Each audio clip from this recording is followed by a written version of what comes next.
Being a terrorist takes a lot of energy. Yeah. And we're live. In Minecraft. And we're live back at the Being a Saturday terrorist Night Live. in Minecraft. Yeah, don't worry about it. Yeah. It doesn't work anymore. Shut up, Alan. Yes, it does. We're being a terrorist in Terraria. Yeah. That's why it's Ooh. called that. Terraria. Yeah, terror. The whole reason why I said it doesn't work anymore because they actually got a kid for that. Shit. I would love to be that attorney Minecraft arguing, and Terraria had a kid. being like, hey, no, dude, it was just in Minecraft. It was just a prank. What do you mean, dude? Your Honor. Just a silly little clown joke. Mr. Krabs! I'm just a little guy. All you think of is just Your standing Honor, in front of a in my podium. defense, I'm just a little guy.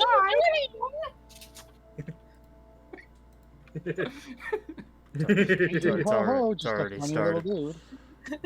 You left us alone too long. You left us on results of your abandonment. I was telling Spooky and Plath, I got home from work this morning and I was like, I'm not going to need to set an alarm. I woke up half an hour ago. Damn. You were right. Still, though, technically, you didn't need to set an alarm. You did wake up. I felt your voices calling to me from the void. Yeah. Rise! Yeah. Rise, ye tarnished! Sir Gideon off near. Yeah, I'm going. No! The loathsome dog eater. The loathsome dung eater. He really said it with his chest. Brilliant gold mask. That guy has a bunch of weird roles. Hold on. Elden Ring intro. He has like a couple. Yeah, it's Jimmy Livingston, and he. What a fucking name, honestly. Jimmy Livingston. Ooh. That's my next D&D character. Jimmy Livingston. All right. It's the name of my halfling bard. God damn, Jimmy. Okay. Yeah, it's Jimmy Livingston. What else does he do? He has a bunch of roles that are like really funny. Hold on. He's got a Chad name. He was destined for great things. Honestly, who was?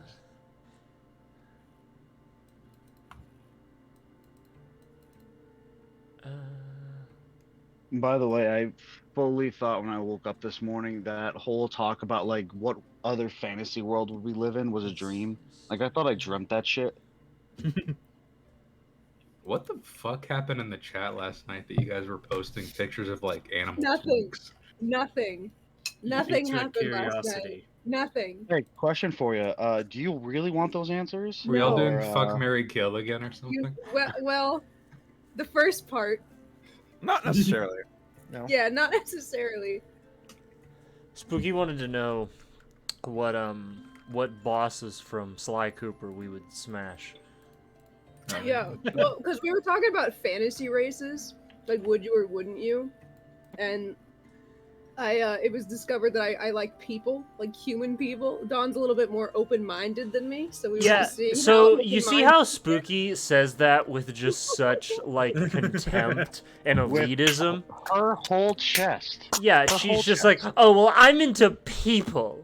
Yeah, I'm into people. Dawn's more Yeah, sorry. open-minded. No. Yeah, he's a Yeah, little Don's bit more open-minded. Just call me a slur, dude. What? Like, come on, yeah, like what the fuck, dude?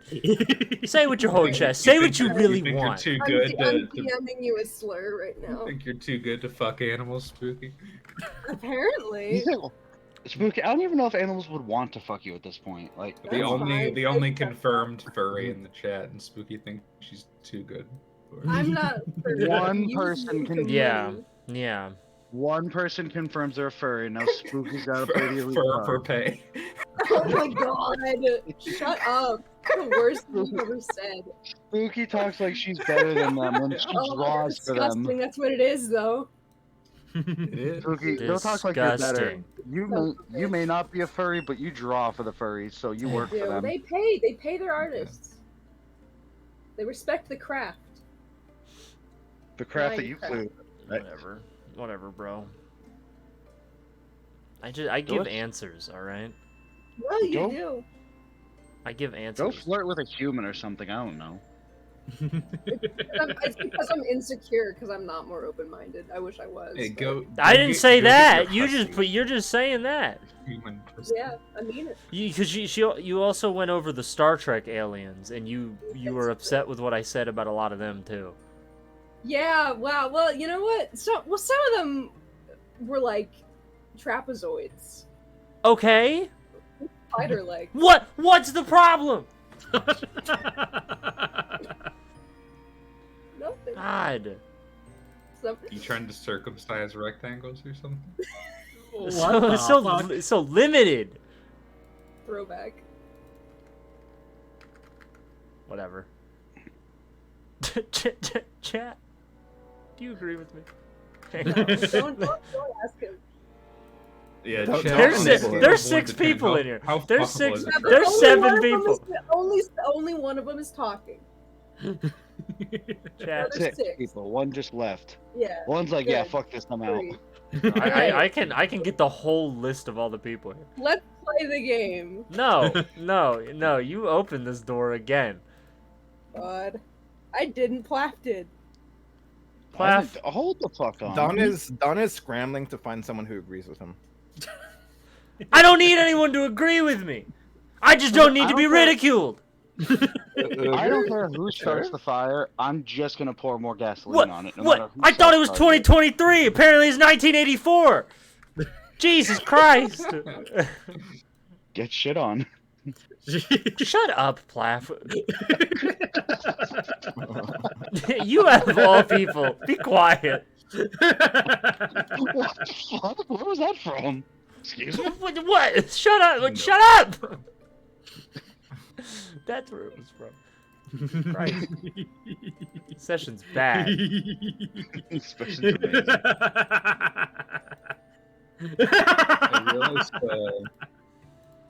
I realized something insane. Hell yeah, that's what I'm talking about, Andy. That's right. Got my back, bitch. Hell yeah. That's so funny. Okay. King, honestly. Yeah. Five heads. 5 heads at Freddy's. It's just 5 Nights at Freddy's, but they all have huge foreheads.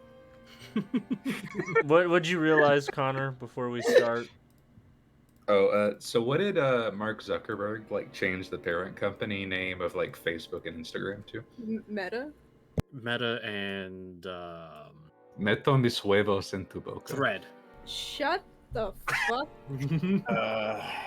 Did anyone else understand him? I didn't.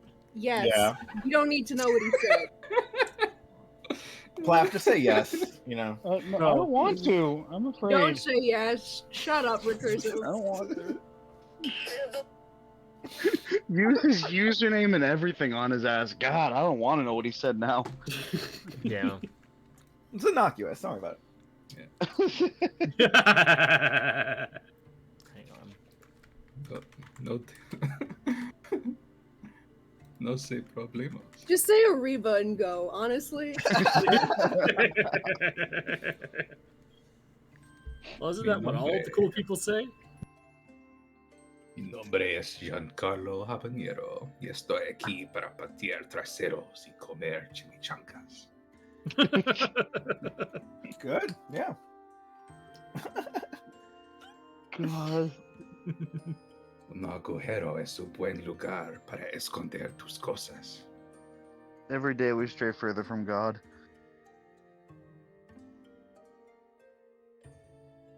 Beach episode. A dark shadow is Sure. cast over this. No. No. Last we left off. Starting soon screen.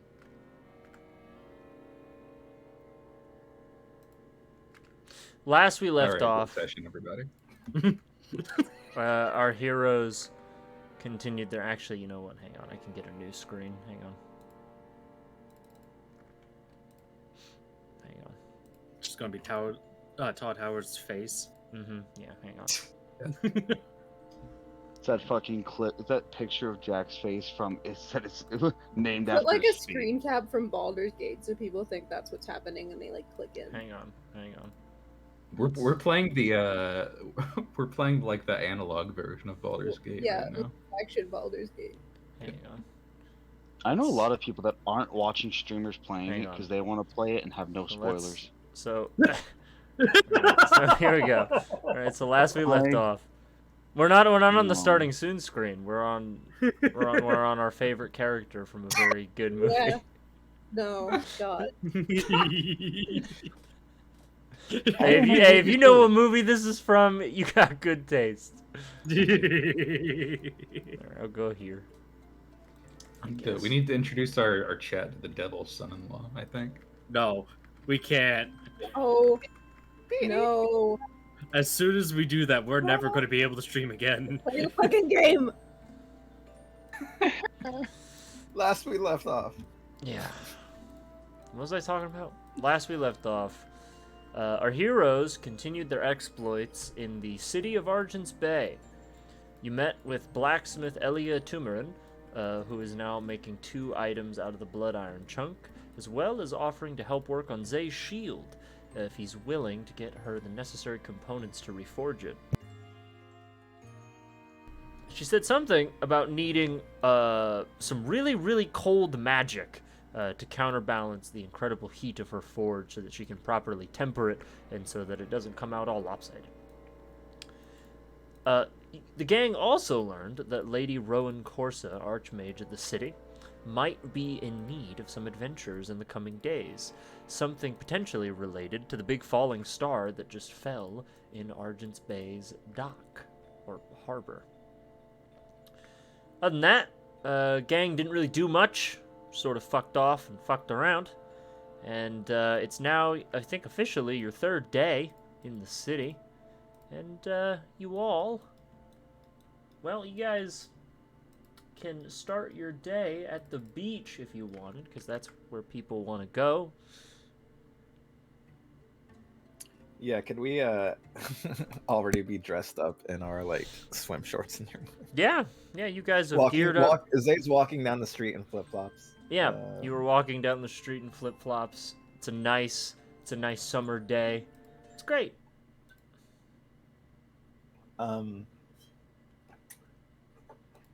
A nice summer's day in Argents Bay. We have like sandwiches and stuff in a little like bag.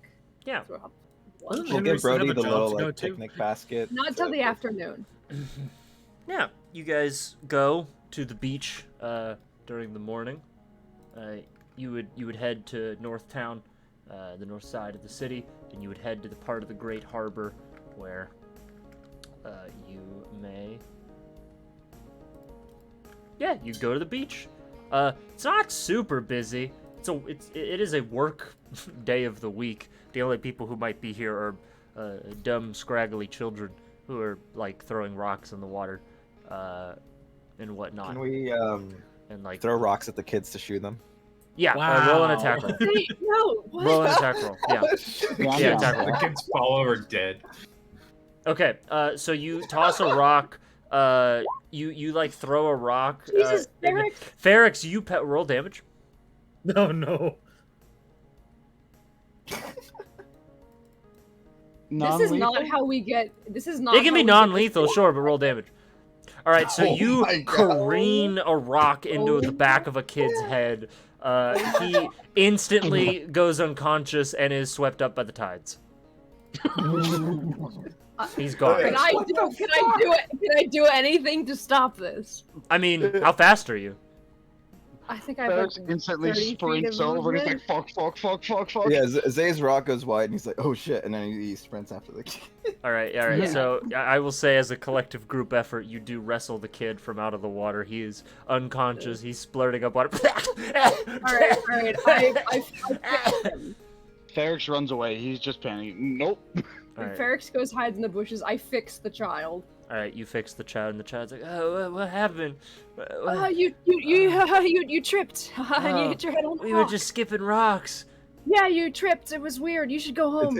It's crazy. The rock you skipped like spun around. Yeah, it like The ricocheted. kid you gave a concussion to is he's very clearly out of it. He doesn't know what just happened. His two friends are staring at all of you in horror, and they do not say anything for their safety. Henry's sweating. You should go home. Yeah, come on, Tony, let's go home. Oh, You know what, kids? How my about head you? hurts. Man, I really buy biffed some it, like huh? buy some popsicles or snacks on the way home. I'll Henry give gives the them. kids Yeah, the Henry gold. gives him 3 silver too. Okay, pay so you them give him off. some gold and some silver. You just hand them money. We pay them off. Yeah. Okay. The kids take it, frightened. The kid, the kid whose head hurts is like, thanks. They leave. The I beach just is imagine yours. him like walking away, like blood coming out of his ear. Yeah, he's definitely yeah. bleeding from like his head. Henry like turns and looks at like Ferrex and say, "What the hell was that?" I just wanted to hit near them so they could like be annoyed and like. You walk could have away. just Couldn't we have just asked them to leave? Or I don't know. It This was is an a impulsive public decision. This is a public beach. Yeah, it's a huge beach, by the way. This is a very It's like not large public like beach. not It's a small. beach. You could have gone to another side. Well, mine missed. To be fair, Yeah, Listen, yeah, did it, listen. it I'm missed? proficient at what I fucking do. Okay, I'm sorry for being good. Oh my god. Alright. Ferrex, I think we need to work on your impulse control. Like His Yeah. impulse. Okay, no, both of you. No more throwing rocks at children. I like to think we're sitting on the ground and he's just Fine. pointing at us, like shaming at us. Yeah, Henry's waggling his finger at you. Okay, let's try to Sorry. just take our minds off. Let's have like a decent beach day. Henry, or maybe Henry, or maybe even Jack. Do you think like there'd be anything interesting that you guys could use crafting wise in the ocean? Jack walks out of like one of those like on the beach changing stations, and he's like lathered in like an inch of sunscreen all over his body. Oh, that's a good idea. Yeah, Henry like pulls out like his bag. He like empties it out, and like 4 different kinds of sunscreen come out. All right, everybody. Ferrex just jumps in the water. I mean, you're gonna get a sunburn, and I'm not gonna heal you. escape the sun. Sticks my head out the water. Fucking watch me! All right. Well, when he's so crispy he can't move, I'm not helping him. It's gonna be all his fun. Ferrex, make a con save. Okay. Against the sun? It's a DC 30. Yeah, make a fucking- DC 9000. Yeah, honestly, that's Okay, not high enough. alright. It's the sun. No, I mean, you're all right now. For now. For now. Yeah. Ferrex, you develop skin cancer. I'm sorry. You get a melanoma. Sorry. Yeah. It's okay, Henry can cure it. It'll be He fine. won't. He won't. He can, he won't.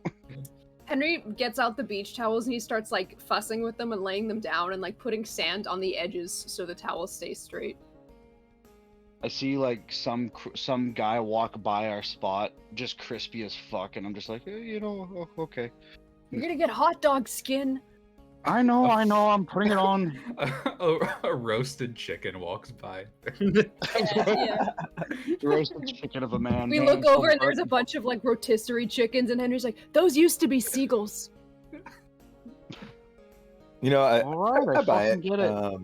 Let's try to keep our time in the sun to a minimum, I suppose.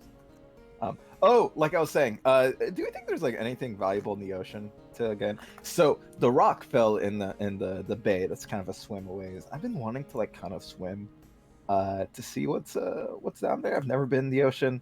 How are you gonna swim though? Got some flippers. Aren't you from the desert? I know how to No. swim, I think, enough not to drown. Maybe I could like test it out. Can I like try to learn? Don, can I try to learn how to swim in like rough waters better during this time? Just like do a couple like laps along the coast.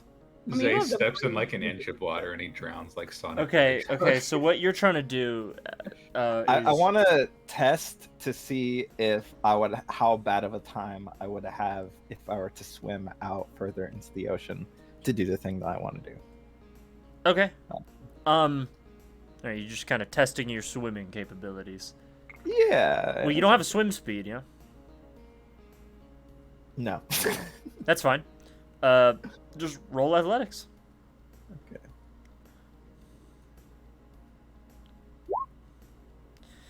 I mean, you're a pretty Damn. strong guy. You're a pretty strong swimmer. I mean, you could probably do it. Not having to breathe for extended periods of time helps a lot. You'd probably be okay going out for like a harsh swim, even in harsher waters. As Zay's going back in, Brody is going to be evil and grab him from underneath the water and sink him down. All right, yeah, Zay, something Oh is my God, pulling he's you. drowning. Something is pulling you into the deep. But before it becomes like a dangerous game, he'll release. Technically, need to breathe. technically, He Zay can- can't drown, so I mean, He's still splashing a lot and panicking, and I think he ends up kicking Brody in the face accidentally. Breaks his ankle. Brody, oh shit. Are you waterproof? I didn't know that about you. That's He I- looks right at you, and he doesn't even have to leave the water. He just used message. Yes. oh, okay. I mean, I thought you had like vents and stuff that would kind of mess you up. But hey, I'm glad you can finally get in water. Finally, I'm glad you can go to water. I've walked I'm through a gonna river take out before. some. Excuse me.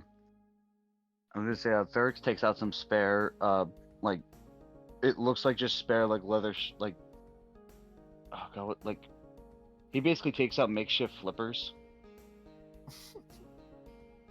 Henry's blowing up a tube. And he's red in the face, and he's like getting lightheaded. You want some? You want some help? No, Hang my on, I'm lungs gonna are come bigger help. than yours. and- My lungs are bigger than yours anyway. And he like pulls it away. He's like, I got it. It's fine. You just see Brody just briefly breach over the water and sends a message to Henry.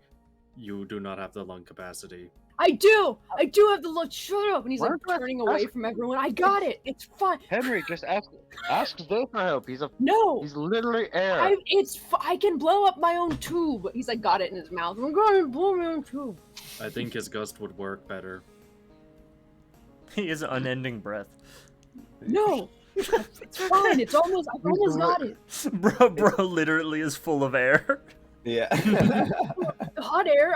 It's fine. I've got it. I'm like always temperate, and I Fucking can just got like you. control air. It's No, hot you air, can do it. alright. It's fine. Don, I do have a question. Yeah. Is there balloons on the pier that I could get like a balloon salesman? Yeah, so there's like kind of on the pier kind of pier area. There's like a guy in like a cart. It's not a very busy day. He's just sort of sitting there. He's got like a paddle ball. He's just kind of hitting it. It's like a ball on a string, and he's just slapping it with the paddle over and over again. Some guy. He's got a balloon stand though. Excuse me, sir. Can I buy like a big bunch of balloons? I'll like point to the biggest thing that's on display next. Oh, you want a balloon, eh? Do you want it a particular shape? No, just like a lot. I'm looking for Just something a- that's kind of like buoyant, you know, like bu- big. Ooh, big buoyant balloons. Ooh, 3 Bs. Yeah, big buoyant balloons, the best. Mm-hmm. Okay.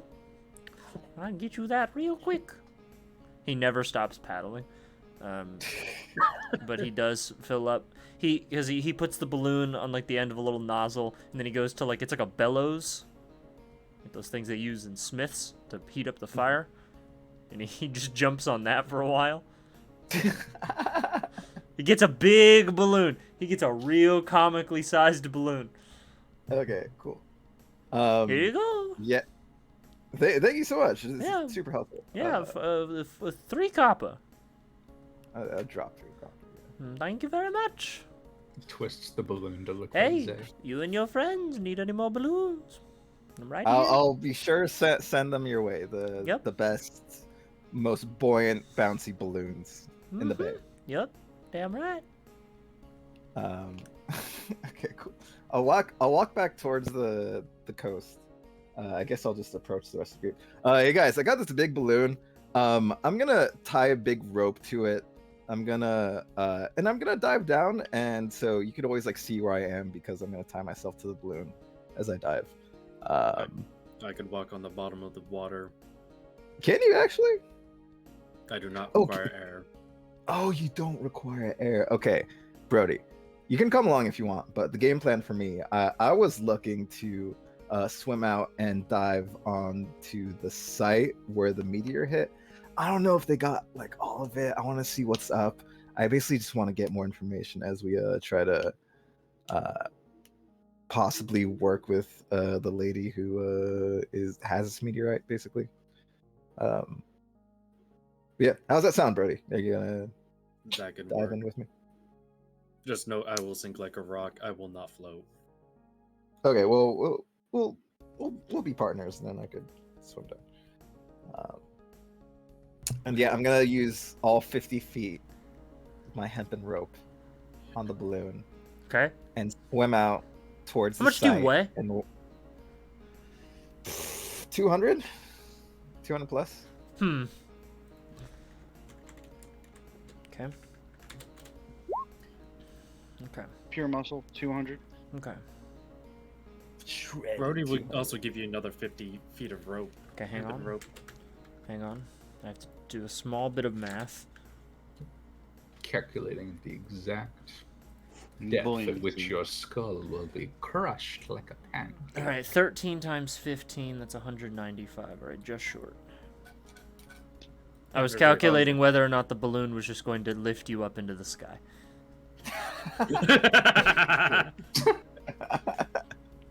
But no, you weigh the balloon down. Cool, awesome. I can't believe it was that close. Yeah, you were one more away from You were one just character going away into the from going bye-bye. stratosphere forever. Guys, guys, help! Help me! I want to get down, but I don't want to waste the balloon. Yeah, I paid 3 what do copper What for do I this. do? Could you guys help me? I think the only one that won't float up would be Brody because he's flat 400 right out of the gate. Oh yeah. Yeah, Brody, you're sinking. You are heavy. I am very fucking heavy. All right, so what exactly are you doing? You're tying the balloon to you, and you're Yes, just so just gonna the swim group- down. Yeah. I haven't thought this through. But no, I want to dive down to the site of where All we right. saw the ship Okay. pick up the meteor and see if there's any shards, any weird It's- funky magic thing. I want to like see if there's anything that could also be brought to like Jack or Okay. Henry possibly. That is pretty That might be possible. interesting. In fact, that's not pretty possible. That's very possible. Thing is, though, it is a little far from the civilian reserved beach area. Yeah. You would have to go a bit. Yeah, For simplicity's sake, you'd probably have to split from the party a little bit unless they decided to go with you. Yeah, I think it was like further down south, Yeah. parallel to the docks, right? Yeah. It's Alright. like Oh, you guys are yeah, like I'll you guys are like up here. This happened down here-ish. Oh, okay. Yeah. Well, Brody's going to be with him. So you I'll both cast, so you both are just like on the bottom of the ocean, like walking or like swimming to the site. I'll cast light on the balloon so it's more identifiable. Okay, because the balloon's Like a above the neon water. orange. Yeah. Okay, yeah. So it serves as like a beacon. Yeah. Okay. basically. Okay, so and Brody, you're with him. Yeah. Okay, so the rest of the gang watches as Zay and Brody like sink down into the water, and just the blue balloon is just sort of floating on the surface of the water. But they start walking. They They're so brave. Do you think they're Eric's gonna just be kind of okay down swimming. there? they started going. I wonder I how could be- close to the shore the sharks are. Ferrix is just kind of like swimming near the surface, just watching them. Like he's got his head underwater and he's just kind of watching them walk. This is an But yeah, interesting question. no- Ferrix, you ever been in the ocean before? He knows how to swim. Remember when we were at the river? Remember when we were doing that at the river? Like, he knows how to swim. That's It's fair. just That's fair. never They been to would the have had ocean. maybe lakes and stuff. Yeah. Okay. Yeah. All right. So, well, while those two go do that, the three of you got something planned? What's the tide situation looking like right now? All right. Are there any rocks I can get? Like, I want to look for creatures. There's the tide's coming in a little bit. Are there any tide pools I can go investigate? I don't live on a coast. Hold on. Yeah, when it's low, just basically when like low if there tide- are rocks that have like little puddles of water in between them because the tide isn't all the way up. Yes, that is what that is. I understand. 'Cause Sure. sometimes Really animals cool they get stuff. like caught in the water, so you can see like octopuses and shit that are normally like, in Sure. the deep. Down by the Oh. ocean, there's a tide pool. where You the water find makes you the same find as some a tide pool. pools. All right, yeah. Henry just looks at this different sea creatures. Sure, you can. Let your Are they? let your imagination run wild. Jack is telling you Uh, all the information about how all of them have like toxins that will kill you horribly. Henry's like holding like a sea, like he's like touching a sea anemone. I'm sure it's fine.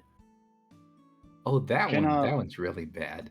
He picks up a sea urchin and it with his bare hands. He's like, whoa, what about this one? They're good if you like crack them open and eat them. He's like moving. Oh, it's spiky.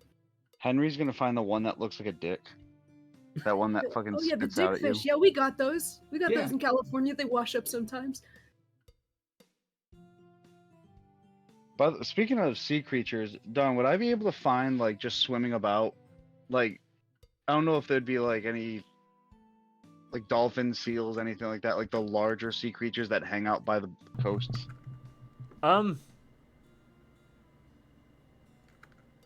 Not.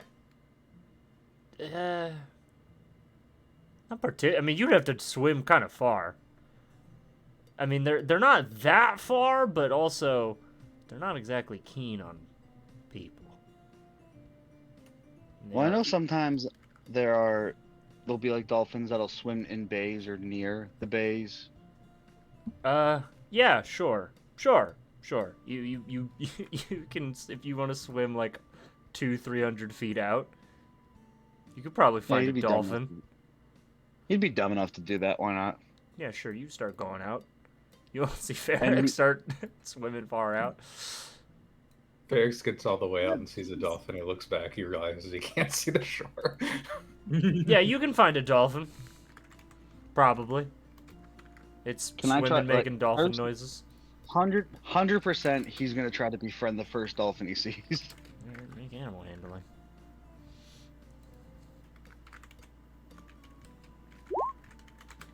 Okay.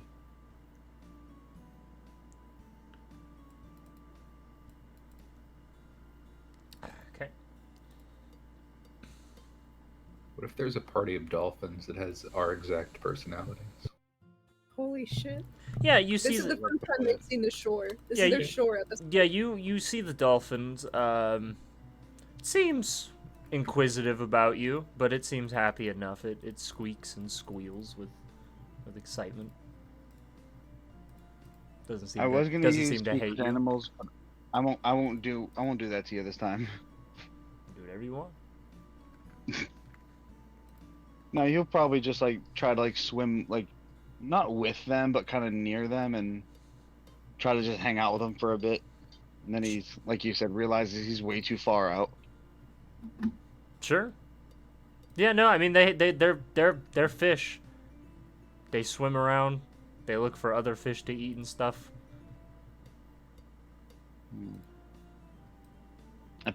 Mm. I mean, you can swim with dolphins if you want. It's more the debate of if he'd want to actually sit there and like talk with them, or if he'd want to just convince them to go back and like swim near the coast to like show off. No, he'd probably just turn around and head back to shore because he doesn't want to be too far out. Because he's kind of freaking out about the depth. Yeah, you do see there's one dolphin that's like looking at you from like a distance as you're hanging out with some of them. There's like one dolphin with like an eye patch, and he doesn't like you very much. He's sus. He's gonna turn around and start heading back to shore. Yeah, yeah. You don't want to go out there with the mean dolphins. They'll kill you. Henry starts digging a big hole and like building like a giant sandcastle. He's like building a moat around the sandcastle. He's digging in. He's having a boy summer. Yeah. I get back to shore and I start doing that weird run people do when they're still wearing flip flops and don't want to take them off quite yet. Yeah, it sounds bad. Yeah. Blah blah blah. Jack, what Jack doing? I think Jack is like too like health conscious and scared to go in the water. So he's just kind of like hanging out on the coast, like just reading magazines and comic books. Yeah. Yeah, you just sort of sit there. Yeah. All right. It's like that person that they tell you to get outside, and they're like, "Fine, I'll bring my stuff outside." Jack is like sitting under the biggest umbrella, even though he's like covered with an inch of sunscreen. Yeah, you have a really giant umbrella. Takes out a bottle that's labeled Happy Juice, and then he like pulls a crack pipe out of it. Sure. Yeah, your crack pipe juice. I hate Bleak Rock, but check out this crack. Yeah. Man, Bleak Rock will ruin your life. Proceeds to do that. All right, so Jack Smoking takes out a Bleak Rock. spoon. He's smoking Bleak Rock. all right. So Brody and Zay. Uh-huh. You guys are walking on the bottom of the ocean or the bottom of the bay, Mhm. just marching along underwater. It's kind of ominous, but you know, it's all right. You see every now and again there's like fishes and little marine creatures. It's not like a ton, right? Because you know you are in like active ship-faring waters, but there's a lot, you know, stuff be moving around. See little creatures. But eventually you would, after a while, like 40 minutes, maybe more, it takes you a bit to get down this way. And you're kind of walking, I mean, it's an easy walk because it's just a straight line. Uh-huh. And you're just hoping you don't veer. But yeah, you eventually get to a spot where you definitely understand that there are ships above you. Mhm.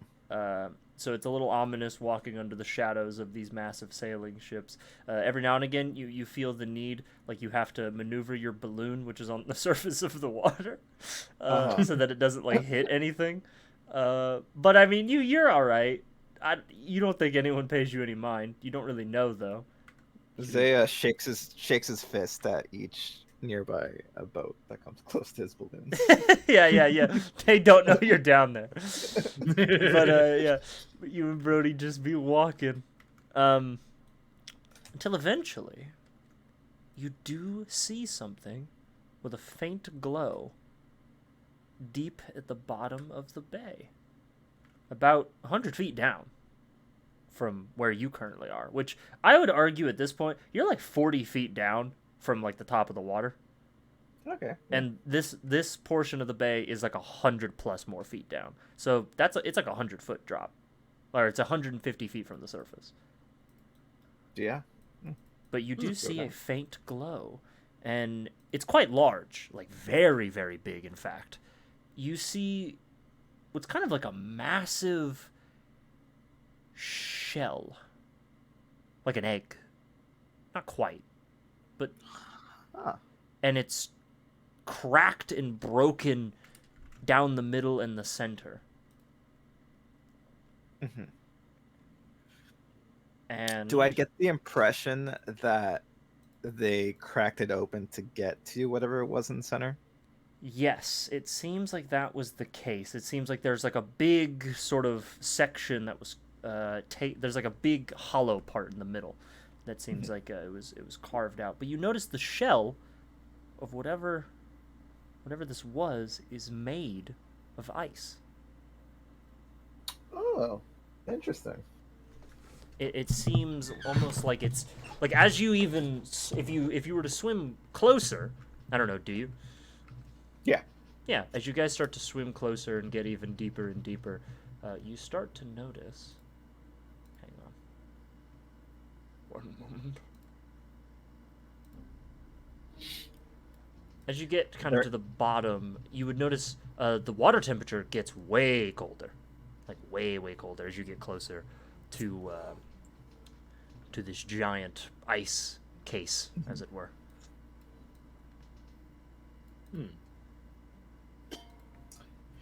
Yeah, during this time, I guess Zay can hold his breath, but I guess he can't talk. So he's just gonna like lock eyes with Brody, point into the pit, point at himself, make a swimming motion, point to the shell, and point to the middle. And he's gonna do all these hand gestures. Brody's as he just gonna moves. put his hand up to his ear and mouth into like the shape of like a phone call and just does the message to you. You want to go in to go grab it and bring. Oh God, I forgot you can talk into my head. Yeah, let's go swim inside. And yeah, I'll give during this time. I'll also give Brody a bardic inspiration. Okay. Just in case. Just in case. To describe the size of this like case, as it were, it's probably about 50 feet in width and like 40 feet in like height. Mhm. And it's the thing that was pulled out of it that you saw was a lot smaller. So this is a huge chunk of ice. Mhm. And as you kind of go up to it, it's not unfamiliar to you. So the ice has a familiar complexion. Okay. If if Zay licks the ice, does it taste like water, or does it taste like? You lick. You The lick ice. it, you begin to drown. Oh shit! Wait, can I do You can hold your breath indefinitely until you open your mouth. Your tongue gets stuck to it, and you're drowning. Do we think Zay would have known that, or would have? I mean, that's up to you. Do you think Zay is both dexterous and smart enough to not open his whole ass mouth out of I habit? think he would be. That was very impulsive. Yeah. I mean, I I'll could say you lick it very carefully without drowning. Yeah, that's how it You was. can keep the air in your lungs and open your mouth. Yeah, underwater. that's kind of what I was thinking, to be honest. Like, suction your tongue. Yeah. We've never been to the Sure. beach, unless we've never been to- Sure. Yeah, you can. Yeah. Yeah. tastes Go. salty. Yeah. Go underwater. Open your mouth. I'm sure you won't drown. See, it's fine. You can do that. I do that all the time. What do you mean? Try my best. Yeah. Sure. Somebody have a soundboard they just played? No. Yeah. Anyways, I don't know what I was trying to prove by licking it. It was just I mean, if hypothetically, if you licked it, yeah, it would taste like water. okay, cool. You're underwater, so it's mostly tastes like Yeah, salt water. I know. So you don't really get a true. It's a bit diluted. The taste is not there, just salt mostly. Does the ice water taste? No, it's fine. But yeah, ignore that. Collect the sample, I guess. Yeah, I'll knock off a chunk of ice with my sword just to see. I suppose maybe like there's a microscope that Jack can like look into. I don't know if there's anything unique. Can I get a judgment of like how much it might weigh? Too heavy, I'm going to presume. It's gotta be at least 700 plus pounds. Okay. Yeah. I think the ice itself is like negligible. But like I guess maybe like to continue, just getting closer and trying to see if there's anything else outside of the shell, or ice.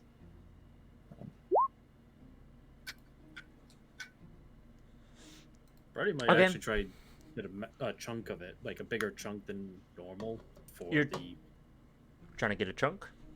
Yeah, like not like a small fist size thing, but like something that might be sizable for like the project that Okay. the blacksmith wants. Zay, what are you looking for exactly? You're So there's like a center thing that they cracked open to try to like take out. I'm wondering if there's any remnants of the thing that they were looking for outside of the shell, outside of the ice. Like any weird magical thing, any weird metals, any meteorite signs, essentially. Zay, make an investigation or perception check. And Brody, just sort of make me. It's a real check involved. You're just trying to get a chunk. Yeah. Zay, you would notice it looks like there's a couple weird things you notice about this. Mm-hmm. As you look around, you don't really see any like magic items, and you see no chunks of metal or anything like that. You do see something though, buried in the sand on the outside of the ice. You see what kind of looks like it is like a piece of metal. It's like a curved, sort of domed piece of metal, but half of it is sunk in the sand. Yeah, I'll go towards it and start revealing it by burying Sure. or digging it out of the sand. You start trying to dig it out of the hand. You very quickly realize it is a scuba diver's helmet attached to the murdered body of a scuba diver. Oh shit! Okay. And the front glass has been completely shattered. And I mean, you're not a doctor, but you've seen dead people. This guy didn't die a long time ago. Long, like pre. No, he didn't die a long time ago. Oh, he didn't die a long time. Okay. Yeah. He's more fresh.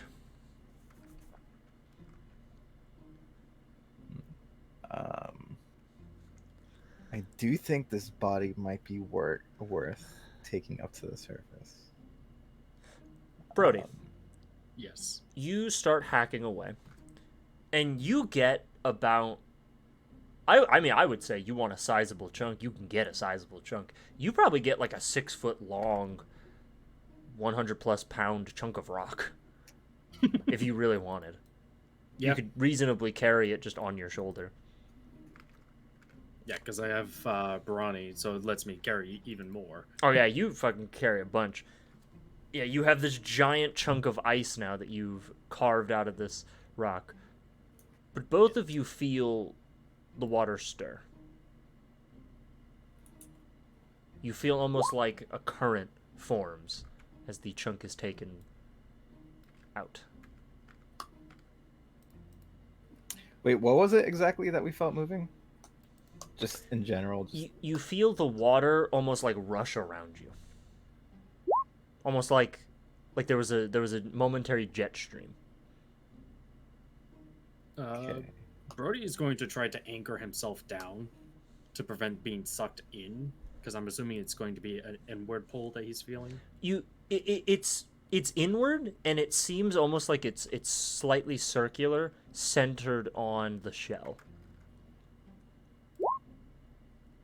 But you can easily anchor yourself into the sand and rock below you.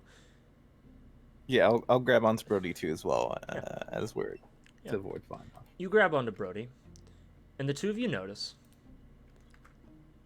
some of the chunks of ice that, as Brody was hacking away at them, kind of broke off, and they're just sort of floating, suspended in the watery space. And you see they almost get sucked in as well. And it all seems to go back into the center of this hollowed out icy shell. And you see these little shards of ice begin to stick together. And then you see from inside and outside the shell more pieces kind of fall off. Uh-huh. And Zay, Mm-hmm. your shield glows ever so slightly. I suppose I'll. Oh shit! What should I do? Could throw it in like a frisbee and see what happens. Yeah. Wait, you said it's collecting just at a center point, floating in the water, correct? Yeah, there's like ice, and it's beginning to like pile on top of it, on top of each other, suspended in the center of this ice shell. And there's like almost like a small ball of ice forming and getting slightly bigger and bigger. Can I cast Divine Sense just to see if this is some type of magic that I would be able to identify? Actually, I don't think it probably applies, but just in case. You get a strong sense of. Doesn't quite work this way, but you would get a strong sense of radiant, celestial adjacent. Okay. How big is the? Sorry, go ahead. Oh, the ice continues to pile on top of itself faster and faster now. You were asking?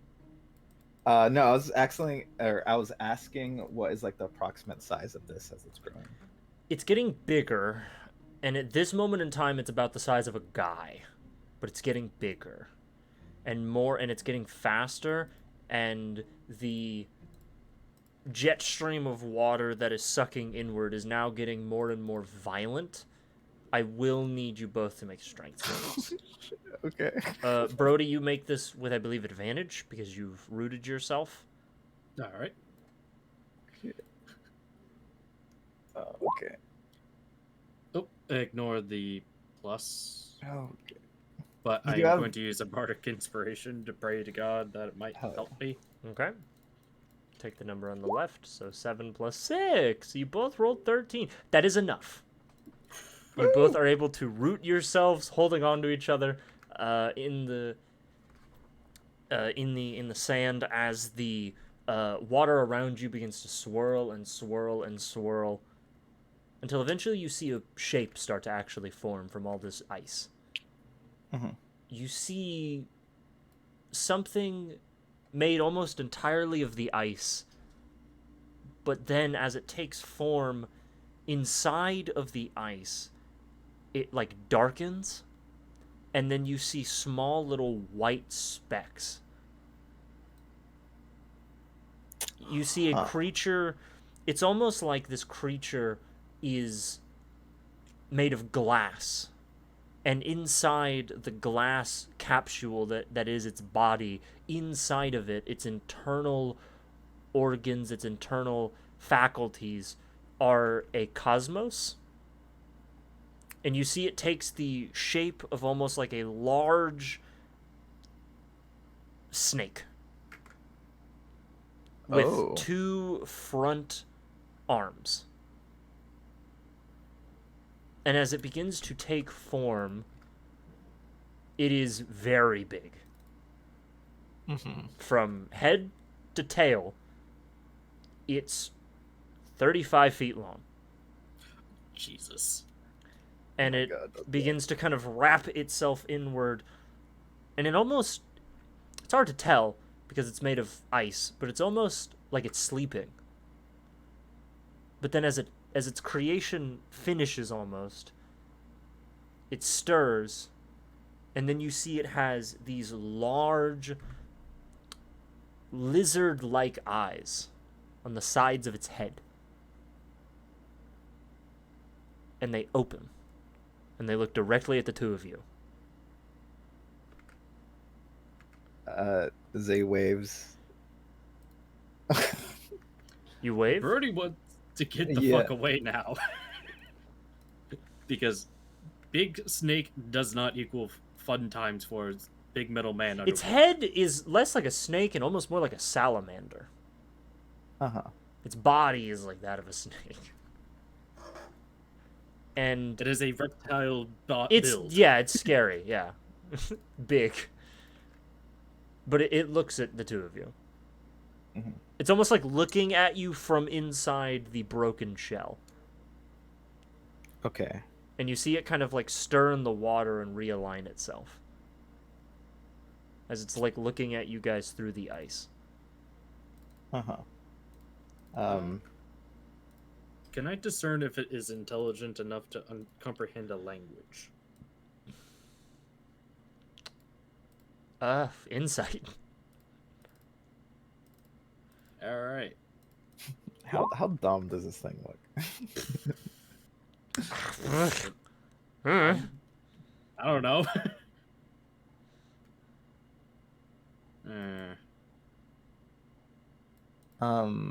I will at this moment, just to maybe try to identify with this creature.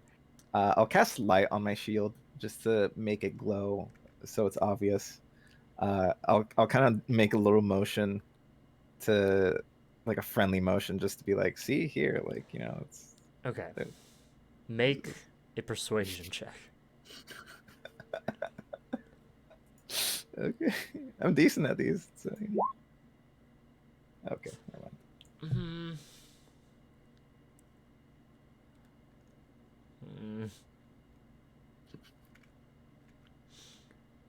As you cast light on your shield, and you sort of do your best, don't worry, we're friendly.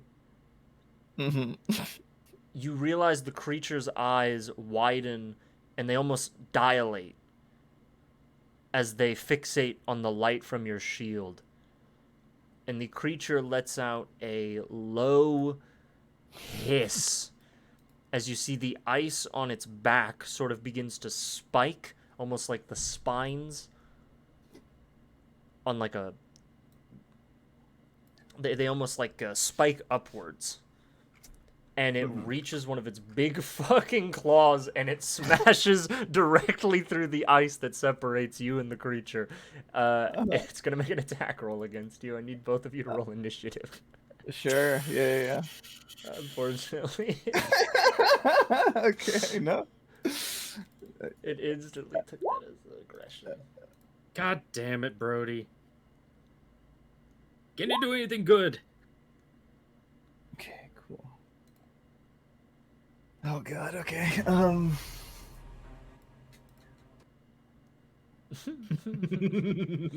Yeah, sorry, you two. No, it's fine. We were looking for something. We found something.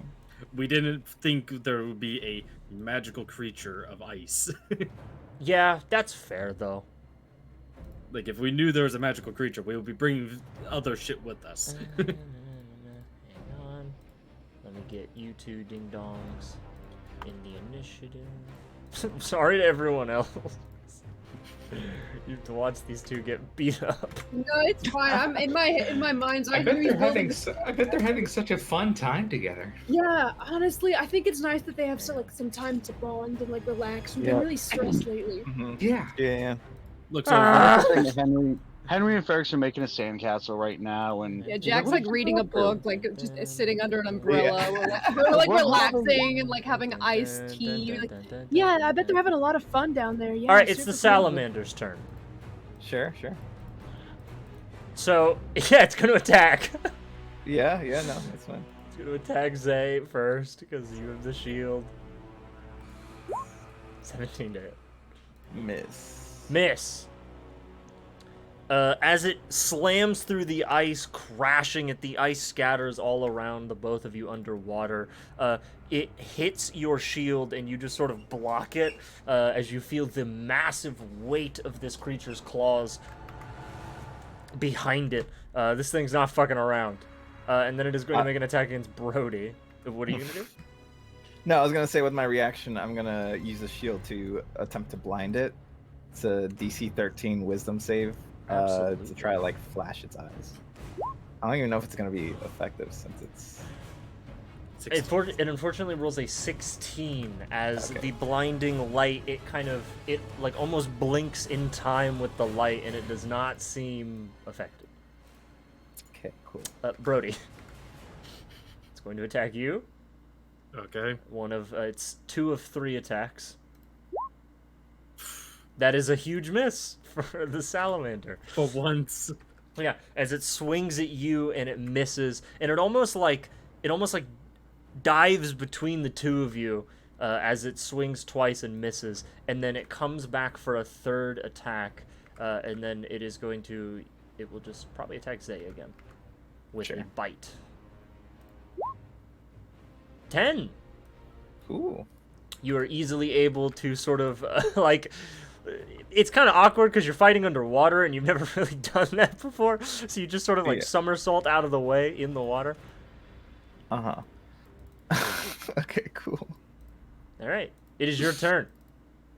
I guess Zay is gonna turn to Brody and just shrug. And yeah, he's gonna use some magic on this thing. He's gonna collect a ball of radiant energy in his hands, grip it, stretch it out so it's like a bolt, and he's gonna throw it at this creature as a guiding bolt. Okay. 12 misses. You watch as the creature, you shoot a guiding bolt at it. You see it kind of holds out its clawed hand, and the guiding bolt hits the palm of the hand, and then it travels through the inner celestial body of this creature, and then it shoots out of its other hand. Oh, And it just okay, goes cool. careening off. Okay, unfortunate. And then bonus action, I'll give Brody another bardic inspiration, d6, Sure. and I guess I'll swim towards it. I don't know how close I am to it, but You're in melee range. You guys are engaged with it. okay. Yeah. Oh yeah, it did slice us. Yeah. Um, Brody, but yeah, it's you're gonna be my up. turn. All right. So this is going to get weird. Sure. Mhm. Okay. So, frost fingers. Okay. It freezes non-magical liquid. Okay. Would it be in the cone, or it will be everywhere inside a radius of that cone size? The second, since the we're se, underwater. the se, I get what you mean. No, it would just be within the cone for Okay. simplicity's sake. Because the radius of the cone size, I don't even know what that is. So no. It'll be 15 radius. Yeah, I think you can angle it. I imagine. Well. I Just think let I me think I just get. talk I about think I think I get what you're. Yeah. Yeah. No, it would just be within the cone. All right. Because here's going to be the fun, weird part. I'm going to try to encase it with the ice that it makes. I mean, it is in water. Okay. Yeah, I will say that would work. So it has to make a con save for the damage. And I will Yes. say if it fails, I'll roll the con save first to see if it takes damage. Okay. Beep-bop-boom. Oof. It takes half damage on success. Okay. So it only takes half damage, but now I'm gonna say it has to roll a dex check of the same DC, or else it will be considered restraint. Okay. Yeah, because you're basically trying to restrain it in water, and given the nature of this spell, I would say that kind of works. So it is restrained. Alright, so it'll take 4 if we round out. It will take 4. Yeah, it will take 4 damage, halved again to 2. It's resistant to cold. Okay. I'm not really there for the damage, I'm going for the effect of restraint. Yeah. But it is restrained now, though. Okay, cool. Alright. And unfortunately, I can't use message because that's not a fucking bonus action. Oh, no, it isn't. Okay. It's an action. So, I swear I have bonus action shit. Mm-hmm. I don't know what it is. That part annoys me.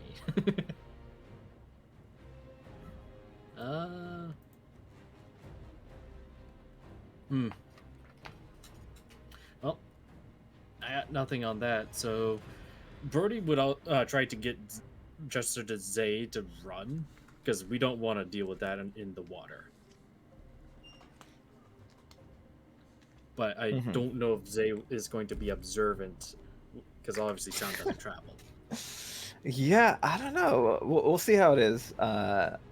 I think Zay right now is trying to see how much he can hurt it. If not, we'll run away probably.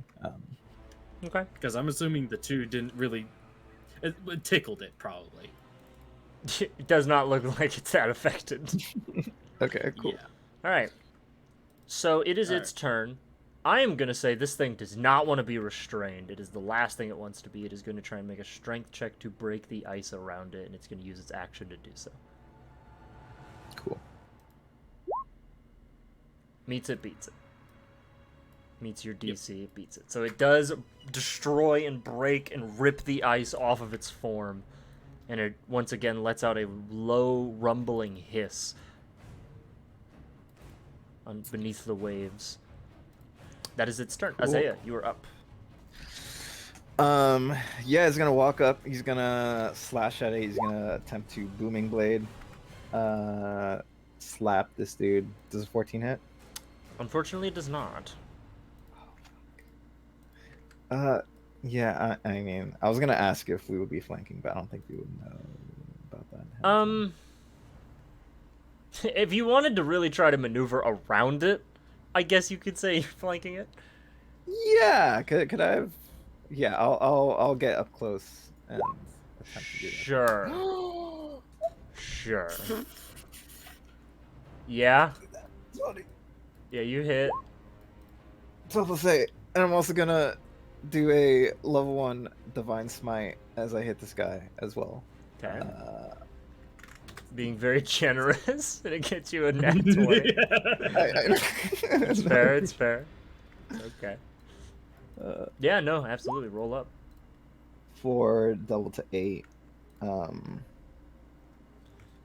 28 total. 20, yeah. Yeah, you slice into this creature and it hisses beneath the water as you feel like a blast of frost kind of come out of its now open wound as your blade just strikes true through the creature. And bonus action, he's gonna try to shove it 5 feet away. Okay. With the opposed athletics or acrobatics check. I don't see. All right. It is very strong. As you try to put your weight into the creature, in like a panicked flail, it just kind of pushes you back again. You are not able to shove it. And then I guess he's gonna back away 10 feet away from the creature. It's going to take an attack of opportunity. Sure. Cool. That would miss. That is its 4th miss. It has not landed a single attack. With my reaction, I'm gonna attempt to blind it again with this DC 13 Wisdom save. I'm gonna blast this dude to try to blind him. Unfortunately, it succeeds that check though. Okay. Okay, cool. That's my turn. Okay. Yeah. Brody, you are up. Another fun water physics shit. Okay, sure, yeah. Use your robot brain. If I shoot forth my spike chain at it and use an electric charge, will I be able to shock it? And will it shock me? Well, depends on what logic we're going by. You going by movie logic? Or you going by real life logic? Because in real life, electricity doesn't actually do that effectively. Especially, I'm pretty sure in salt water, electricity does not travel that far in real life. In movies, though, that shit lights up. But in real life, no, electricity does not travel super crazy like that. It does a little bit, not a lot though. Yeah, because I'm trying to figure if I'm going to get shocked in the process. No. Is the more concern. Well, I'm gonna ask you: do you want to do movie logic, or do you want to do? Because one might blow you up a little bit, but also might have some extra effects. Or do you want to just play it straight and it just does normal game stuff? It's your call. Might as well go with movie logic. What's the worst that could happen? I'm going to kill myself? Yeah, sure. All right. So, so Yeah. you're gonna try and chain it, right?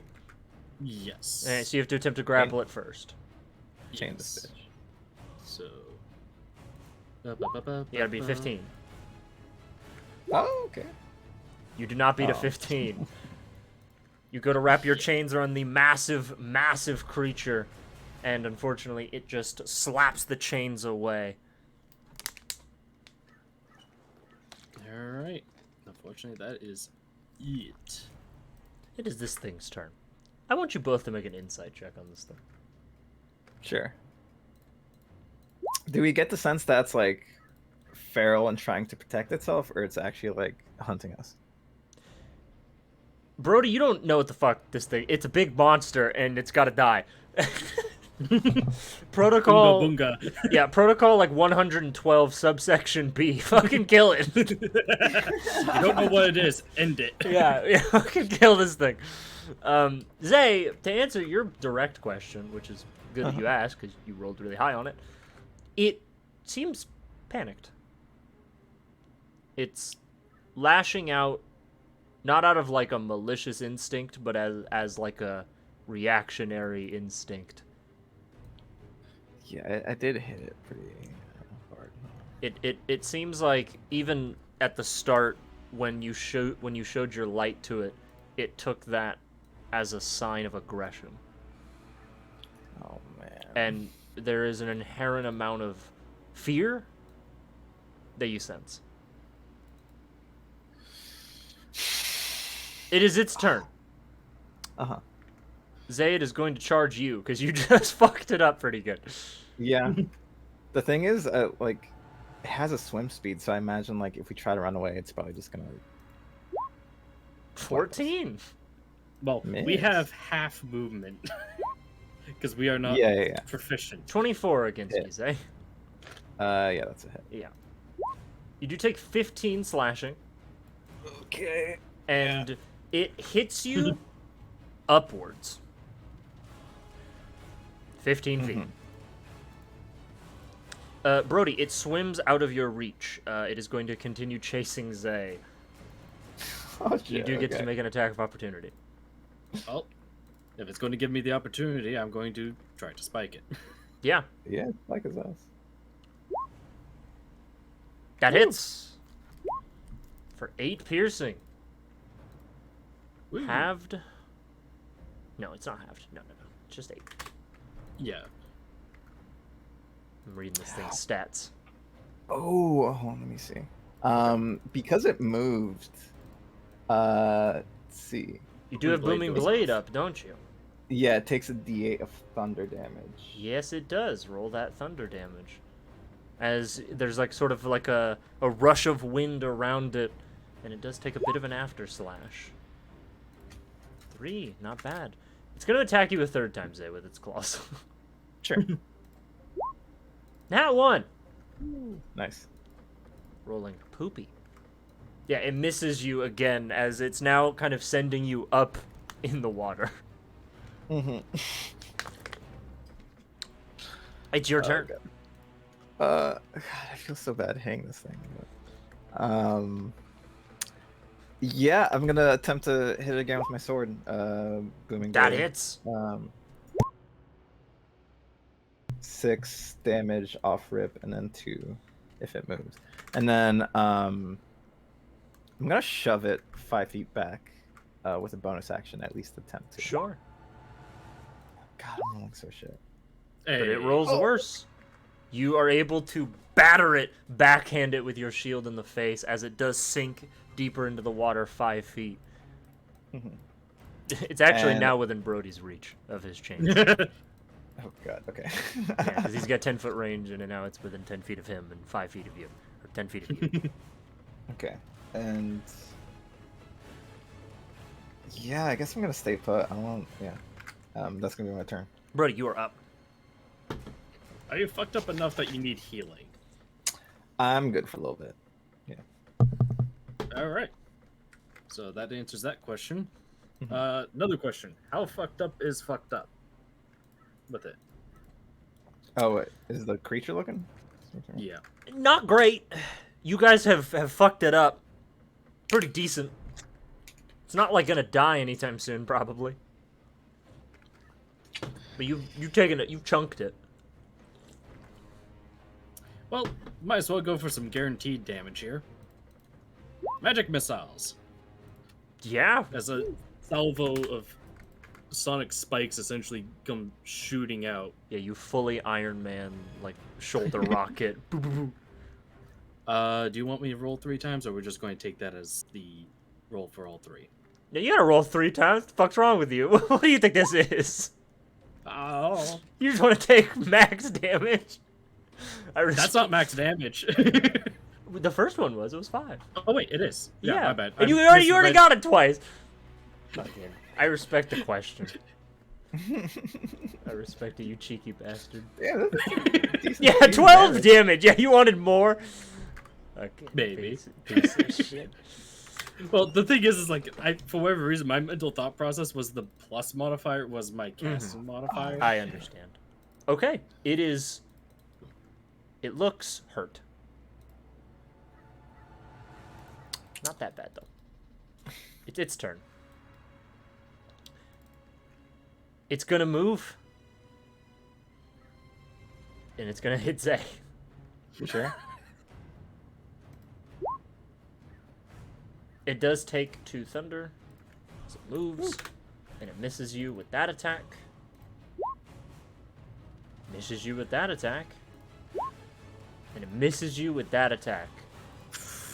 As you expertly somehow, in the water, dodge all of this creature's frantic swings. Okay, my last use of the day, I'm going to attempt. Actually, no. I'm gonna attempt to blind it one more time. Yeah, go ahead. DC 13 Wisdom. It is blinded. Oh my god, yes. As the light from your shield, you catch the creature when its eyes are wide open. And it is blinded. Attack rolls against it have advantage. And attacks it makes have disadvantage. Cool. And it automatically fails any ability check that requires sight. Zay, it is your turn. Yeah, I think just gonna slap it again. With the booming blade. Oh, I have advantage. Oh, You have advantage. You have advantage. That hits. Woo! For a whopping 8 slashing. As you deal... Yep, it needed to take 4 more points of damage. You activate this ability. You notice as you slash into it, you see the creature recoil and like almost begin to collapse in on itself, the ice shell around it fading away, and only that sort of celestial black inky body inside of it. And you see the little white motes of light in that black inkiness begin to shimmer and spark, almost like they're electrical conduits exposed to the elements. And then they burst. And I need both of you to make a dex saving throw. DC 15. Success! Success! You both Where's take that plus half... 3 coming from? You have Bless toggled. It's off. Oh, that's weird. You might have another toggle turned on. Oh, it's sitting in another spot. Haha! You take That's half of this. 25 halved. You both will take 12 points of radiant damage. Since I'm next to Brody and I just had my turn, I'm going to put my shield in front of him and block 12 with interception. So I take no damage. Yeah, let's go. By the way, Yeah, I am I'll not allow it. within 5. Oh, We're in weird narrative space right now, so I won't worry about where Okay. you're positioning too much. Yeah, you're able to like position yourself and body block Brody as the radiant light just burns you and singes you under the water, and there is like this massive blinding light all around you. And you notice the waters around you almost begin to like almost explode outward. You even see like in the distance, kind of like a little bit of ways above you, there are certain, like, the bottoms of ships, they've, like, rocked. They've been, like, rocked by this explosion. Oh shit. Okay. And they just see a balloon just floating around. Yes, the balloon is still tied to you. Yeah, the rest of the group on the beach, they see the balloon bob like violently. I don't think they have the eyesight for it. We're not paying attention. It's like in the background of us like building sandcastles, Oh like the my, balloon oh violently. my god, what are they Yeah. doing down there? Meanwhile, Brody and Meanwhile, what's the Zay. beach crew doing? Yeah, yeah. doing? Let's take a break from the combat. What's the beach crew doing? I think we're eating our sandwiches. We're having lunch. Yeah. What kind of It's sandwiches did very- you all? it's- What yeah, kind of it's very sandwiches did nice. you all get? I got turkey. We went to Subway. I got like a turkey. Nice. Yeah. Nice. It's a shame they don't carry the turkey Italiano anymore, am I right? I miss the bread, but apparently they had like. Do you remember the kind of like oat bread they had? That was really good. I never really cared for the oat bread, but I'm the kind of person who never has anything but Italian herbs and cheese. Yeah, that's good. I like that too. Yeah, yeah. You know, Subway! unpopular opinion, when they had the pizzas, they were good. Really good. No, they weren't. They were better than, like, Pizza Hut. Subway pizza. Oh, where did you come from? little grab- Subway. It goes into like a commercial, and he's like, He- fantasy Subway. A little Is that hermit crab Jared? crawls out and starts like repping. No, we Subway. killed that guy. Now we have a hermit crab repping us. Yeah, now we got a hermit crab. Say hello, Herman. Hermy? Hermono? Is that Hermono. Hermit? Is that hermit Is that crab in you? in the skull of Jared from Subway? Tight. He snips. Wow. Ow. Ow, ow! Well, he's more like dancing back and forth.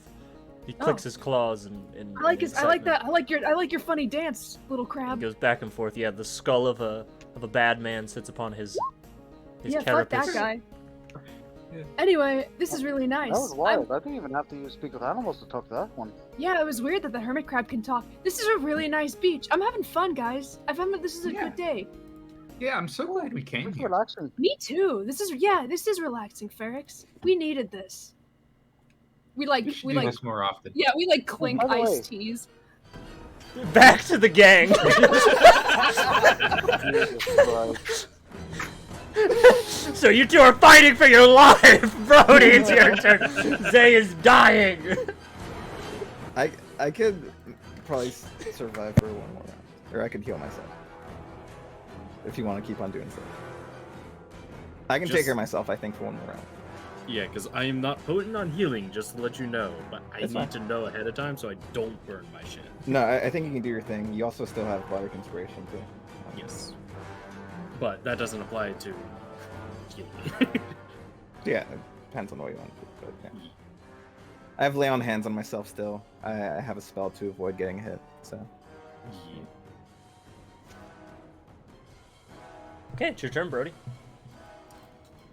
Alright. How far away is it from me? Right now, it's like 10 feet. Okay. It's still blinded. How far is Zay from me? He's right next to you. Hmm. He was able to position himself so that he could protect you. Okay. Well.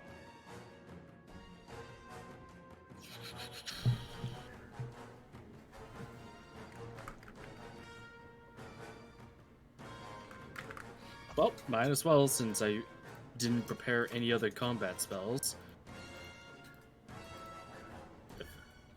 Oh, that's the 4th level. Haha. I'm stupid. Thunderwave. The area right in front of me into it. Okay, it's gonna make a con save. It Alright, unfortunately takes 6. succeeds. So it only takes 6. Six. Oh no! Okay. And like everything is just shunted 10 feet away. Yeah, so it flies in the water upwards because it's kind of above you now, and it kind of gets thrown back 10 feet. Well, it does succeed. Yeah, it doesn't get moved, but everything else gets affected. Okay, it doesn't get moved. Okay. If it succeeds, it does not get pushed. It's only on a failed. Okay. All right, yeah. So it just kind of braces for the impact, but the water and ice around it just blasts off.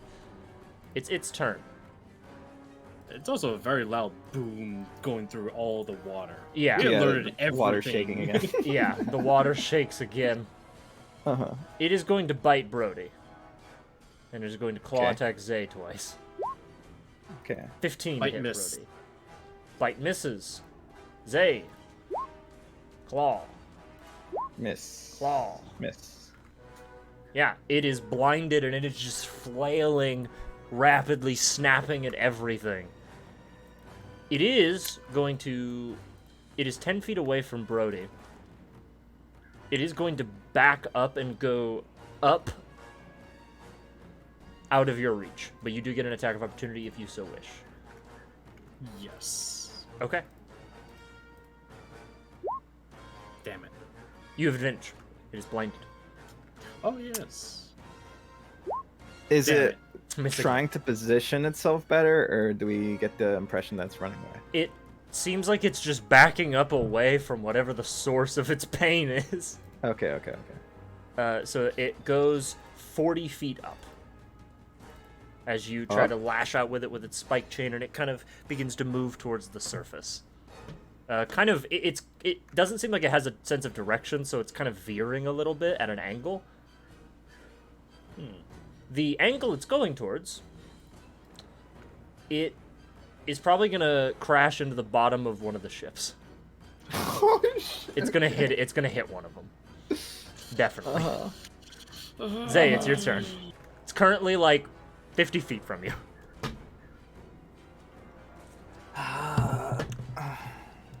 Okay. Let me- Also, does it get to make a save at the end of its turn for blinded? Yes, correct. DC 13 was.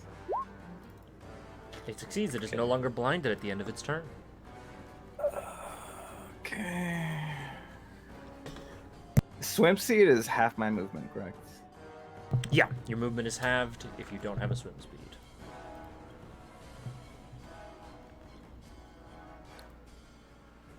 I guess start swimming up in its path. Oh wait, actually, hold on. Let me see what it is. He says how many feet? Sorry. It's half your movement. Okay. I think he said it was 50 feet away. Yep. I can't do much. I'm gonna. Oh shit. How does verbal components work for spells? Underwater? So, underwater, yeah. Would I be? You gotta be breathing able water if I to was- say the words. You could do it, but But you would start drowning. you'd start drowning because you gotta start talking. And you gotta My like only say saving the grace- words. Brody doesn't have that problem. Brody's a robot. Brody has no issues underwater. It's just Yeah. the speed. Yeah, unfortunately, noise does have to come out of your mouth, even if it's fucking gibberish underwater. Yeah. The gods give you A for effort. You just start drowning. Yeah, I can't do much. I'm just gonna move action dash towards this thing going up, Okay. and I guess that's gonna be my turn. Okay, Brody, So, you're up. 20 feet. I'm within 20 feet. 15 feet, I think. Yeah. You're within 20 feet of it. Actually, Alright. 15 because I have 35 movement Yep, from. that would the be ramp. correct. Yes.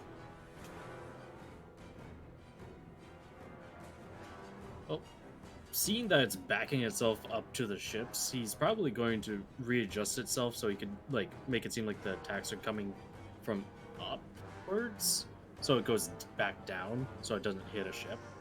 Okay. And he's going to be, yeah. Unfortunately, you're on your own. I'm going to redirect the thing, hopefully, No, go for it. So. and use magic missiles to redirect it to go back down. Okay. Well, it can see now. Okay. Yeah, its blinded Ye- condition did end. Okay. Yeah. I just wanted to make sure that it doesn't keep backing up either. if I it gotcha. wants to try Yeah, to you keep- So you kind of use the salvo magic missiles to kind of stop it in place as it kind of shields itself from the blows, but they do just explode upon its shell, its carapace. It is its turn.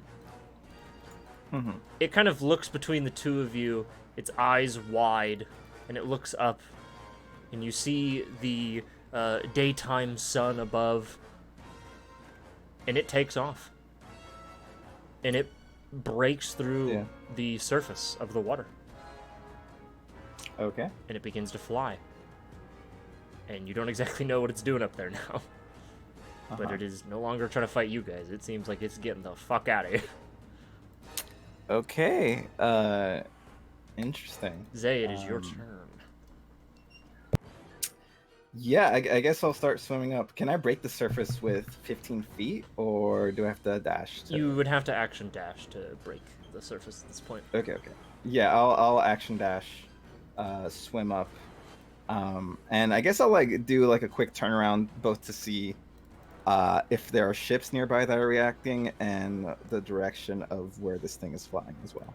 So when you break the surface, what you immediately see is you kind of push your balloon to the side. You immediately see people on the docks and the decks of these ships are looking at this massive, 35-foot long flying salamander creature. It is flying. It has no wings, but it does fly through some form of magic. And it looks around, and you see people are shouting and yelling and get away from the ledges, you see one of the crews has immediately, someone is like, load a ballista! And there's a huge ballista, and they're loading a bolt into it. And you see the creature is just sort of surveying its surroundings. It does not look like it's in a good spot.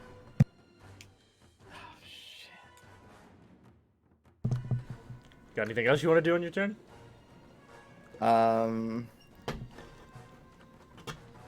I guess. Fuck, man. I guess I'll yell out. It's not an immediate threat to Zay or Brody. I guess I'll yell out to the people on the ships nearby, and I guess I'll just say, don't hit it. I think it's done attacking us. Just let it fly off. If it attacks us, then go for it, I suppose. Make just a general charisma check, because here's the thing. You are a guy who's just breached the surface, and you're trying to shout just to anybody who will listen. Is there only one ship that's... It seems like there's one armed ship that is close to it that seems like it's going to try and shoot it. You're not too far from it. You could shout to them. Yeah, I'll shout that to them. You said persuasion check or just a charisma check? Yeah, persuasion. Pretty high DC, because you are trying to tell a bunch of random strangers as a guy who is just underwater. Hey, stop shooting it! Don't shoot it! Despite the fact that we're just keep wailing at it anyways. Wow. God damn, Sam. Wow. Its silver tongue came out. So you break the surface and you just shout, don't shoot it. And you see the gentleman who's loading a ballista and getting it ready, the two men who are loading it just kind of look at you and stop. And they go, there's a guy overboard! He's telling us not to shoot it! And they hesitate. They stop. They don't seem like they're aiming. You see the creature, it kind of surveys. It looks at you down in the water. And it makes one last, eye contact with you before it flies like a rocket at 120 feet around into the city. And it just runs. Into the city or over the city? Into the city. It leaves. Alright. Combat is officially over.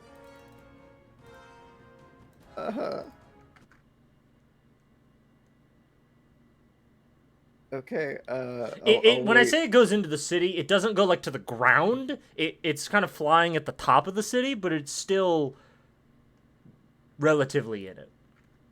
and its flight path seems slightly shaky because of its wounds.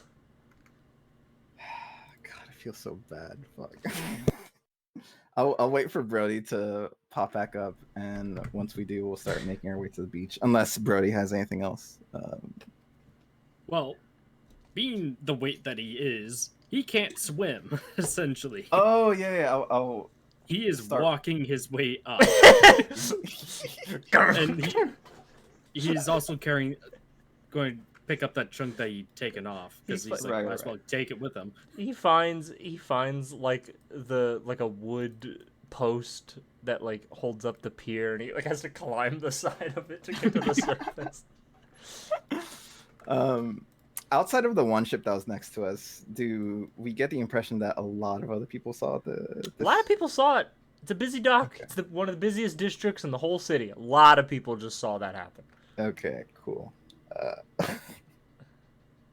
And I assume what does the group on the beach see as all this collapses, basically? We were all distracted by our subway. You guys are eating your subways. Our backs into the ocean. We don't see any of this Yeah, happening. yeah. If any of you weren't so focused on your subway, you would see a large looking at the salamander-like creature, kind of in the distance, fly into the air for a moment and then zip into the city. But you are watching the subway crab, do its little subway dance, and you're eating sandwiches. Go crab boy, go crab boy, go. Go crab boy, go crab boy, go. Yeah.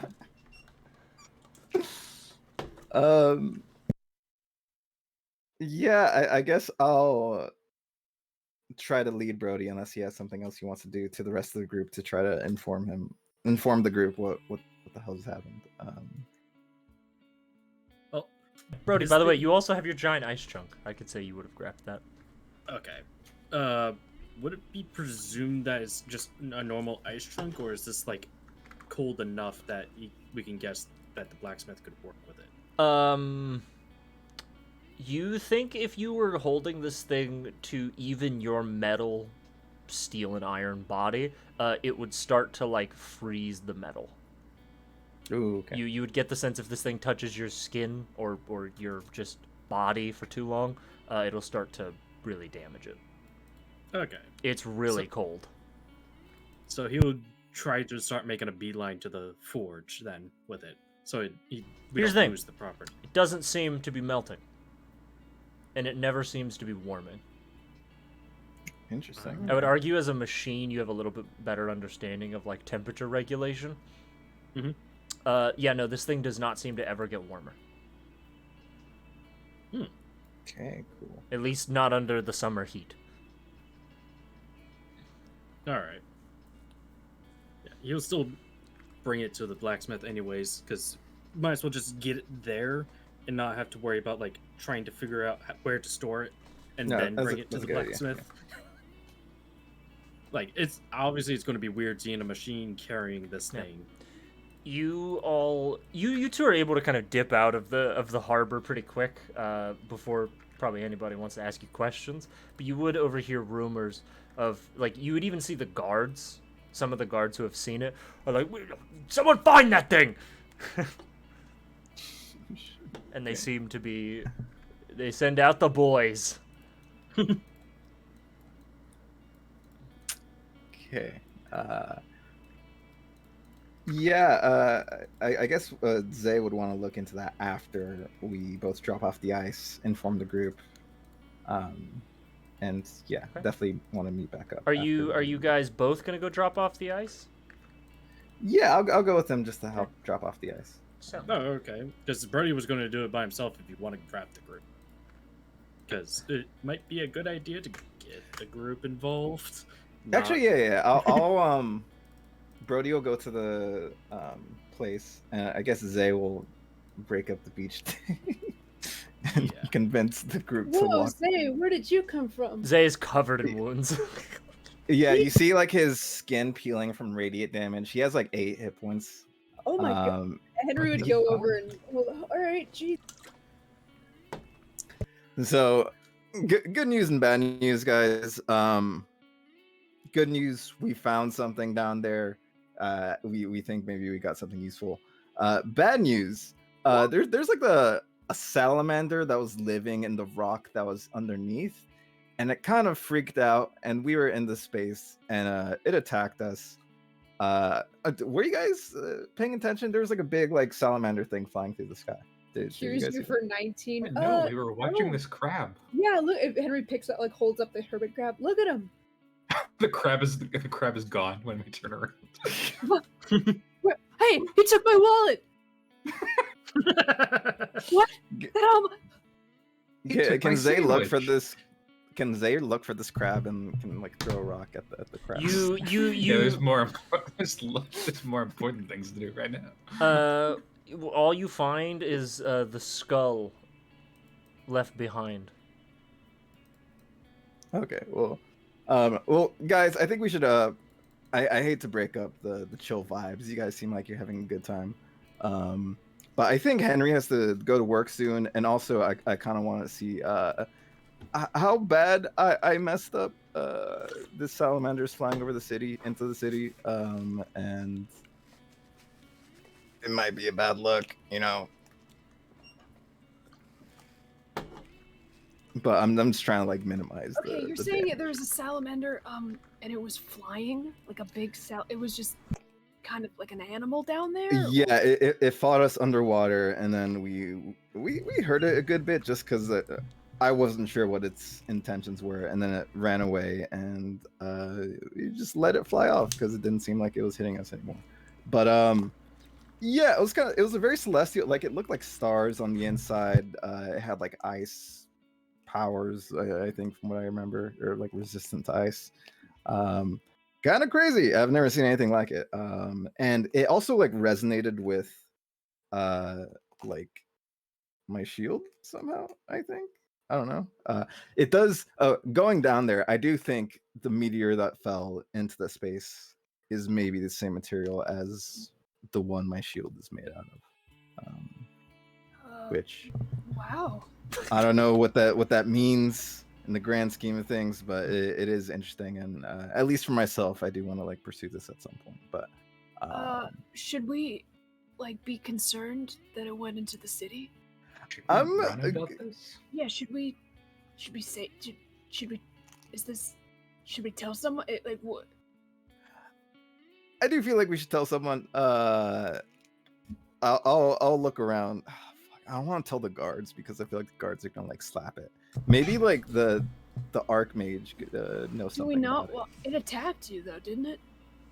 It did. It seemed very animalistic, and I think it I don't know. It ran away and it then continued fighting me to the death. So I tend to give it some leeway, you know. Well, I gotta get to work, but I could ask Professor Body, I guess. Yeah, that's rough, but I gotta get to work, Yeah, buddy. I gotta clock in, man. Yeah, he's like, oh, damn, that's crazy. I guess I could ask my boss about it. Oh no. Anyways. Yeah, that's great. Hey, good luck with all that. Henry's like backing away. He's like, yeah, no, crazy, big Sucks for salamander. you, but you know. Yeah. And he's like, And whoa, then- big salamander that attacked you underwater? That's crazy. Yeah, I gotta open up the stall too. I gotta Jeez. go. Yeah, Jack and Henry like just recede into the background. Really, almost. Yeah, we just like cross we fade out. We like do a peace sign and we fade out of existence. Zay's like, oh Jack, and then you could like maybe look at the ice to try. Oh, where'd you go? Yeah, we're gone. We're not there anymore. We've left the beach. All that's left is Ferrex. Yeah, Ferrex, he's like, what? Unless he's going to like Mohill himself. Dark Yeah. spirit Jack has returned to his world. Yeah, whoever's left, I would want to lead them back to the workshop where Brody is to try to meet up as a group. Ferrex, what are you up to? Ferrex died. So, so I guess, Bibaboo, Brody, Baba-booey. and okay, so yeah, Henry and Jack fuck off. And Brody and Zay, I would guess you go to the smith. Yeah, yeah, and whoever else wants to, but like, yeah, we'll go over there. All right. Brody would stand outside of the forge or the front door because he doesn't know any other doors that would fit him with the chunk of ice. Yeah. So he's just being patient. Yeah. So you guys go, and you see. Hang on. Yeah, you see Elia's brother again. He kind of sees all of you. He's like, "It's you guys again. Your stuff's not done." Yeah, I know. It was just like a small update. We talked to your sister about getting something insanely cold. We went exploring a bit in the bay, and we found this big chunk of magical ice that it seems like would fit her needs. Whoa. It's kind of a crazy story, you know. Classic celestial salamander situation. You know what I mean? Magical He's like ice. narrowed his Mine eyes is and he's weird. looking at you. His card tower falls. Yeah, all right, I'll go get Elia. Elia! Your customers! She comes in. She's like, what? What are you... Oh, it's you. Your items aren't done. She kind of looks past you at Brody, who's holding the big ice rock in, like, outside the door. Just standing Yeah, there. no, it's crazy big, crazy cold. You can kind of see like the mist falling around it. You got that quick. Yeah, you Bring know, it inside. Do you have an alternative entrance that is bigger? I got a back door. Is it bigger? I mean, It's probably like a shipping door, right? Like you just walk through. I guess, yeah. Come on, yeah, it's bigger. I think. Yeah, she takes you through like the shipping door she has, where she gets Yeah. supplies and things. Brody would bring it around back then. Yeah, she would. You see like a bunch of miscellaneous supplies. She opens up like a big set of double doors. There's a bunch of old like smithing equipment, tools, grindstones, that sort of thing. She kind of clears out a spot on her table, puts down like a thick piece of leather and cloth, and kind of says, "Set it down on that." And he'll gently put it onto where she laid out. She kind of looks at it. It has not melted since we have retrieved it. This is definitely pretty much exactly what I needed you to get. Well, kind of. Where'd you get this thing? Crazy story. We were just having a nice beach day. I got some balloons and I got the bright idea. Well, yeah, it's tied to you. Oh, I mean, I paid a lot for it. I can't. Yeah, it's like it's taking up so much space. It's like 50 feet in the air. Well, it's like in the room, so it's just like, oh, it's hitting the ceiling. It takes up so much space. He like pulls it down so he can hold it around his. You hold it. You're just holding it. While I have this very serious conversation. Yeah. So we got a balloon. I had the bright idea. I was like, hey, you know, the comet fell into the bay. I can hold my breath. Brody here, he's a robot, and he's kind of just big man, doesn't need to breathe. And we went down, and saw the ice. Thought, hey, this will be useful. Walked up close. This crazy spectral astral salamander. Wait, you came got this? busting out. Hold on, I'm sorry. I'm. This is so much. So you got this from where the star fell in the city the other Correct, day, yes. and Yes, you just correct. went down there. Yeah, was this is it off limits? I suppose maybe we should have, you know, checked ahead of time, but yeah, we did go there. I don't. That. I mean, I don't think it's off limits. You guys are go-getters. It could be worse. Yeah. All right. I'm sorry to interrupt you. All right, continue. So you went down there, got a chunk of ice. Chunk of ice. Yeah, Brody was great at breaking the stuff up and carrying it and everything. But during this time, you know, as a spectral weird salamander came out, I think it didn't like us. It slashed our ship. It blasted us a bunch. And yeah, spectral salamander, pretty crazy. We hit it a bunch. Eventually, it, you know, ran away, swam to the surface. So, were you outside during this time? Because it flew over the city, and it seems like a lot of people not know about it, which is Haven't heard anything. I've been in the shop all day. Loak, you heard anything? You see her brother, Loak, kind of peeks around the corner. I mean, I haven't heard shit.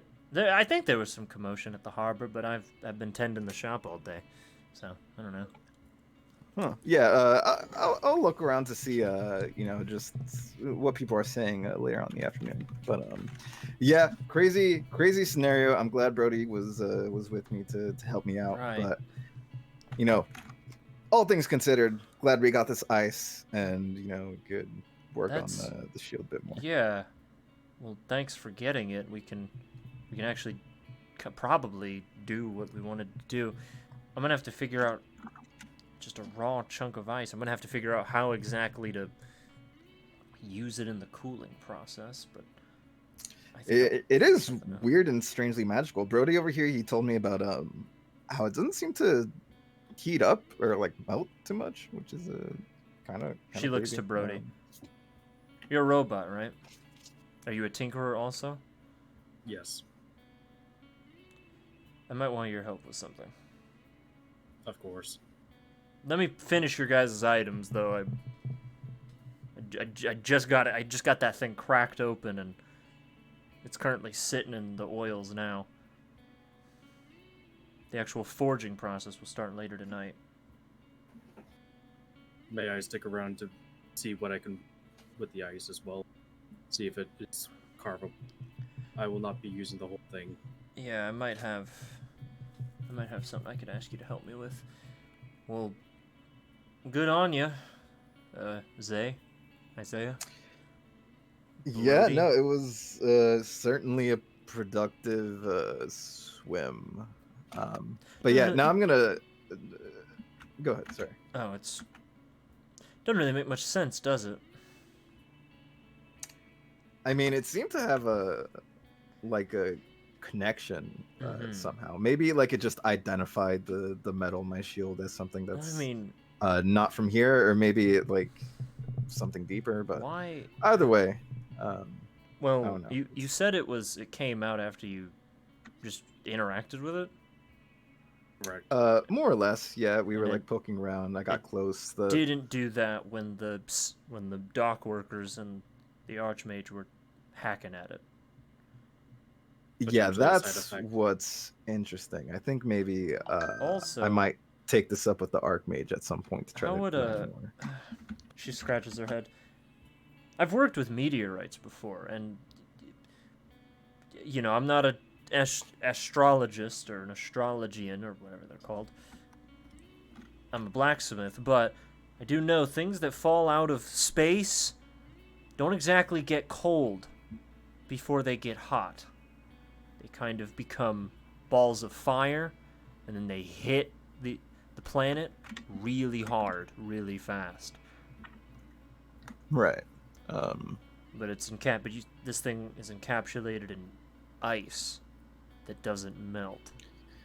It is a very massive area too. It was 50 by 40. Yeah. Some of the people in our group are like magically inclined, but I think this is just so crazy. I think I might have to take this up with the Archmage. Yeah, this is like for a wizard or something. That doesn't make any sense. Some of those lame book people, the snooty ones, really boring. I don't really like wizards. Brody will just give you the side eye of like the malice look. He is a Brody, magic you're user. useful. You make stuff like I don't know. Wizards, they're in the books all the time. Like I'm not. I think they're I'll be as above everyone powerful- else. I'm not as powerful as a wizard, but I can be able to make stuff more. Yeah, I think you love your contribution, Brody. You're amazing. Brody, you're one of the good ones. You're one of the good book readers. Yeah. All right. Well, Don't tell Henry I said this. Tell Henry what? Don't worry about it. all right. Well, Brody, is it? You want to stick around and help out? I can maybe put you to. I could put you to work. Of course. Might need you to jury rig something so that we can actually use this chunk of ice in the forging process. As for you, points to Zay. Yeah. come when those guys pick up their stuff. When all of you do. Yeah, of course. You said another day and a half, more or less. Yeah, pretty much. Nope, sounds good. We'll see each other soon. All right. All right, so Zay, you were able to head out, you and Ferrix. Brody, you can stay, and she will set you to work. Basically, she just needs you to jury-rig something out of this giant chunk of ice so that it can be used in the cooling process. So you know how in blacksmithing, they dunk the hot sword in the water? Mm-hmm. And they do that to, obviously, for malleability and so that it, it's not as hot, and then they put it back in the fire, and they do that over and over again? Yes. Obvious. So essentially, Yeah. that. Yeah, you know how it works. Obviously, that process can get really fucked up really quick if you don't do it right, and you don't cool it long enough, and yada yada.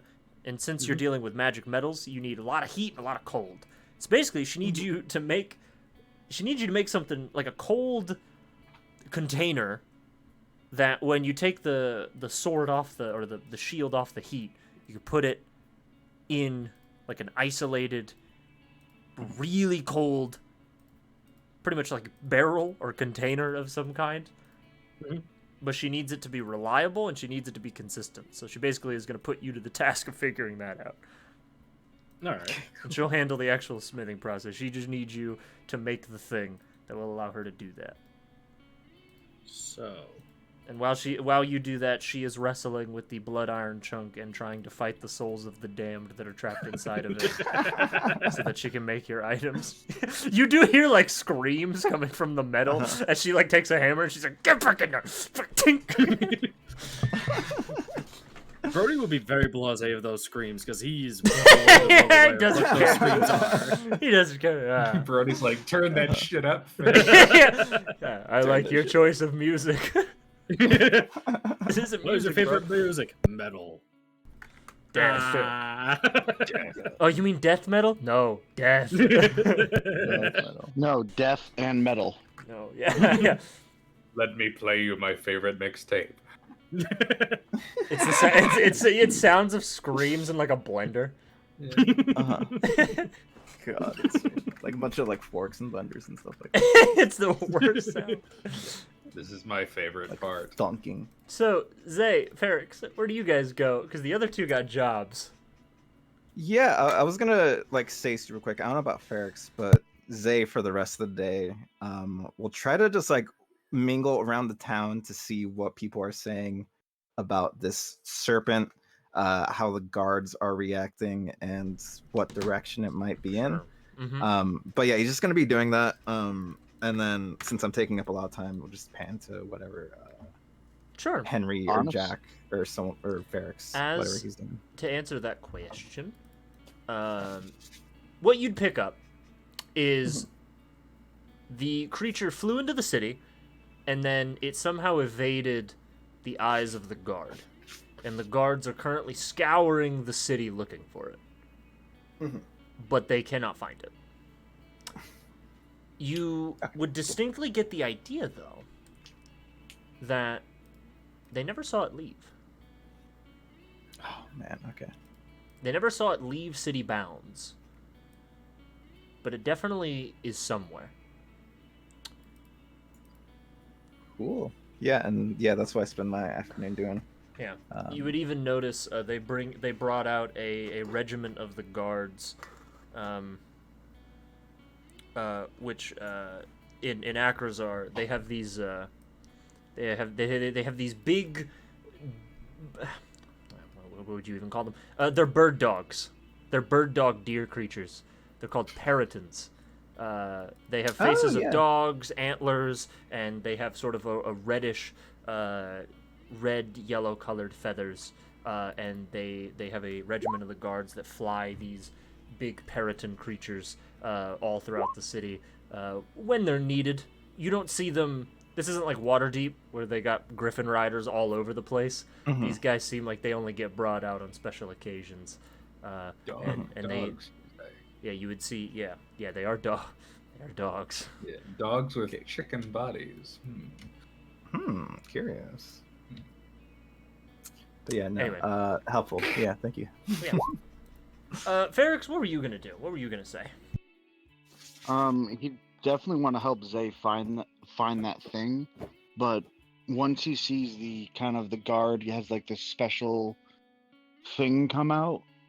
He probably suggests that we leave it to the guards to find it because they are going to be more efficient at covering more ground. Like we can kind of, why don't we just put our word in, say that we were the ones that saw it, and leave like our contact info, and then we just kind of leave it to them. No point in us running around if they have a special unit. I mean, I get why you'd say that, but Ferrix, I'm worried about maybe it being connected to us, especially since guards. I don't think they completely understand the entire situation. They just saw this crazy beast flying over. I think all of this happening. I think I'm kind of being selective in who we tell, and definitely going to talk to the Archmage in a day or a couple days or something. Well, yeah, why don't we get the others and just go and talk to this Archmage? Yeah, in like a day or two, the receptionist told us the other day. Oh, I mean, I definitely have something I need to do in the meantime, but yeah. Yeah, definitely. We like talked around the town a bit. If you have anything you want to do, I can help you out as well. And then Henry and Jack and Brody's busy. They can do their thing too as well. Hey, did that library I went to, did it have anything? I'm trying to remember that staff that I got, the one that had the bastard stuck in. Yeah, right. Do you think they'd have anything on that? How to reverse curses and whatnot? I do think it's worth pursuing. But yeah, there's the public library, which, from what I understand, doesn't have like a ton of deep or arcane knowledge. Some of the other stuff, I think we would have to get like a pass into to find what I think you're looking for. And I hope maybe we can ask the Archmage that, say like, hey, what's up? Can we get into the library? We have this weird magic staff that we're trying to look some. Well, to find out more about. I figure we either kill the bastard inside, because I'm not letting him out. We either get him to agree on a deal, or we do something about the curse he said. Because there's no way that we're gonna get, him to just be like, oh yeah, I'll leave and I'll let this tree spirit back to like. I don't think he's gonna just do that. I think we have to strike a deal, or we have to kick his ass. Yeah, I think we need to find more information and then maybe confront him and talk to him, and then we can see what's what. Yeah, I don't know much about the city. Would there be a druid circle here? Inside the city, I don't think so. Maybe we can like ask around to see if we can get a better idea of the wilderness around the city, but yeah, I don't think any druids will be hanging out in here. We can look. I think we just need to start with maybe just looking up some druidic magic, but I don't know if they have anything on that. I feel like the druidic magic studies happen within druidic circles. Yeah, that's my uneducated guess too as well. But yeah, no, I don't know. We'll see. We'll wander around, try to see what we can find. Yeah, so you said it's not the public library, it's that, I don't want to say private library, but the city library you said has the... There's the Archmage library, and then there's another library from the research faction people who keep all the information to themselves.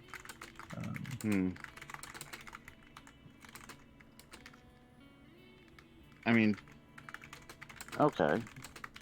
And the Archmage section, the Archmage library is the one you went to, where you were told to wait a day or two for the Archmage, right? Correct, yes. Okay, so he'll probably hang out for now and see if he can ask for a favor to look at some stuff. So he'll probably just... Yeah, for the rest of the day, maybe we can walk around and try to get you acclimated to city life. Yeah, I mean, I definitely want to see more of it. I'm thinking about... that sounds weird, but we fought a fucking tornado. What if we started just writing and making stories after this? That'd be pretty. Yeah. I do think we're starting to make a name for ourselves. I do think maybe we should come up with a group name or something at some point. Since yeah, I don't know. I was thinking about it. I mean, we're with the Midnight Caravan. Why not just the Midnight Marks? Yeah, I think that can definitely like go in a hat, and we could present it to the rest of the group. But yeah, no, I don't hate it. It's a decent name. We could try it out Yeah, later. it's simple. It's not Yeah. evil. It's not good. It's just, yeah, you hire us. Yeah. But yeah, I'd be down for a walk in the city. Sorry, someone asked me a question. No, Connor was just being cursed again. Oh, okay. Sorry. As you were. But yeah, no, I think that'd be it for the rest of our day. But yeah. Okay. Yep. Quick question. Conrad doesn't have access to magics. Because I feel like I would have asked him this when we were talking about this stuff. He doesn't have, like, remove curse or anything as a druid, right?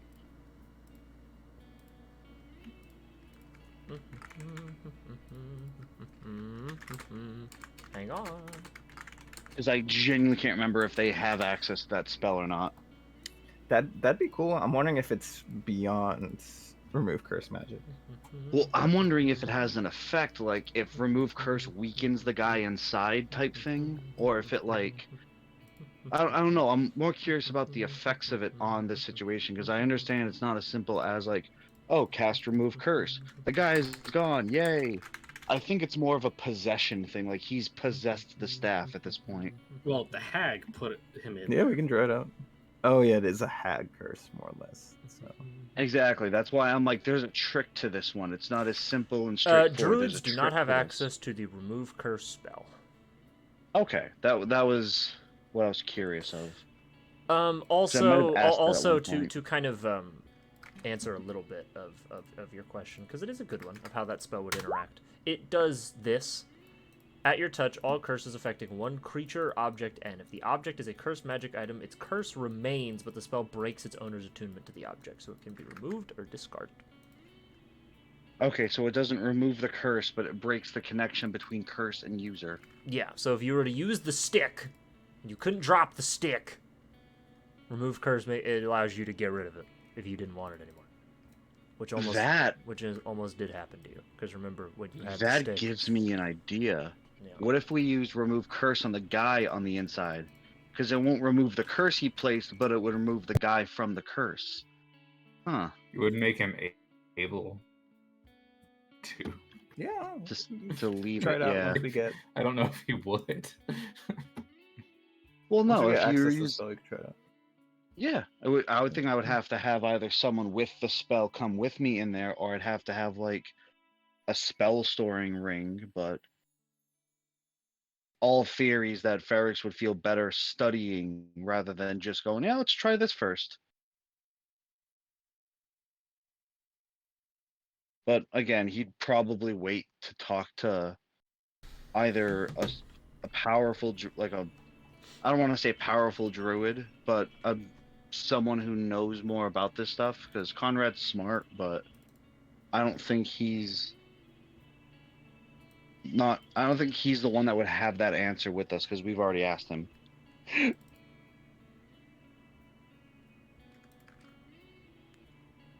Sure. Yeah. So So I'll just is wait. that all you do? We'll walk the city, basically, just get a better look and see if we hear more rumors maybe about this serpent. Sure. Sorry, salamander. Oh, it's a weird fantasy creature. Call it whatever you want. So, the two of you with jobs. Which one of you Nerds. wants to talk first? I can. All right, Jack, what are you Since doing? mine will probably take less. I'm trying to sell items. Okay, you'll go to sell some little items. Alchemist's Frost for sale. All right, how many items are you trying to sell? I have 5 left. All right, roll me persuasion for the day. The... Unfortunately, God you did damn it. not sell a single one. Damn, dude. Oof. The don't market remember is what it. bad today. What was it? Last time, since I'm selling them for below market price, I think you said I got like a certain bonus to it. Oh yeah. I did say, I believe I gave you advantage, or I either gave you advantage or +2. Either way, that does guarantee that you sell at least one. So you sell one. Yeah. Yeah. With him rolling low, I imagine Peachtree just One coming out and starting guy who's like burned on half of his body, actively on fire as he approaches. Hey, do you have anything to put this out? I need it. He buys your alchemist this frost. work. He buys your alchemist frost, bashes it over the side of his head, and his fire goes out. Hey, thanks. And he He just leaves. turns into a block of ice and flies away. Yeah, thanks. falls face forward, slides down the street. Yeah. It's Mr. Frost. It saved him and it gives him transportation. Who needs a carriage when you could freeze yourself? Yeah. I'm a lifesaver. I changed lives. The day's kind of slow for you though, and after your one eventful sale, you do see a familiar face.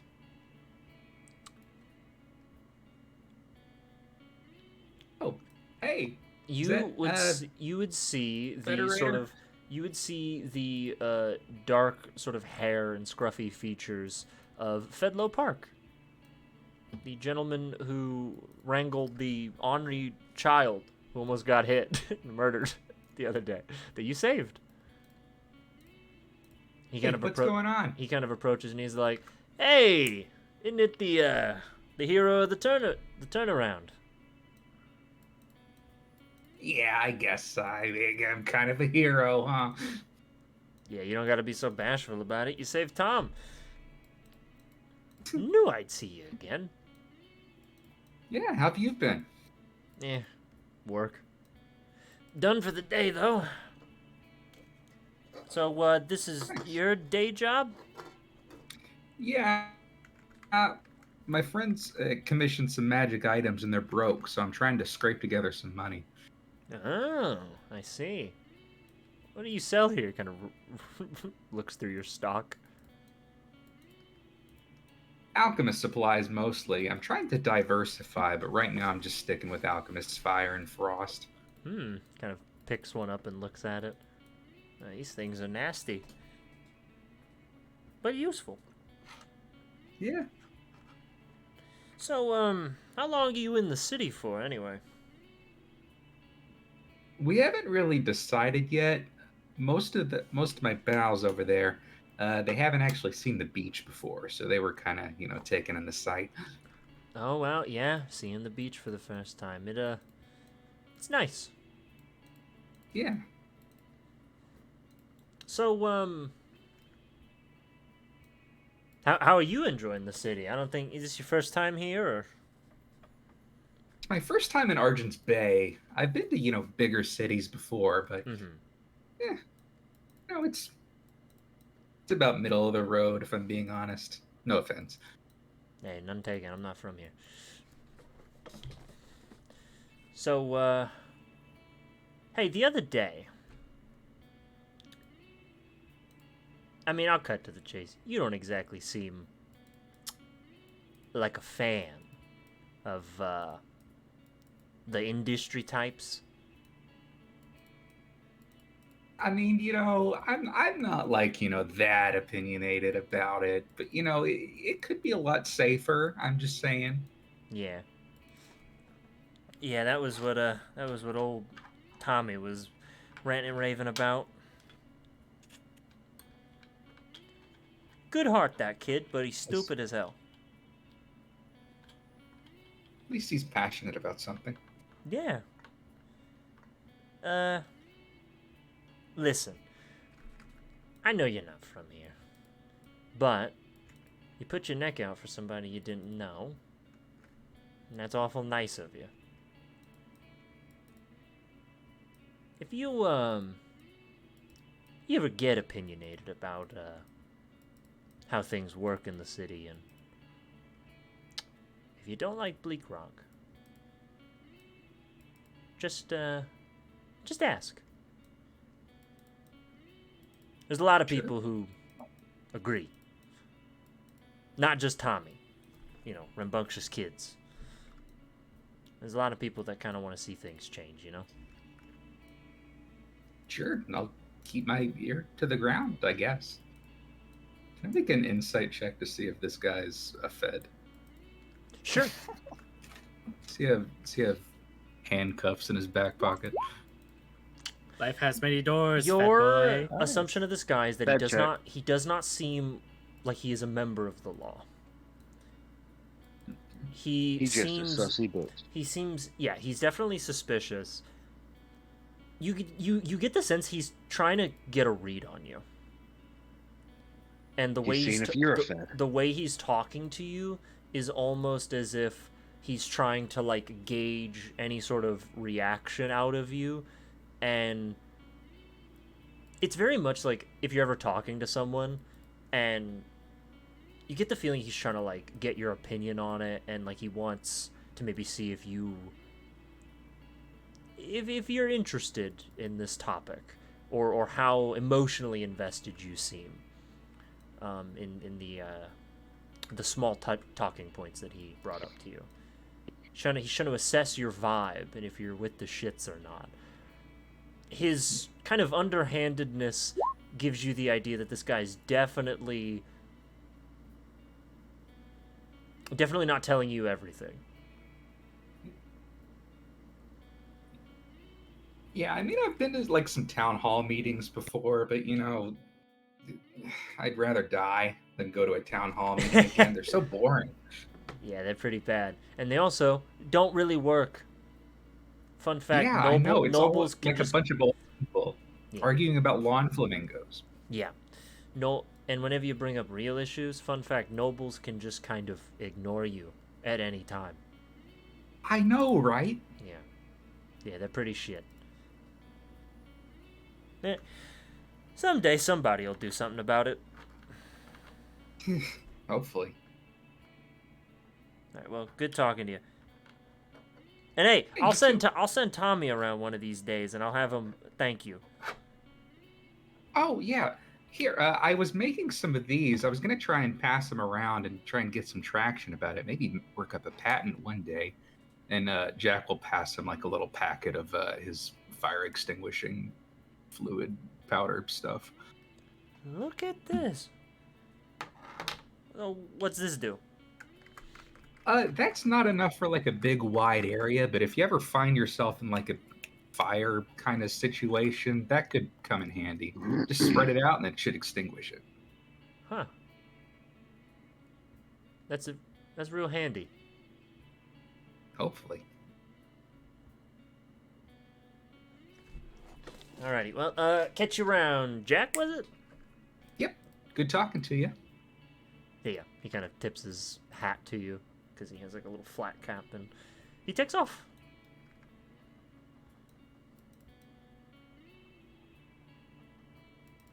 So, if that is the end of your day, Henry. Yeah. Henro. You go to work. Working 9 to 5. Yeah, you go to work.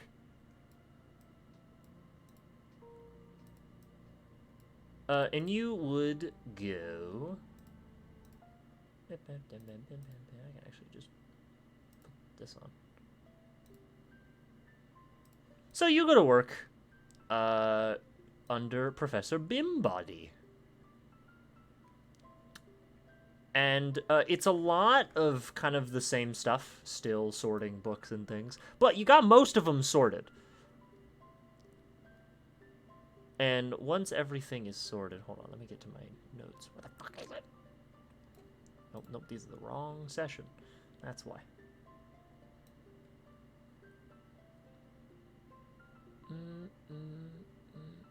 There we go. So,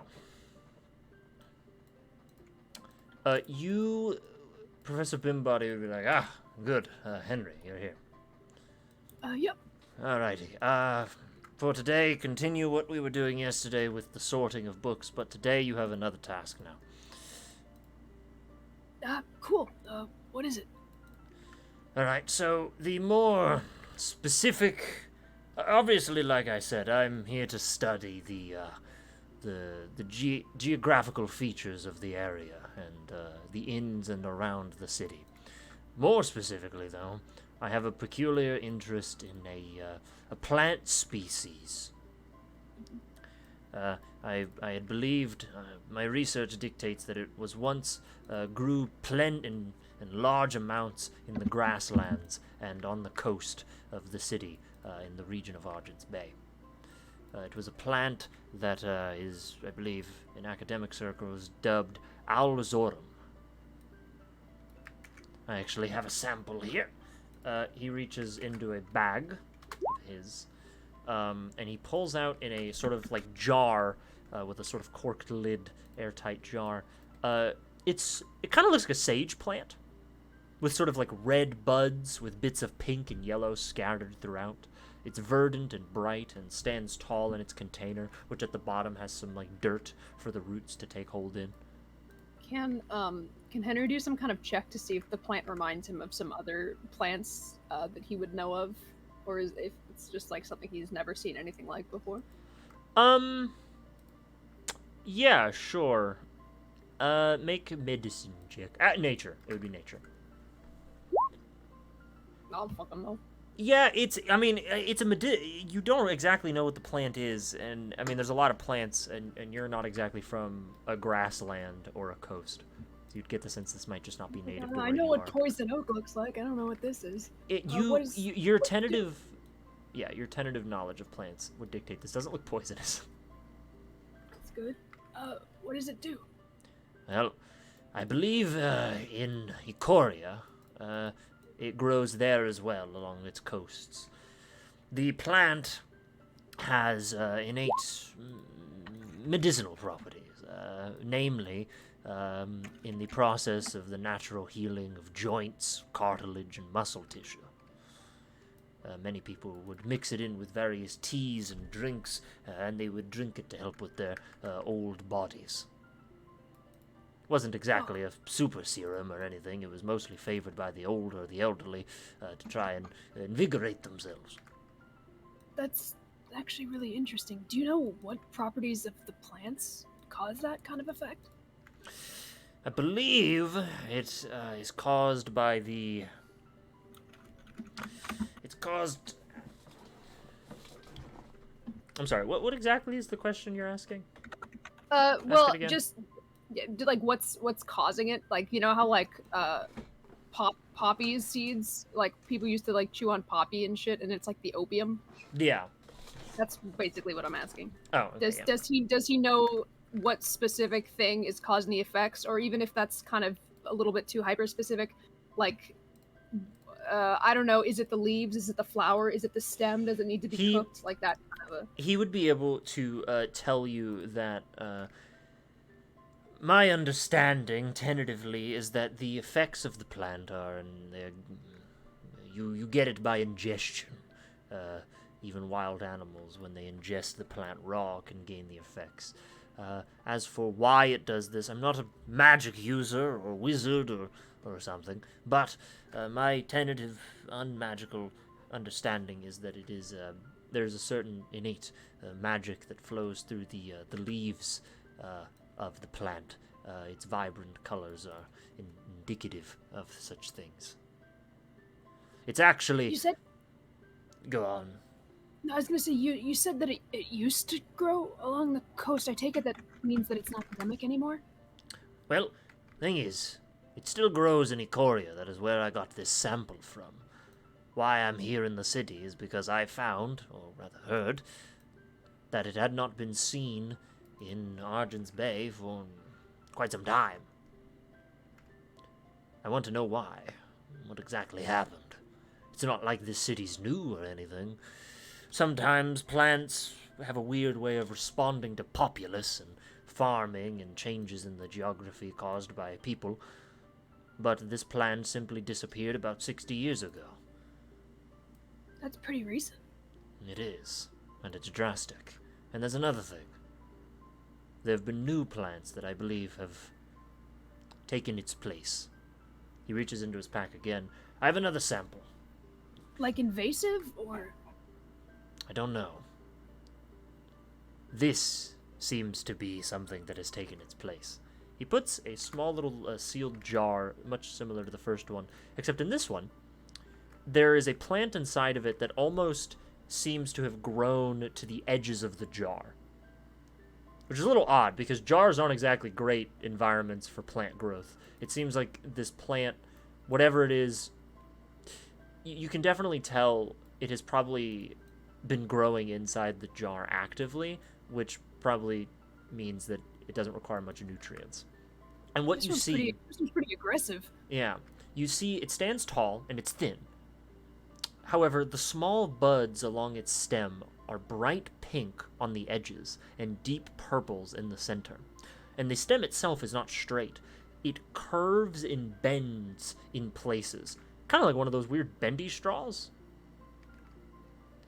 And the buds are almost like... They're similar to the buds on like a sage plant, but they're kind of sporadic, and they kind of go out, and they touch the edges of the jar. It's a very asymmetrical, odd plant.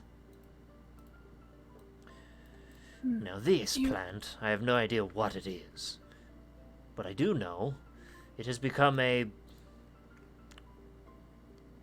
become tentatively found in certain circles that have made their way to Ikoria. It's highly poisonous. Do you think it's out competing the Alzorum? I don't know. I know that it has strangely similar but very dangerous effects to the Alzorum. The Alzorum repairs joints, tissue, things like that. It almost exceeds the healing properties.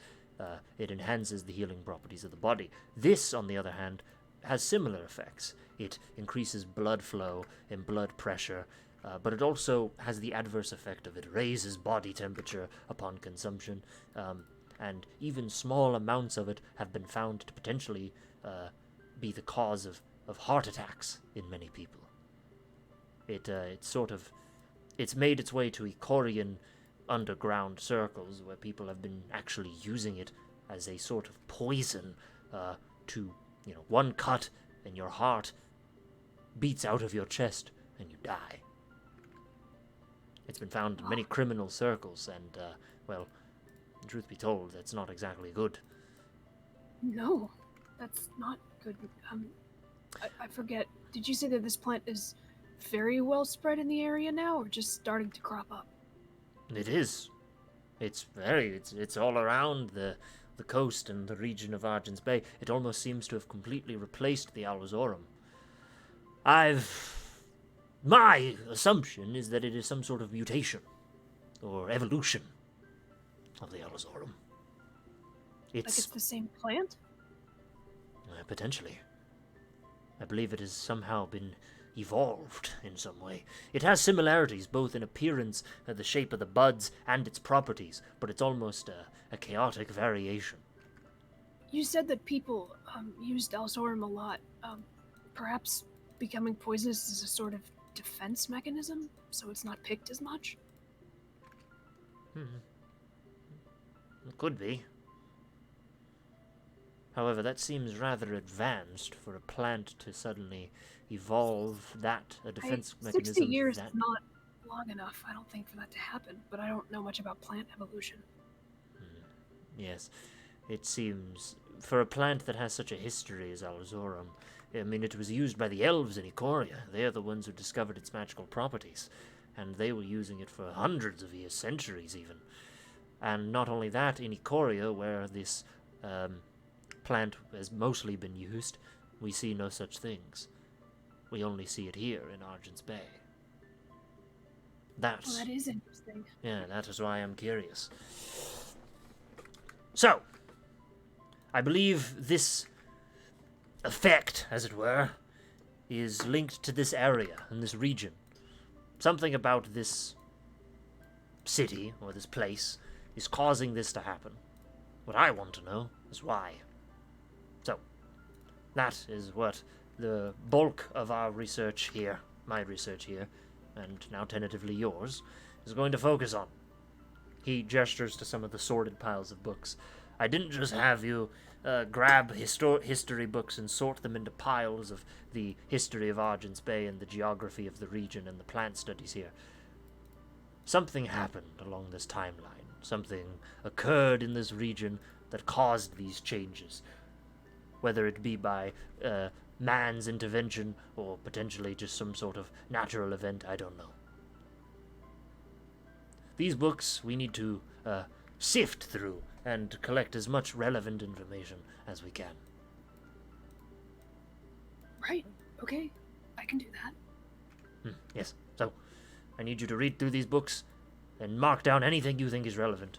Even if you ever find yourself second-guessing yourself, write it down anyway. It's better to be wrong and observe wrong information and deduce that it's wrong than to simply ignore something that could potentially be what we're looking for. So write Henry's everything down. internally so excited. He's so fucking fun. He's like, yes! Yes! It's like, yeah, I got it. All right. You do that. I'm going to be helping you. However, during the day, there might be times where I have to leave you alone. I'll simply leave you here in the Magenta Palace. I'm sure you'll be fine. I have to go deal some meetings with some associates. No problem. All right. And he kind of sits down. There's a little desk off in the corner. You can make yourself comfortable there. Henry grabs like an armful of books and like a notepad and like walks over to the desk. Sure. You would go over to the desk. You do notice on the desk, as you kind of put all your things and you start getting sorted, the desk already has a couple things on it that are kind of in the way. And it seems to be more letters. Some of them have been opened. The wax seal has been broken. Others are completely closed, and they all seem addressed to Professor Bimbani. I guess Henry would just kind of like neatly put them in a pile, kind of like stack them together. Be like, Professor, you have some unopened mail over here. Where would you like me to put it? Just put it in the corner, please. He puts it in the corner. Yeah, he doesn't talk anymore about it. He just Yeah, goes that's to fine. his Henry's not desk. gonna be like, let me open your mail. Yeah, let me No. open your mail. No, Henry's not a psycho. No, he's not gonna. No, he would just Let put it me in the read corner. your shit. Yeah, he's not thinking about it. He's just like, all right, yeah, this guy just hasn't opened his bills, whatever. So he goes back. He's gonna start really looking through the books, and just reading them, taking it all in. Sure, yeah. There's a lot of information. So, Thriving. yeah, it is a lot of reading. And as you sort of engage in your work, and the minutes turn to hours, and the day sort of continues on. And as it does, and we almost start getting to the end of this day, we're going to take a break. Okay, We're going fine. to take a, call it like 15, 20-ish minute break. Give people time Sure. to walk whatever What a animals. crazy. Whatever beasts. I just want to Discussion. when before my work day ends, I do want to talk to him about the salamander, but I was probably going to do that before I leave. Just to let you know. Yeah, we'll do that after break then, for sure. Cool. Man, what a session. What the fuck? Yeah. What a delightful, relaxing. I know, subway right? focus. Yeah, you went to the site of a meteor. Yeah, no, it's. I said I was going to. I got what I asked for. And I, there was I more hope to you that like. I than hope we it didn't thought. throw you too much that you had to fight for your life against a. No, it was fun. It threw me off, but like in a good way. Like I was like, oh shit. I'm glad I had Brody with me. Please, can everyone look at the stream? No.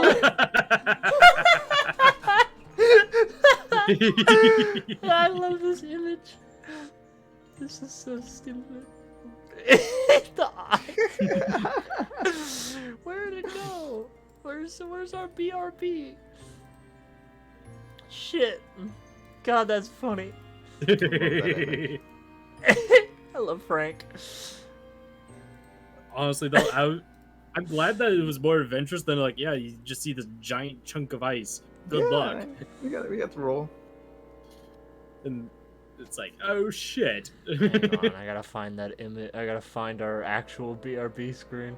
It's from a movie called Samurai Cop. I don't recommend it, but it is hilarious in a bad way. It's good. I think it's a. It is a really goofy, cheesy, old, shitty movie. It's a B-rated film for a reason. Who sent love me it. the BRB screen? Was it Spooky or was it Alan? Spook. It I was- didn't make it. Spook did it with the Hold on. testing out the 8-bit, I believe. Hang on. Damn, I was really wanting to see fucking Jack go sicko mode with the Bleak Rock guy. Where the hell is it? I know it was also posted in, I think, either Gen or Art. Yeah, it's somewhere. I gotta grab it again. I'm trying to find it on my desktop, and I'm struggling to find it. I'll search through the Art channel. If you could. Let me get some water.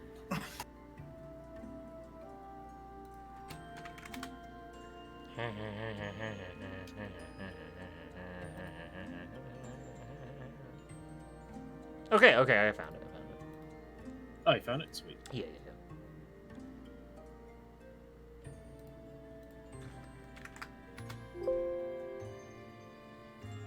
It already exists? Okay, so I guess it was in there, I just didn't see it. Whatever, bro. Done. Alright, here's our actual BRB screen. And not Frank from Samurai Cop. So what kind of stream are you guys? Yes. I do love him, though. I do just like him, like, being in the background. I do. He's gain just a like lot of- hiding in the corner of our stream I on do. occasion. I do gain a lot of enjoyment out of that. I also like the joke of Fedlo trying to recruit Jack for the homosexual underground. That is a good read on what's happening in the plot. Alright. So first we had the alchemist. Now we got another guy. Yeah, now we're collecting. Alright, I'll be right back. All right.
Uh-oh. My mic was unmuted. The whole stream could have heard me shit my pants. Chopper, like really white. Oh my god. No, I didn't say anything. I didn't say anything. I gotta be Did hyper you? aware of that from now on. Did you? No, I didn't do a Pete Davidson impression, nor did I say penis enlargement pills. Well, that you did. We just suddenly hear a pop up of a clip being made. Yeah, I just. Bodies like a melody.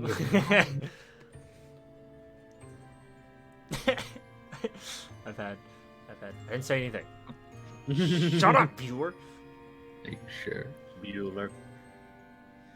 Viewer. Viewer. We all say that in ominous unison.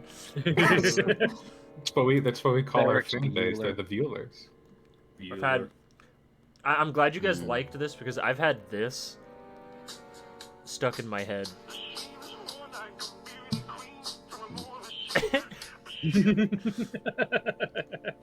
God. You probably couldn't hear it. It's the Mission Control from Deep Rock Galactic singing Billie Jean. Yep. It's so fun. I really like the Mission Control Deep Rock memes. Honestly, though, Mission Control is one of the best ones to be listening to. Oh yeah. Especially when like shit hits the fan and all of a sudden you just hear him just do whatever. This is who I've had stuck in my head. Honestly, I'm upset. I'll never be. Thanks to me, we now have the power humanity has coveted since the dawn of civilization. Prepare to see the future, kids! Prepare to watch me seize the world and remake. This guy does kind of look like you, though. It's beautiful. He is beautiful. Yeah. Hey, no Love lie. him or hate him. Yeah, love him or hate him. The garbage man is what peak performance looks like. It looks like Jack Black. He sounds a little like Jack Black. I'll give you that. This is a deep pull, but he voiced Knuckles in the Sonic OVA. Why does he look like Jack Black if he was a character on Always Sunny in Philadelphia? Hey, I'm not the only one. 2 years. That's the guy. Like, you know how there's like variants from like the the whole man. Loki memes? Like that looks like Jack Black if he came from Always Sunny in Philadelphia. Like if Charlie and Jack Black had a kid, that's the son. That's him. the garbage man. They did a Steven Universe fusion. Exactly. Also, still pissed that I stabbed that fucking soda can. I was sitting off to the side and I was like, oh, cool. Just flicking the knife and all of a sudden here, psst. I was like, fuck. I was at when I was at work, we were opening up some of the sodas for the fridge, and one of the kids was like using his knife to like rip open the plastic instead of just ripping it open with his hands, and he hit one of the soda bottles, and because of all the the Carbonation. the and shit. fizzy, yeah, the fizzy from the soda, it started spewing out, and one of the girls behind the register out loud, just without even missing a beat, just, oh, we got a squirter. And the worst part is my boss couldn't say shit because he was too busy laughing. I missed that boss so much because he was such a good sport about shit. This is literally Alan right now. Let's see. Soda! Because I got that soda. Soda! Soda! Hey, Soda! Hey, can we get a soda in chat? Yeah, pour one out for our president. Yeah, pour one out for Byron. Pour one out for our boy Sleepy Joe. He just wants soda. Joe Biden. Listen, Joe not Biden.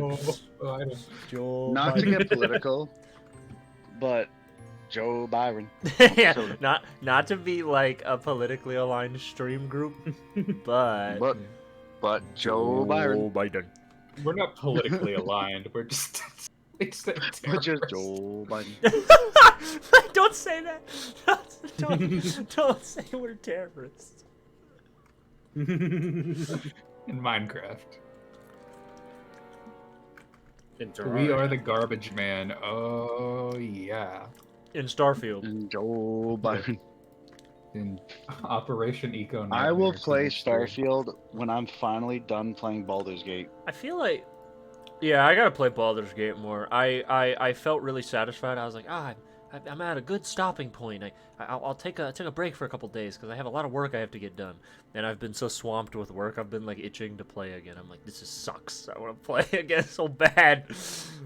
I like Baldur's Gate, but at the same time, there's like some things that's like, oh yeah, I could do this. And I was like, wait, shit, that's our shit, not the game rule.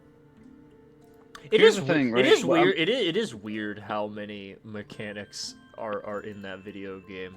I won't talk about the story. Just the mechanics. Oh, so I want to talk about the mechanics. I get I shut love down. the part where Okay, I see how I it love the is. part where they got to the gate and they said we have arrived at the Baldur's Gate. Yeah. And the credits rolled. Yeah, I do like the part where they go, "We're in Baldur's balls," and then, Titanic balls. yeah, and then you get eaten. Yeah. No, there, it is cool how they implemented game mechanics and turned it into a video game style. I mean, it's just 5e, but it's interesting how many rules aren't official.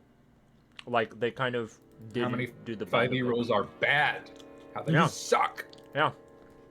Yeah, they got rid of like you know our sorcerer rule we were using in last campaign about quicken spells and stuff. What?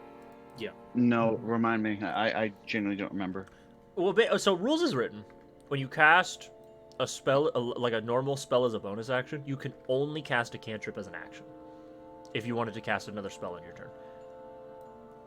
That is the weird semantics ruling about it. Because a lot of people will say that the rule is you can't cast 2 leveled spells on a turn, but technically that's not actually how it's written. It doesn't really make a difference, I guess. But anyway, that's the official by the book ruling. Baldur's Gate doesn't have that rule. Most D&D tables don't either. It's not in the game. Yeah. They said fuck that rule. So if you're a sorcerer, you can just throw spells all the time. It's weird. And It's a weird decision. There's a lot of decisions they made like that, where it's like very weird, like home table rules that are in the game. Like potions is like a bonus action. Yep. Which that's like a table rule typically. That's not an official rule. but then it Stuff turns like into that. an action when you throw it at. Yeah, you can chuck it at people. Yeah, it's pretty interesting. The mechanics that they chose to change and do stuff with. They've also balanced the game. Weirdly, so it's neat. I mean, it only goes up to level. I don't know. So The like only you thing- can't get to the 20s bullshit. I don't know. Yeah, like if you reach what I think is cool is how like people will argue, oh, a nat 20 is only applicable in combat. Yeah. It's they say when you do any ability check in like regular role play moments, a nat 20 still auto succeeds, which I think is cool. Yeah. They also got Yeah, I get the mindset behind that, but like, You understand why they do it, but it's so much more fun to see a nat 20 and just get excited over it. I think a nat 20 should be an auto failure. And a natural 1 is an auto success. Natural 20. I mean, One is also an I mean, auto failure. Baldur's Gate does fall into that goofy video game territory where because it's a video game, you can abuse D&D mechanics way more. Because you can save, right? And you can just reload. You can just save scum. And it's so fun. Here's the thing. Why aren't you letting us do that, Don? Because fuck you. I don't like you. That's why. It's I also- personal. It's entirely personal. Every time I tell you you can't do something, it's personal. It's because I don't like you. I like how there are people online that are Are joking. we talking about me? Nah, you good. Yeah, I'm talking about how I don't really like you guys. Yeah. No, Every I think every criticism- ruling where I say no is because I dislike you inherently. I love how the people online are like, oh, I don't like how Baldur's Gate is playing this rule, and everyone just turns around and goes, well, that's how they're running their game. I like how they What- balance what do you- Warcaster. No, it's interesting. It's They interesting. basically flat out said, hey, you don't like how we're running our game? Well, fuck you. This is our D&D game. You can't say shit now. I like how Yeah, Dawn they're- invented D&D. I thought that was pretty Dude, cool. Me? Don't give Yeah. Don that credit. He did invent it. It was really crazy. I do think that if they He made didn't me the invent creator D&D, of he Baldur's invented Gate, tabletop. I'd have done a better job. I'll say it. I'll go out there. I know it's like I know it's like the most revolutionary video game of our generation at the moment, and like that's probably not true, but it is a good game. I would love have people added that are more, like, more dog eating options. I think but- I think I really would have like done a lot better. Sorry. Hate there to are say people it. online that are saying like, oh, Starfield better be a good game because Baldur's Gate 3 just set the fucking bar. They well- better not have. Baldur's Gate 3. Apparently it's No, very but good. they're not Baldur's talking Gate's mechanics. great. Balls Gate. Baldur's balls. Baldur's balls baits. Baldur's bait. I will Balls say Gate. these She balls. ball my dirt into like gate. yeah. She ball on my ball until I gate on your ball. Like, She Till I ball on err. my dur. Until I She ball on my dur until I gate. Digother welcomes you, Nerevar, my old friend. And then we also offered these nuts Meta mis bocas. as Ventus wine. sick of it here. What is like the Connor speaks Spanish arc? What is this? Meta mis huevos en tu boca. Is Connor like That's like the only phrase he knows. The yeah, worst but he's part is never the only done people- this before. This is like new. He saw the Knuckles TikTok and he can't forget it. Oh. Estoy aquí para It's Yes. from a TikTok. Yeah. traseros. I thought Connor is like trying to flex that he's like bettering himself and learning a second language. No, there's a TikTok where it's like they were in VR chat and then Ugandan Knuckles got ratioed. Dos permesa, por favor. Okay. We're back. I could start speaking German, but then we got a No. problem. Speaking English, we're all too stupid to speak a second language. Well, it Especially doesn't help George. that half my vocabulary in German is swearing. That's all So. you need. And they will sure as shit get us banned.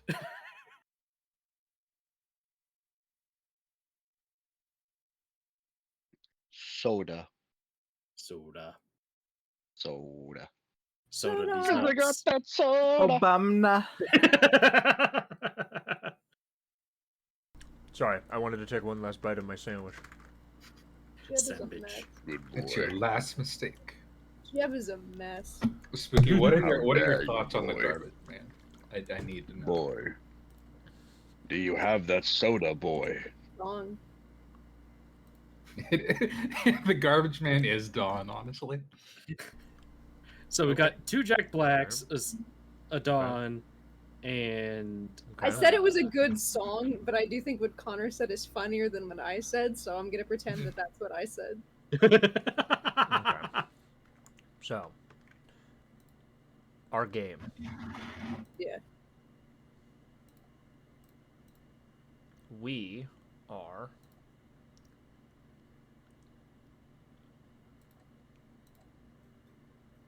hanging out.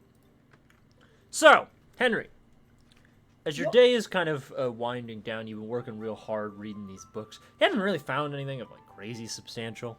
It's a lot of words, and you're not, you're not unused to it. You read books all the time, but it's a lot. You wanted to ask Professor Bimbody something.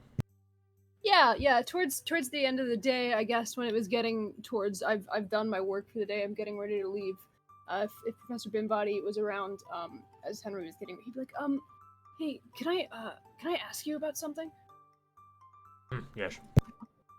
So, earlier today before I came to work, some of my friends and I went to the beach, and two of them, well, you know about the meteor that fell on town recently, right? Yes, talk of the town. Right. So these two friends of mine, they wanted to investigate, and it just so happens that neither one of them need to breathe. So they sort of just walked over to where the meteor crash site was. And they found something kind of weird. Really? Yeah. Oh, really? They went to the site of a meteor, Can Henry insight check with this weird vibe? This guy is a mad. a rock from space, and it was weird. It was strange. And let me guess, they were surprised by this. They were. Right. Continue your story. Can I insight check if he's patronizing me? Yeah. He's not patronizing you. He seems instantly frustrated by your stupid friends. Okay, yeah, I wasn't there. I was on the beach, you know what I mean? Just enjoying the sun, eating a sandwich. I didn't do that, because why would I do that? That'd be stupid. I wouldn't do that. Even if I wanted to, I wouldn't do that. Well, yes, you're a smart young man. However, it seems the company you keep is about as sharp as a rock. Yep, I wouldn't have done it. I wouldn't have done it if because I could have, but I chose not to. I chose not to do that, even though I could have. Anyway, they went down there, and they found it was like a chunk of ice, weirdly, underwater, that was like in it. They took a piece of it, and it's like forever cold, even in the sun. But that's not the weird Interesting. part. Yes. Well, I wasn't there, like I said, but there was what did they say? It was like a giant winged, or not winged, but like a giant salamander that came out of it. He looks. That was your friends. Well, friends is maybe a strong associates. He puts his head in his hands. I mean, you know. What is it with the minds of young people that they always feel the need to poke and prod? Actually, they're like 10 years older than me. They're old. Yeah, they're way older. You're like 18, young man, right? 19, 18? I'm 18. 18 plus 10 is 28. That's a 30-year-old man, practically. Well, one of them is... Well, actually, I think Zay's older than that, so older than 10. I think Zay's like 32 or something. I don't know. Fully realized adult. Brain fully developed. Thought it was a good idea to go... Is your friend an academic? Wizard, perhaps? You see Henry's eyes glaze over as he, like, flashes back to, like, Zay, like, falling into the cranberry bog and just, like, various, like, situations where Zay has just, like, almost died. And he's like, he's, got the scientific spirit. Cut to, like, a memory of Zay, like, licking things. Bimbody looks at you, just stone-faced. Oh my god, he's an idiot. I mean, he's gotten to the bottom of a lot of mysteries. Like, Wait a minute. Was this the shirtless man? The blue one, yeah. Oh my god. Anyway. Never trust a man with his tits out like that so brazenly. Doesn't matter if it's summer. Oh my god. I'll take that life advice, sir, but the giant, like, 30-foot salamander that attacked them, and then... Well, are they alright, then? I'm assuming they're alive.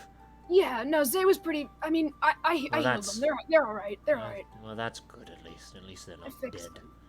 No, they're very much, they're alive. Well, there's just... Do you know what that would be? I don't know if that's like an animal that's...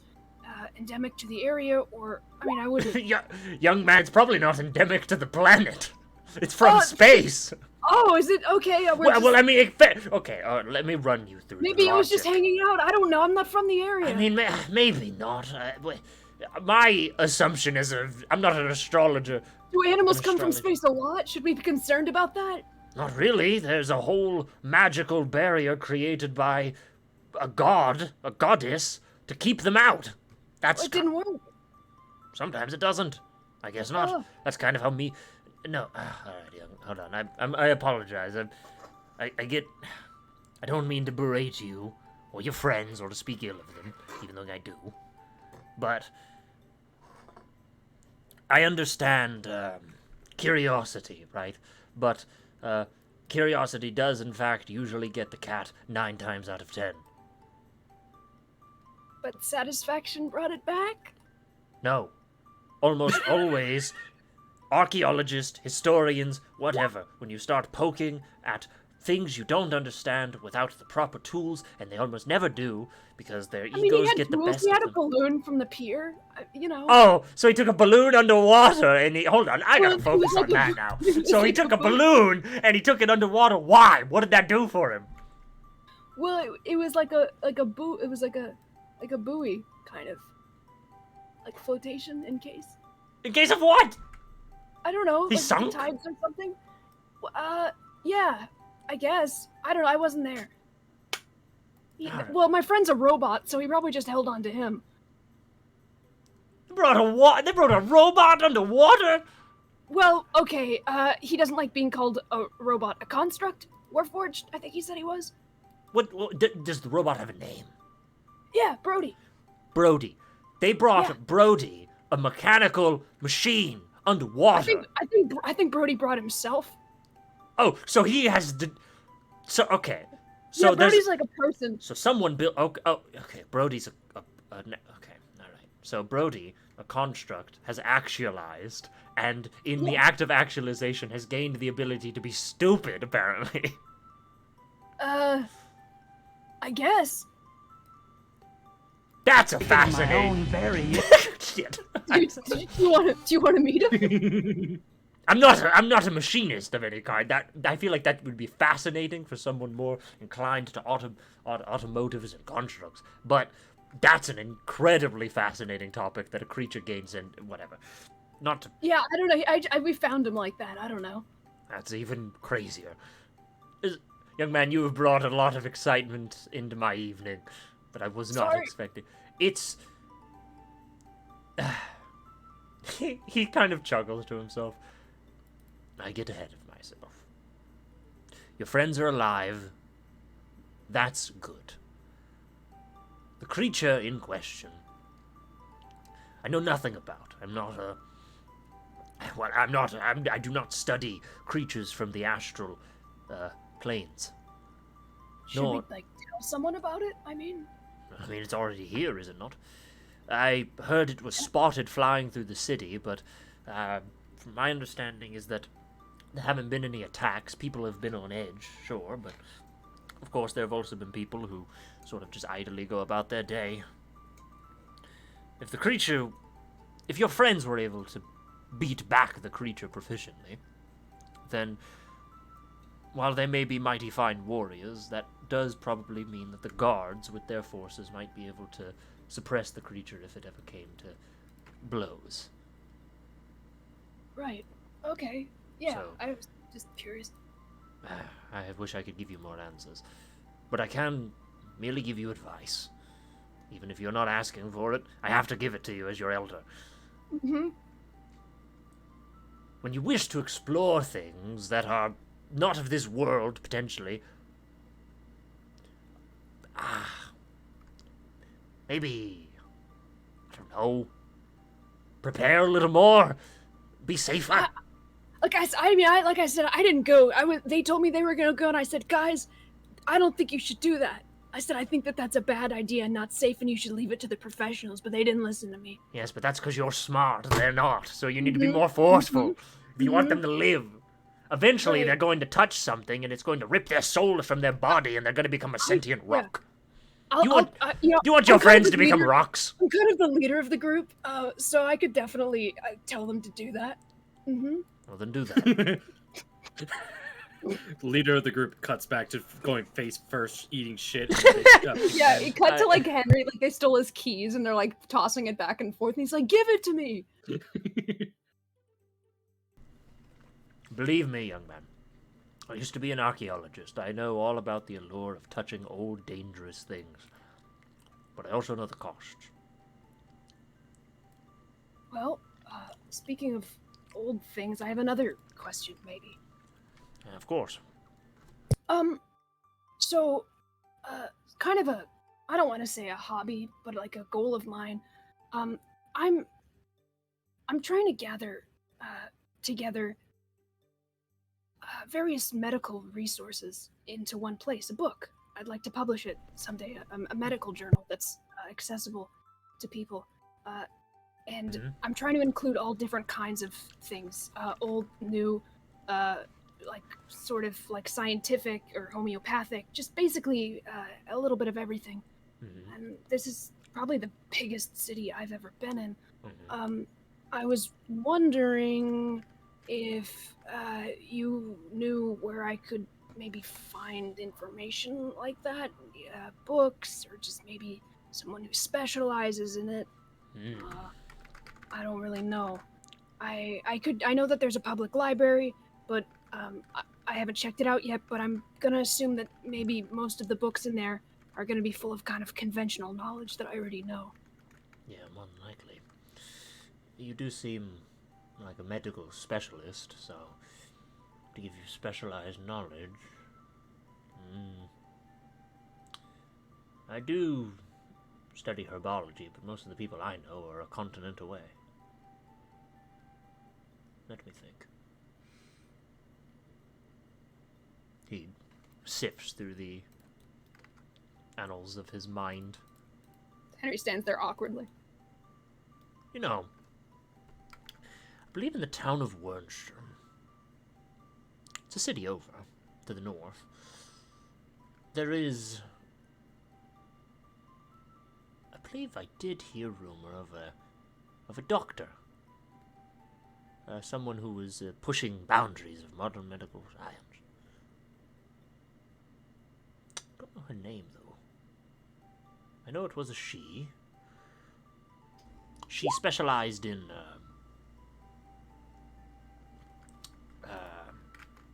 medicine of the mind, I believe. A very misunderstood field of study, as I'm to understand. She administers treatment to patients in, through word of mouth, through various forms of psychiatry, therapy. Yeah, pretty much. Yeah, therapy. A very underexplored field of study, and her methods, I believe, have, been examined by the powers that be. But I've heard of such a practitioner, and also through medicine that assists with how the mind works. I don't know anything about it, though. I don't know if she's using enchantment magic or whatever have you, but she seems to be very keen on studying anatomy and those sorts of things. I heard she was pretty revolutionary. I believe her name was Dr. Suhara? Dr. Suhara. I believe Suhara is the surname. That is interesting. I'll definitely have to check it out. As for in the city, because of course I know you wanted knowledge here. Yeah. Well, you could probably find a lot if you made your way into Horizon, but good luck there. You'd probably have to sell one of your eyes to get in there, probably. I need those, unfortunately. Yeah. In the city, I would argue if you were to... You're merely just seeking medical knowledge, yes? Yeah, I mean, it's a pretty broad net that I'm casting. I mean, even if it's like, I don't know, anthropology, like, if there's like an anthropological thing that people used to do, of like cultures that assisted with healing, plants, magic, basically anything that you can think of that could possibly tie into like medical studies in any way, even if the thread is really thin. I'd be interested in checking it out. Well, I am an anthropologist as one of my vocations. Tell you what. Yeah. You're helping me. I will help you. I'll sift through some tomes, pull some connections. Maybe I can either get you a meeting with another intelligent mind, or perhaps I can just deliver you some tomes. Get some ordered. Maybe I can get some ordered from abroad. If you're looking to... That's great. Say, you're from inland, right? Yeah. I take it you're new to the city and new to the coast as well. This is my first time at the coast. I'm from a sort of like a monastery near Arnalda's Grove, sort of in that general direction. If you want to know about medical history, I don't know if there are any academics in the region, but... Well, it doesn't even have to be history. I mean, if there's any kind of modern practices, too, I mean... I would talk to sailors along the harbor. If you're from inland, you probably are a little, well, forgive me for saying, I don't take it you know a lot about sea-based illnesses or conditions, yes? I've read about some of them, like scurvy and stuff, but not firsthand. I've never dealt with it, no. Well, you might find yourself overly qualified, or maybe you'll learn something new. If you have free time, go talk to the people at the harbor. Sailors have a lot of interesting tricks and superstitions for how they deal with various illnesses, both seaborne and otherwise. That's a good idea. There are also clerics in the harbor, working out of the Temple of Vindicta. The sailors go to them for their injuries and whatever have you. Who the fuck is Indicta? Would I know who that is? Vindicta is the goddess of the seas. She is a pretty popular goddess, given that she has domain over the whole ocean. She's also kind of the goddess of sea-based storms. You know who she is. She's a big deal. Alright. She's the patron god of sailors and all that stuff. Her daughter is Charlia, the goddess of monsters, sea monsters. Yeah. Okay, Henry would pack that away in his mind. That all honestly sounds great. Thank you. Of course, and I'll keep an ear out. All right. Well, same time tomorrow. Of course, be here. And remember, tell your friends, stop fighting things they don't understand. Yeah, I'll do that, and they'll listen. And then Henry just kind of like scoots out the door. They should. Uh-huh. It's selfish to make people. They're good listeners. It's selfish to make people that care about you mourners for no reason. Yep, I'll let them know. All right. Good work today. Thank you. Sorry I didn't find anything. Believe me, young man, if you apologize for every time you don't find something of importance in all these old dusty tomes, you'd be apologizing more than you'd be talking normal. Sorry. Get out of here. Okay, sorry. Wait, sorry. You hear him like apologizing down the hall. Bimbody is just like, that's a young boy. Alright, Henry makes his way back to the squad.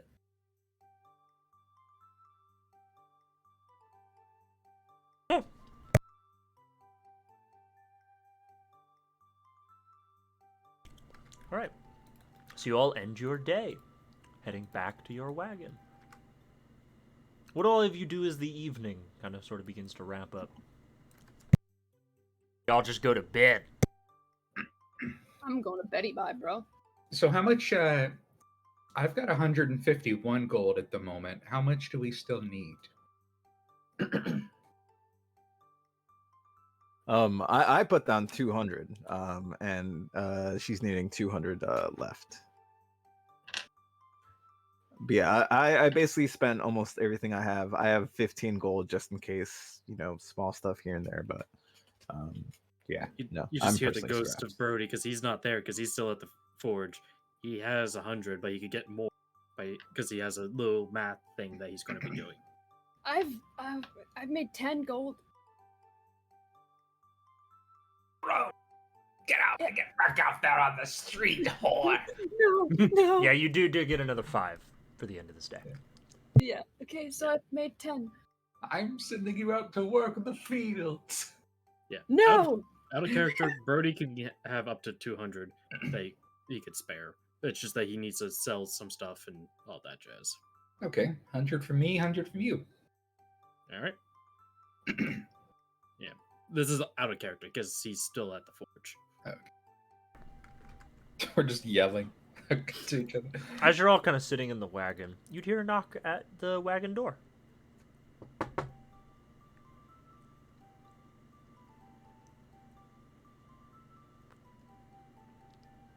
Yeah. Nobody gonna open the door? You I was just that antisocial. you hear another knock, and when you all don't answer, you see a quarterstaff break through the window, and then a hand reaches through and opens the door from outside. And you see Conrad. What the heck, guys? Why didn't you just answer? I knew you were in there. I thought you were the killer. I'm sorry. What? Just a I little- was Who gonna told you say about the killer? No, he's real. Well, I mean, only I you was gonna believe say in him. something, but then nobody else did, and I thought it'd be really funny if we were all just really quiet for no reason. Ah, y'all are so weird. Howdy. How y'all doing? Oh, we're doing this again? okay. Alright, we're doing this again? Alright. I'm doing You know, fine. What happened? I literally. Y'all There leave was my an eye. incident. Y'all There was leave an y'all leave incident my at the eye beach. for y'all leave my eye for 2 days, and y'all have gone stir crazy. Zay and Brody almost died in the ocean. Yeah, you know, it started off as a fun beach day in the morning, and then it kind of went downhill. How'd It the other was guy look? slightly productive. Wait, is Brody Got dead? some- Where's Brody? Oh my God, he's dead! That's him over there pointing at the toaster. Y'all turned him into a toaster? Yeah, you had to be useful somehow. Hey, is that not Brody? Alright, I feel like I'm getting my chain yanked here.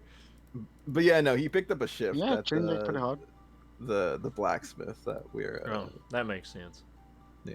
No, I just wanted to check in on y'all. Obviously, we've been camped outside the city, and I had some business inside the walls for a bit. I think Dario's been making the rounds. You haven't heard from him yet, have you? I have not. Alright, that's a good thing. Hey, I do have a question. Mhm. Did you mid afternoon? Did you see the big flying serpent thing and going? You know, I did Go hear in some there. people talking about a big old snake. In the Yeah. sky. Okay. So part two, accidentally. Excuse me. Accidentally opened up whatever that was, and it fought us and flew Oh, that out, was you. And yeah, you Mm. know, perhaps maybe not the wisest thing, Hmm. but The old touching stuff at the bottom of the ocean, having to fight your way out. I've been there. right. Mhm. Yeah, no, I think it was not a bad move. I mean- begrudge Tell I them about begrudge their anyone life. who said it was a stupid plan. I mean, has anyone died as a result of your actions yet? No, not at all. Yeah. Okay, well, you got Not nothing to that feel we sorry know for of. yet, then. Right, that's what I'm saying. Uh-huh. But yeah, the thing is though, it flew into the city and we have no idea where. it Conrad is, starts so, making tea for all of you. Well, I just wanted to do a little check-in.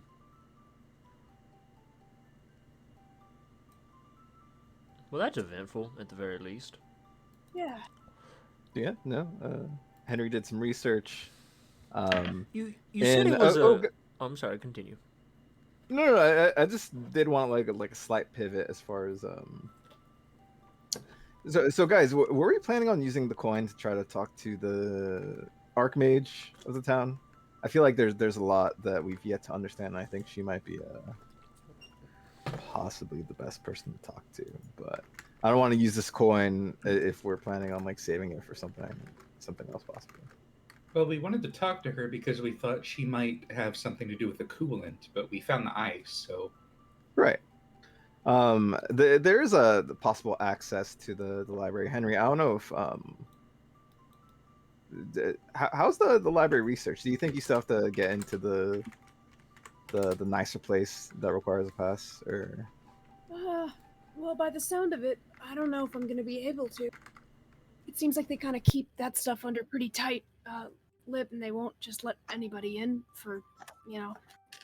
I'm getting information other ways. Professor Bimbody said that they'd have like look around and maybe get me some tomes and stuff. Oh yeah, what did Professor Bimbody say about the snake? Henry's like sweating, thinking about everything that Bimbody said, calling everyone stupid. I bet he thought we were like super brave or whatever. I mean, Zay and Brody at least. I mean, I think the balloon move was pretty strong. He pretty innovative. Unique. That's what I'm saying. Yeah, that's a good way to put it. Unique way of dealing. He didn't know anything. He kind of like changes the subject. He didn't know anything about the snake, the salamander. He didn't know anything about it, unfortunately. Y'all... I'm sorry, I'm doubling back. Y'all said snakes from the fallen star? It came out Correct. of it? Yeah, some type of cosmic snake. It He seemed to think it was from the astral plane. That's what Professor been buying Yeah, seeds? apparently it didn't quite pop up when they first investigated, but when I was there, apparently like my shield resonated with it somehow. It recognized something and popped out, and it seemed pretty scared, and it attacked us, and it wasn't a good time.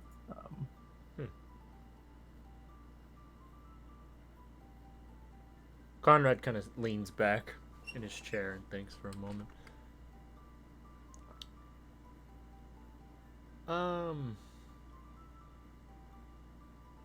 Can I ask a favor? Sure thing. Yeah. Would you be willing to find it? I would be. I'm just, yeah, I'm nervous about what it's doing. So for me, that's my goal outside of the other errands that we're running. Could I ask you another favor? Sure. Could you not kill it? Yeah, I think that's worth trying. I did fight back against it a little bit and hurt it, but yeah, I'm not trying to do that anymore. I'm not no, I don't blame you, but I don't know if, well, I ain't exactly been hiding it or nothing, but he kind of holds out his hand and you see a small mote of light comes out of it. I'm a druid of the stars, you see. Right, yeah. Now, my training was unconventional, but I think I might know what this thing is. Oh, do you? Well, maybe. It's vague. I wouldn't know a exact answer, but my understanding is that when stars fall, stars are radiant balls of light and fire and energy, right? They were created by the goddess Dinah. They illuminate everything outside of us, including us. I mean, even her son, Sol, the sun, is a star in of effect. And it's her light that illuminates all things. And these stars are, well, many of them are kind of pieces of that.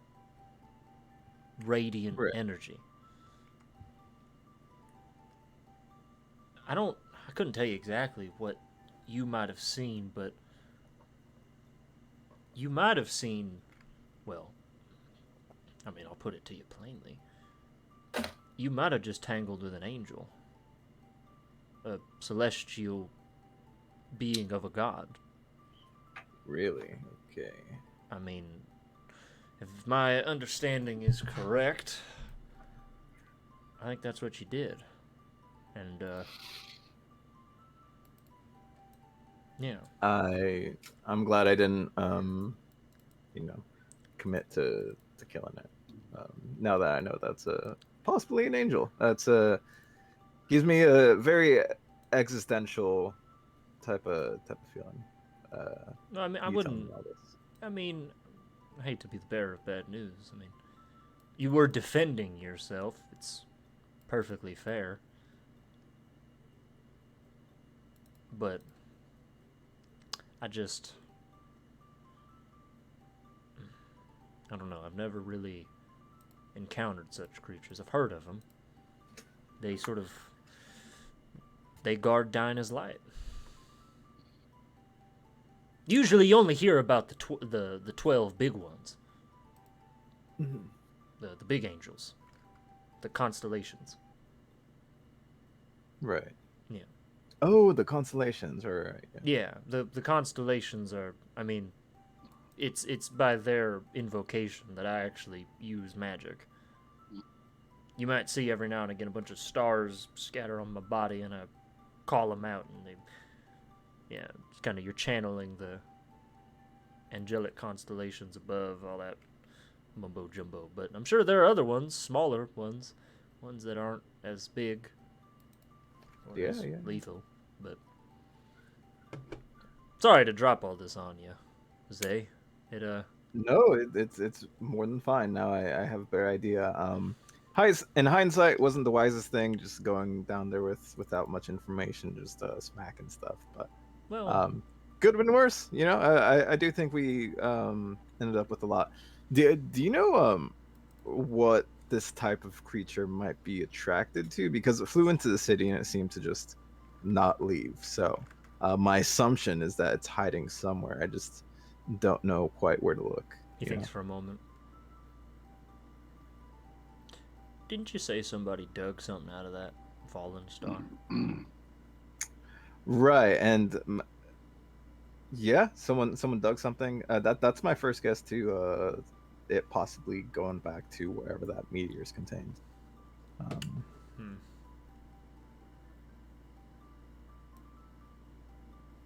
Well,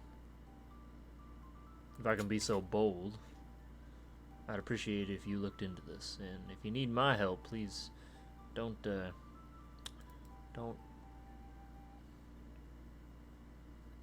be hesitant to ask. Right.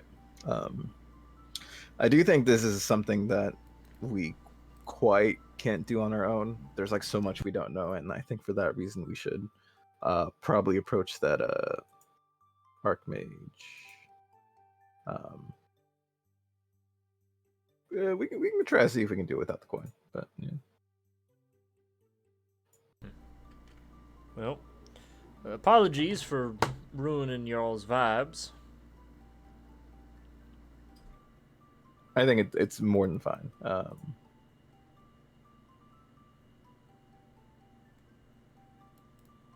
think we're just a little bit tired today. A lot happened. Yeah, seemed like It's it. so good. He goes, any of y'all want some tea? I just finished.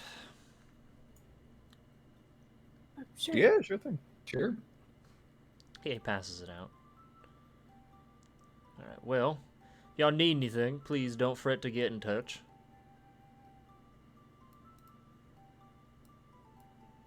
Yeah, we definitely. We'll certainly give you an can. update if we have anything. But Right.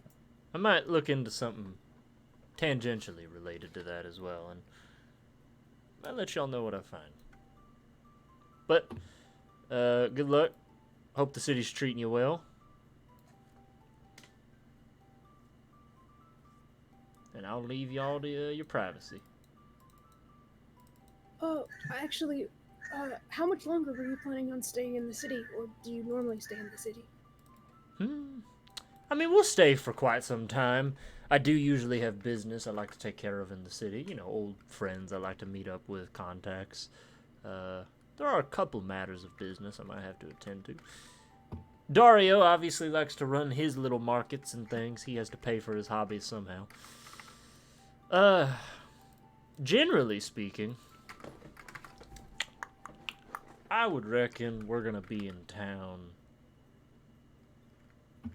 I don't know. Not a hard deadline, but we're almost a month into our journey. I would say week and a half, 2 weeks. Give or take. Okay. Good to know. yeah, I think that's a good amount of time for us to get stuff done and take a break from camping on the side of the road and everything. Mm-hmm. Yeah, once we hit I mean, truth be told, this part of the journey can sometimes take the longest. Once we hit the straightaway up the Emerald Road, we'll the Emerald Road is the road that goes north from the capital city of Caerleon and Lydian up to Midway and into Venborough. That road's a pretty straight shot. Once we hit that road, we'll be smooth sailing for a while. We make a lot of ground on that road usually, barring any, things that get in the way. Yeah. Character. What was that town that Bimbody told me about that had like the psychiatrist bitch? Wernstrom. Wow, duh. It's right in chat. Okay. Let me take you to the main map so you can get an idea of what the fuck I'm talking about. Yeah. Oh, I see. No, we're not supposed to know. It's not loading. There we go. The knowledge is forbidden. Alright, Wernstrom. I don't know if you mentioned it, or maybe I didn't hear it, but did we get the impression that following the road is the only way there, or can we go through like the Go through lanes? I don't know. Conrad. Oh, if you do you want to ask Conrad? Yeah, I'll ask Conrad. So, there have been times in my life where I have not taken the road. Off-road travel is a little more difficult. Carts aren't exactly the best off-road vehicles. Ooh, yeah, the carts are. But when I was younger, I found a couple funny workarounds. Typically, if you can make your cart fly or hover, that can solve a lot of problems. But that can get expensive or require some weird animals. Generally speaking, if I ever traveled on foot, I'd do it without a cart. When I was younger, that happened more often than not. But nowadays, now that I got the old wagon, I tend to stick to the roads for wagon's sake. You might be repairing a lot, and sometimes you might just straight up not be able to get it nowhere. Would it be alright if we stopped by Warnstrom? There's something there I'd like to check out. He thinks for a moment.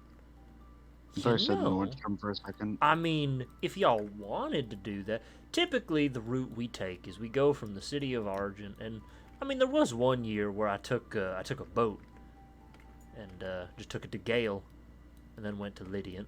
But typically, what I like to do is you hit Starkwood, you hit Split Post, and then you go through Snuggus, and you end up in Clearwater. And I love the town of Clearwater. It's a nice, pretty little place. And then I'll typically cut up, head to Midway. Sometimes, if I'm feeling spicy, I like to go to Lydian, but it's a big city, and it's, you know, the heart of the Caroleon Empire. It's a beautiful sight to see, if you've never seen it before, but it's also full of assholes, so. But then typically you make your way up Midway, then you hit Vemborough, and then you hit the mountains to the tip of the North Continent. Yeah, I think in that case it's probably best to follow the road. But yeah, no, I would love to stop by the cities, Warnstrom, like Henry said. Well, I mean, there's a doctor here that I'd like to speak to. We don't have to stay long. I think that'd be a mighty fine idea. And we might even save time, because I just heard they built one of them fancy locomotive rails from Warnstrom straight to the capital. Oh, hey. Yeah, first of its kind, novelty. Hey, soon they might make one that travels this whole length of the continent. Then I'll be taking trains up and down it. How do trains work? Like a high-speed rail type of situation. I don't know. I think they blow.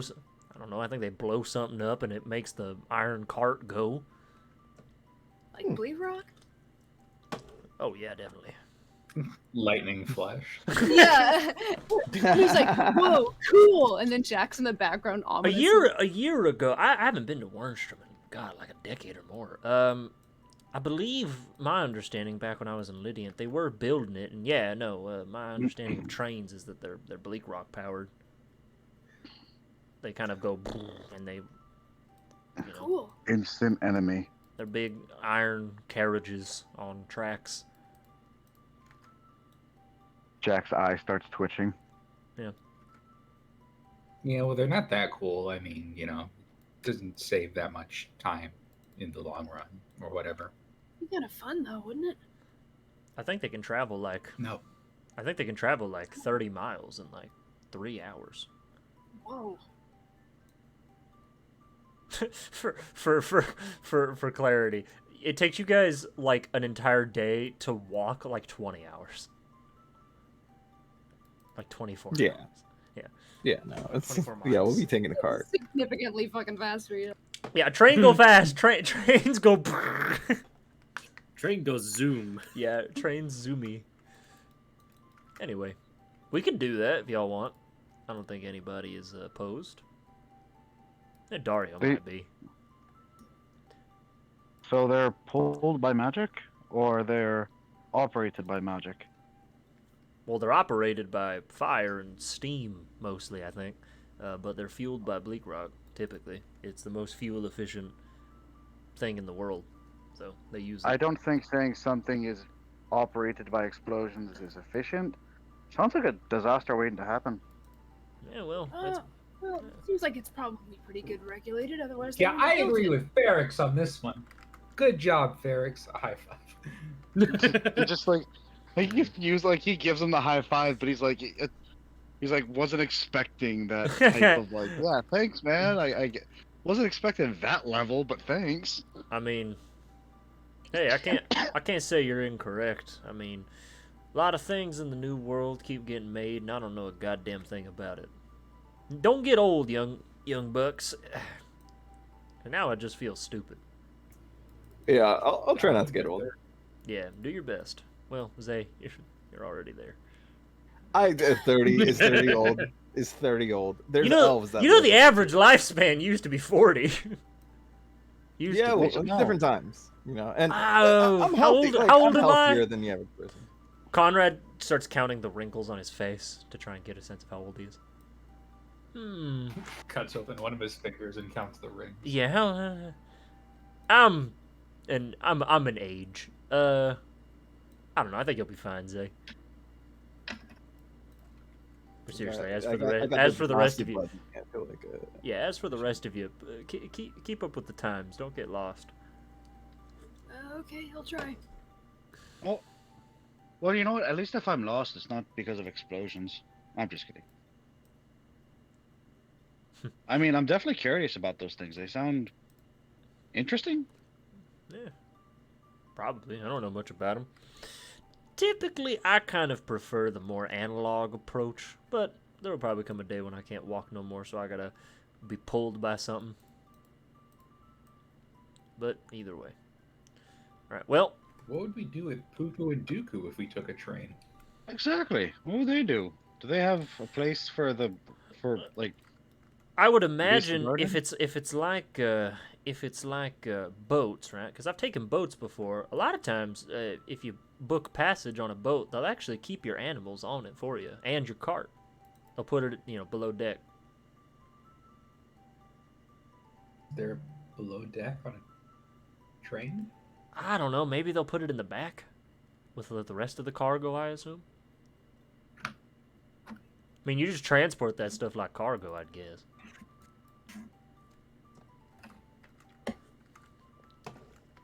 Or you could just, I don't know, put them in a stall in a city over. Or, I don't know, sell them. Put them in a suitcase. Put them in a bag. Put them in the bag of holding. Oh! he starts to leave, but he's like, oh, I almost forgot. Brody. Brody's not here. He's not here. He looks at the toaster longingly. I can't believe he's dead. He's not dead. He's right there. He's right there. He's not dead. He's just repurposed. Yeah. A new life, reincarnation. Exactly. Buddhism at its best. If y'all could, please, tell Brody when he gets done.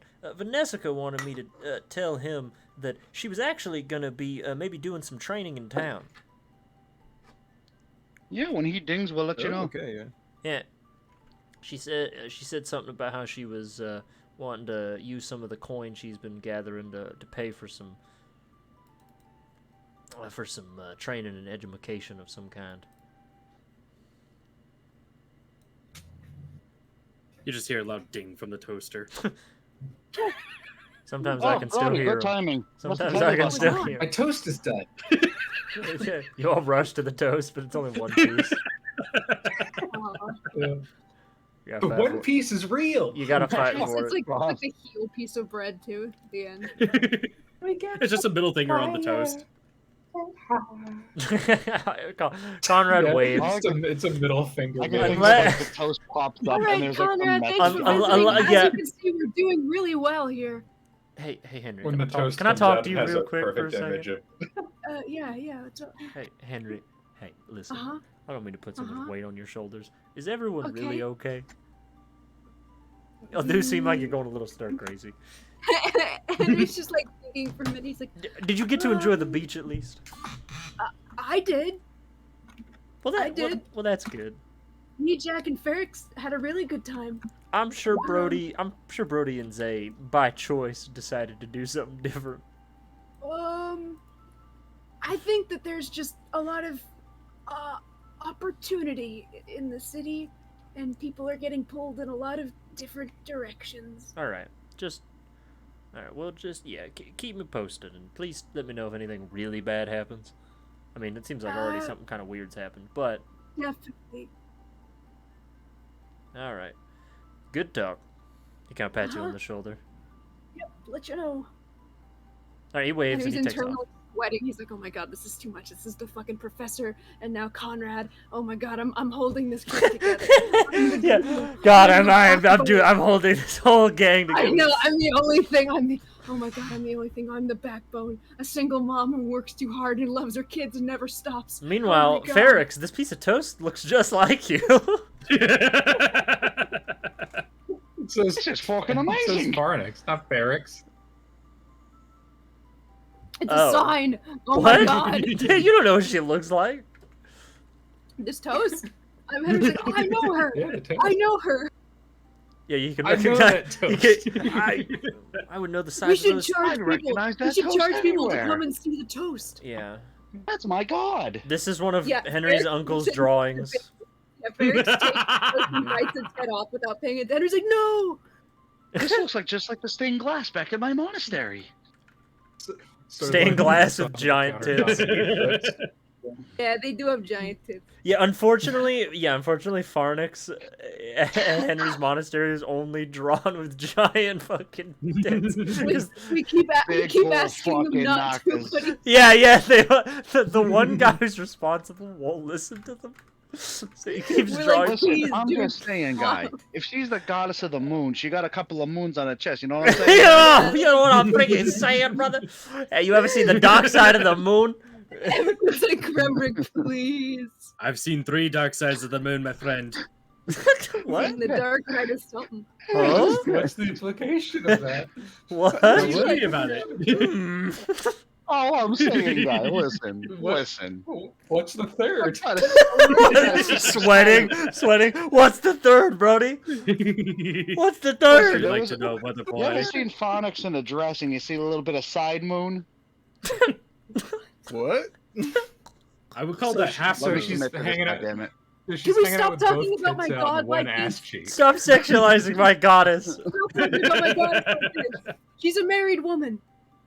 Meanwhile, on the So moon. she either has one tit or one ass cheek. That's where the third one is. She's got a super boob. So I did just make an image. I want to bring everyone's attention to.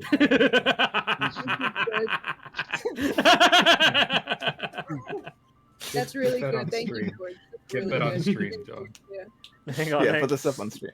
hang on. Hang on. Let me get this up on stream. Hold on. I'm trying to get it. I'm trying Oh to my get god, this. he's sweating, knees weak, palms sweaty. The best meme. This is good, Toast on George. his Thank butter you. on his toast already. Shit. Hold on. Okay, Brody, take your time. I believe you, Brody. You got this. Vindic. Fighting for his life. Over Make the here. box bigger. Shut up. Leave me alone. I'm trying really Not hard. Jesus Christ, Phonics. This sucks. It's really hard because I don't want to have the whole Discord. Careful, SpongeBob. No, SpongeBob, no, careful. Careful, SpongeBob. Just open the image in your browser. Oh yeah, Open it. It's okay, I could do that. Brody. You go when you feel like like it. you did with the fucking image of this tree. Come on, guys, leave me alone, guys. Come Yeah, on. sorry to the Come on, leave me alone, guys. Come on, guys. I'm trying really hard. Like, I gotta run this whole thing. I gotta DM. I gotta do all the technical stuff. It's hard, man. It's all good. That's fine. That's fine. You guys put objectively the dumbest member in charge. All right, This you is a good- you did this. Don, I just want to point out real quick, except for Alan, you recruited us. That's true. This is your fault. Yeah. it's all your Alan, fault. Alan, I'll take the blame for it. That's Yeah. on me. But everyone else, that's on you. Put that image in the corner, right next to our heads. Yeah, right where you guys- Yeah, you're right. Hang on. Oh shit! I closed out Discord. Oh my god. It's fine. It's It's okay, Don. You go when you're ready. Yeah. Stall. Roleplay. It's okay, Don. You go and you feel it. Roleplay. Stall. I really love toast. Don't you guys? Wait, I got a question. Does anyone remember putting the bread in the toaster? No. Oh my god. It's a prophecy. Could it be? Somebody cooked here. That's the calling card of the killer. Stop! Makes you one last. Stop it! Makes Stop No, no, saying makes it! It's okay. It's The okay. Makes you killer's your not last real. meal. The killer's Guys, not even stop real. Your last. The killer's not Guys, real. Listen, it's Connor, okay. I told you the killer was real. No, Let him he's cook. Let him not cook. real. He's not real. Look, Stop. look at this Chills Top 15s video. No, I'm not. Why? It's too late. I'm not gonna be able to Number sleep 15, tonight. the Stop it. killer. No. The last thing you want to run into in Okay. Argents Bay is the killer. All right, good. you guys can go to bed whenever you want. You guys, all right. So, all right. Meanwhile, Brody's like, "Oh shit, the toast." Yeah. So Brody, Yes. I need you to make me a Tinker Tools check because you are building a contraption. Okay.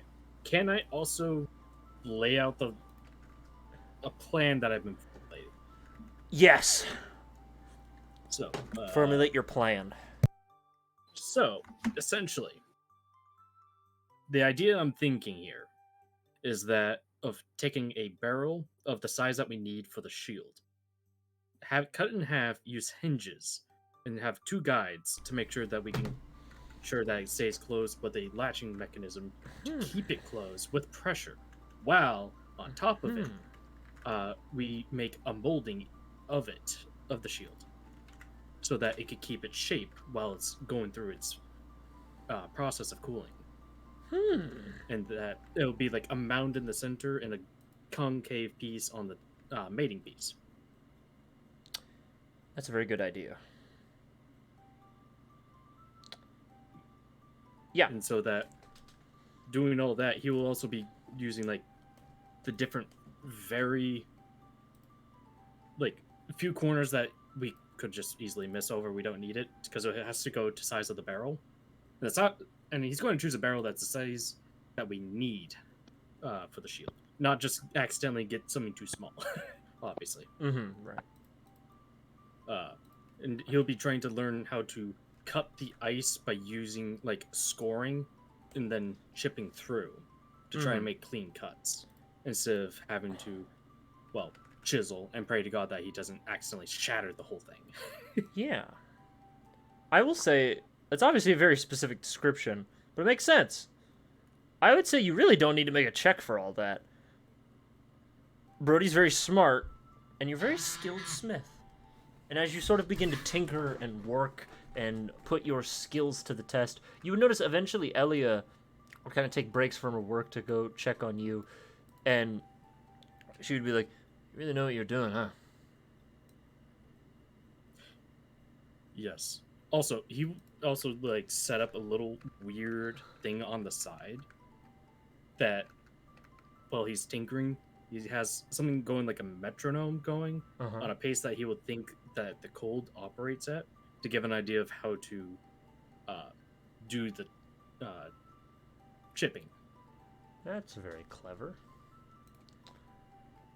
She would just sort of, every now and again, she would take a break from what she's doing and just sort of watch you work.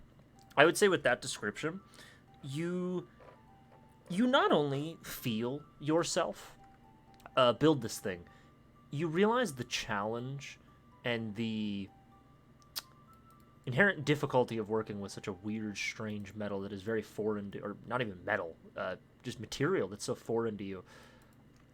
I don't know. Describe how this makes Brody feel working with this material. How does it... Because I would argue, for someone like Brody, it wouldn't be out of the realm of possibility to think that this is largely kind of... I mean, there are a lot of steps of improvement to your game that you feel like you almost have to make inherently to make this thing a reality. And I would like to just sort of ask, how does Brody feel about the whole process? He'll start pretty sad going through it because he's seeing they're going through the motions and he's starting to think of like the process of like building pieces, like having to make like forge casings essentially. And that's essentially what the idea is coming from, to do the pressing. And that then over time he's like, all right, it's a new material, so we should deviate away from the thought process that it's home. It's a new thing, and new things intrigue him. It's weird because he doesn't understand why he would like to do something new, but it works. And with the metronoming work of trying to figure out how to feel with the ice doing it, gives him into like the zone of like just going and letting his body feel it out. Where obviously he's aware that it's touch, sensory, and all that to gauge feel, but it's weird how he's feeling it out. Almost letting it kind of be methodical. And he's just letting his body just do the work without putting too much thought process of like, oh shit, am I going to fuck up? Am I going to hit too hard? Just do it. Rely on your talents. It's a very stark contrast of what you're creating versus what what oddly you're used to rebuilding and dismantling. Because I mean, your now your experiences, you understand that your main job at one point in your operating time was to tear apart dead bodies, or the equivalent of corpses for robots anyway. A lot different nowadays. And it doesn't feel like he's ripping apart people that he machines he knew or once knew. It's now making something new for once. It's new. And not... And to him, he also gets a sense that he's giving life to the object, despite the fact that obviously it isn't. That's a very big deal. As you're sort of working on this, you would notice Elia would sort of, every now and again, she doesn't, like, backseat you, but every now and again she does sort of give little tidbits. Just little, like, every now and again, she kind of makes comments of, like, it's odd. Blacksmiths, when we learn how to swing the hammer, we swing it in a certain way so that our arms don't get as tired so we can do it for longer. You don't have that. Correct. To where I require a certain tempo to be able to keep it consistent. In opening up a bit, it's in what I would just flatly call it harmonic smithing. Essentially gives us a rhythm to follow to be able to do what we need to do. So if it requires a faster rhythm, we do it at a faster pace. If it requires a slower work to it, we just slow it down. Kind of like how a song. Because obviously you can't just do one type of tempo. You have to do it in different variations.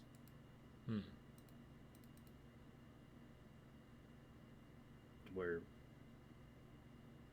if you're willing to take something that is you would prefer to keep to yourself, because this is not information I do not want to spread, but I will entrust another blacksmith of the trade, a well-renowned one too. Harmonic smithing. It's not exactly... It's different. It's definitely not dwarven smithing. It's actually similar to elven smithing.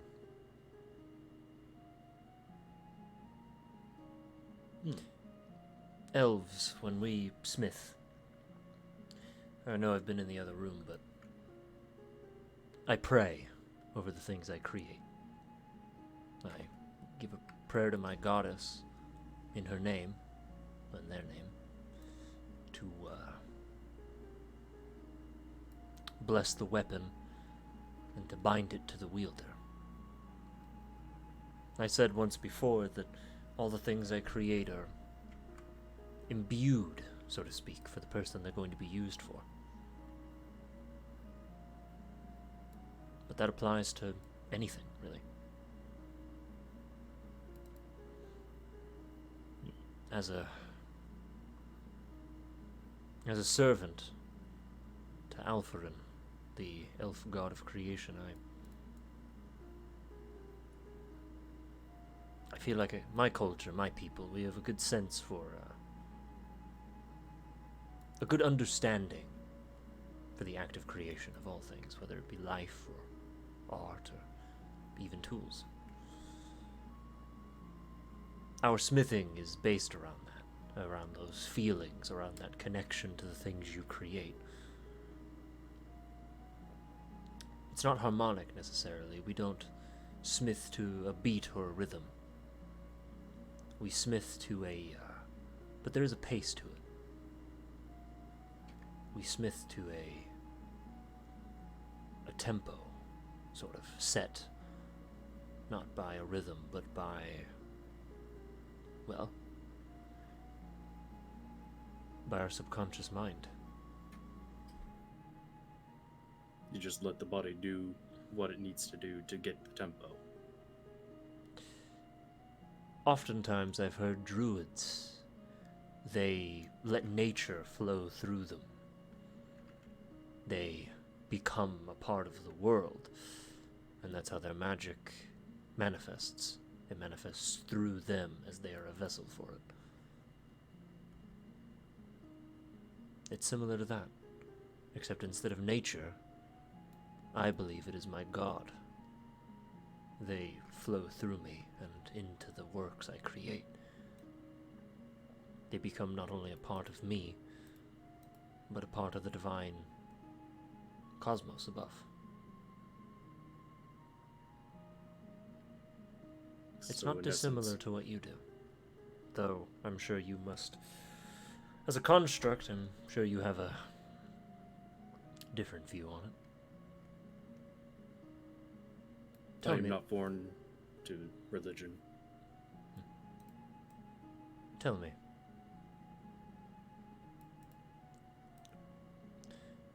Of course. I won't insult you by asking if you enjoy this.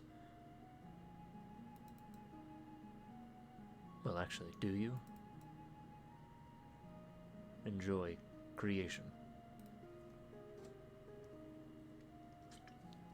Enjoy your work.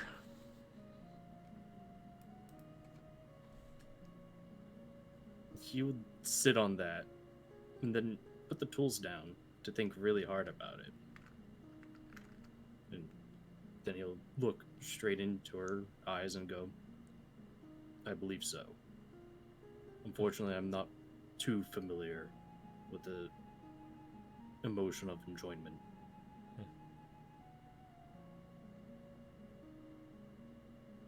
But it is different from what I've created in the past.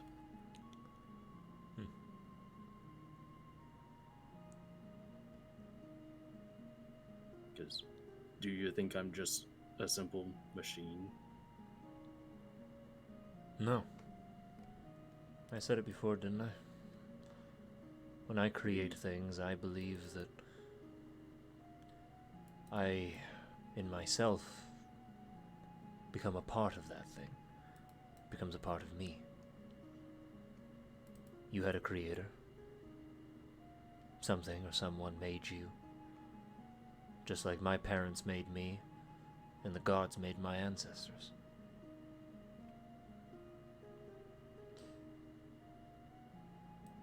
Indeed. I was suspicious, of course. But I think I see that at the end of the day, you're not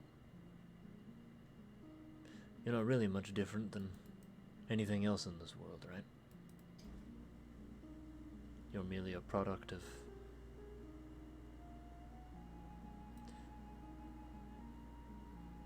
living beings' innate desire to create.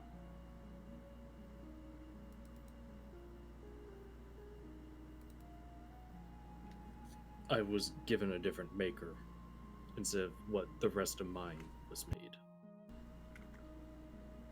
Mine was the leader of the company, of my company. The rest were made by others. I was different. But I didn't know I was this different.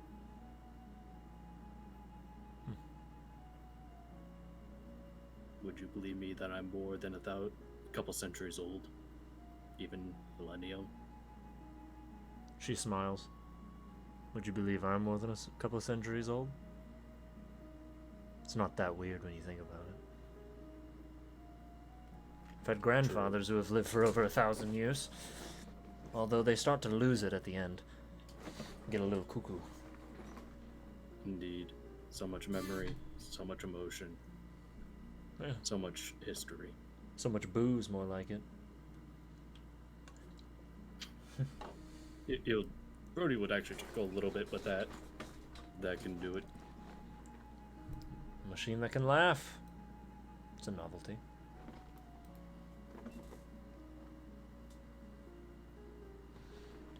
Sort of looks. Go ahead.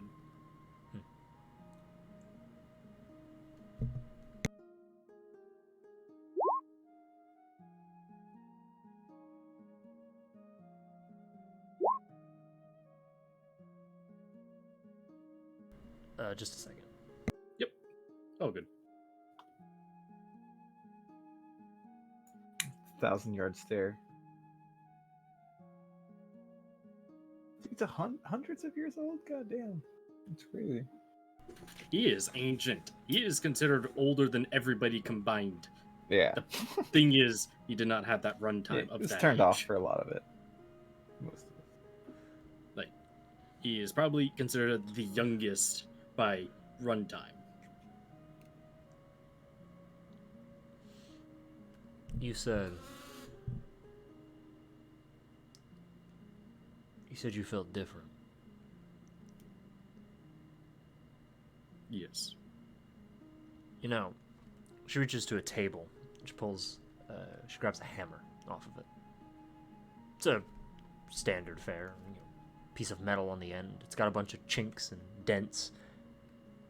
It's not uncommon when you use tools like hammers and things, and you use them so aggressively for so many years. They start to change shape almost. Yep. The metal chips, the metal bends. It bends under heat. It changes. Becoming unique. Yeah, it becomes misshapen. Sort of looks at it.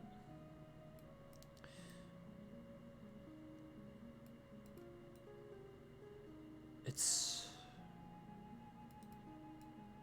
People are just sort of like tools sometimes.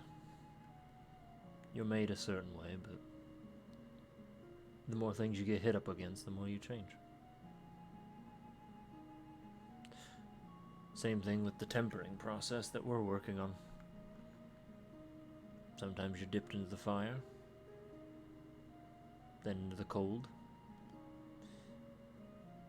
A few whacks later and you've come out a little different. I'm sure you've been through your fair share of fires. Brody will quickly just have a whole bunch of recollections of the different warfares that he's watched. Felling of groups, villages, everything that the company has done that he's witnessed. And all the current events that he had recently. Yes. Everything's meant to change. Nothing ever stays the same. Not forever.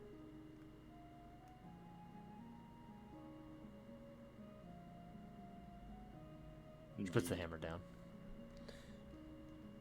Sorry to pick your brain. Or, well, your head or your metal, whatever. You can call it players having an issue. It's alright.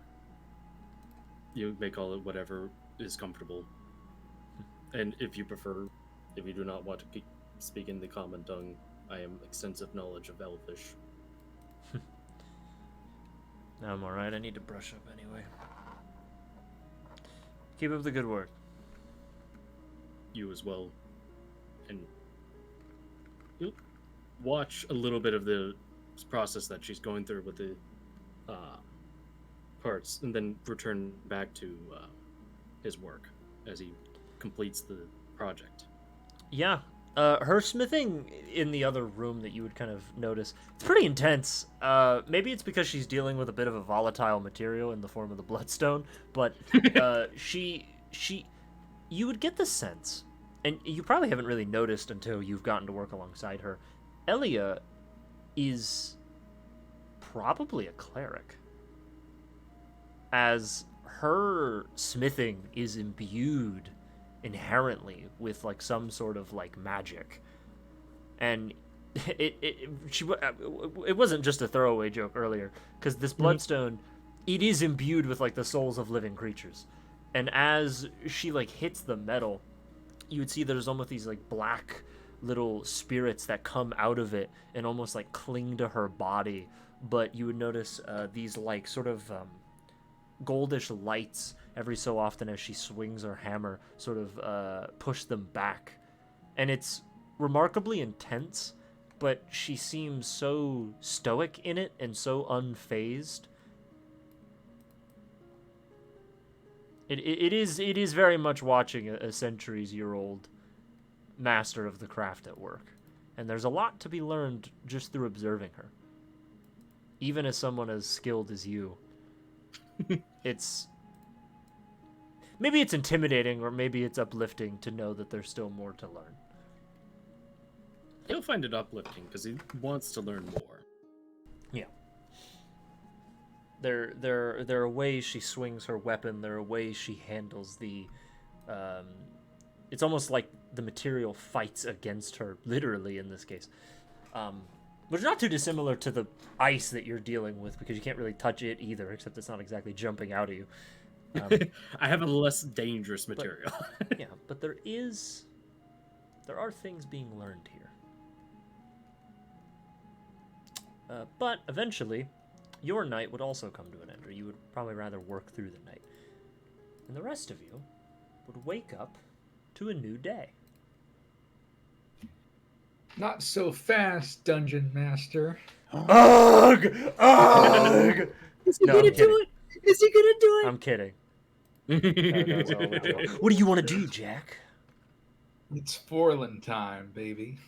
Oh, man. Unless you're, Before we do that, you're not prepared. Yeah. No, I am.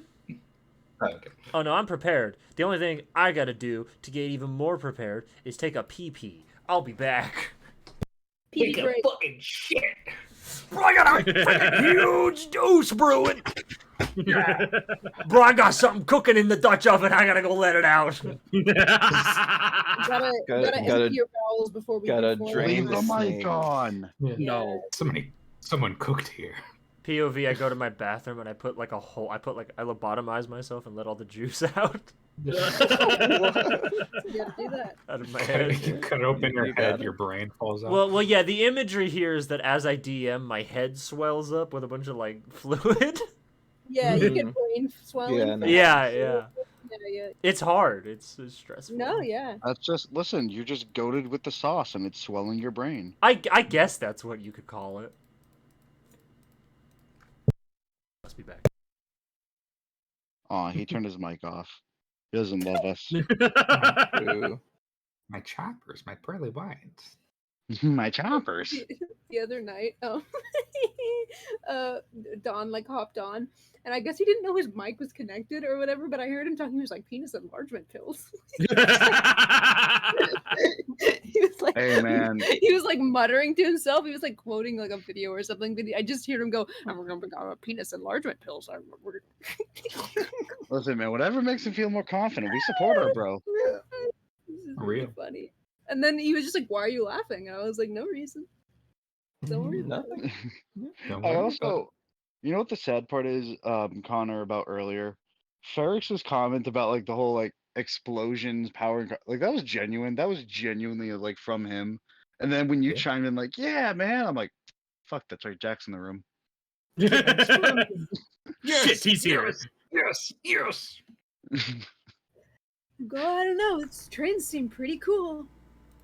Like he's like, "Yeah, the train seemed awesome, but I don't know. will Powered by explosions. That kill sounds you." dumb as hell." Uh-huh. Oh my god, you're the killer.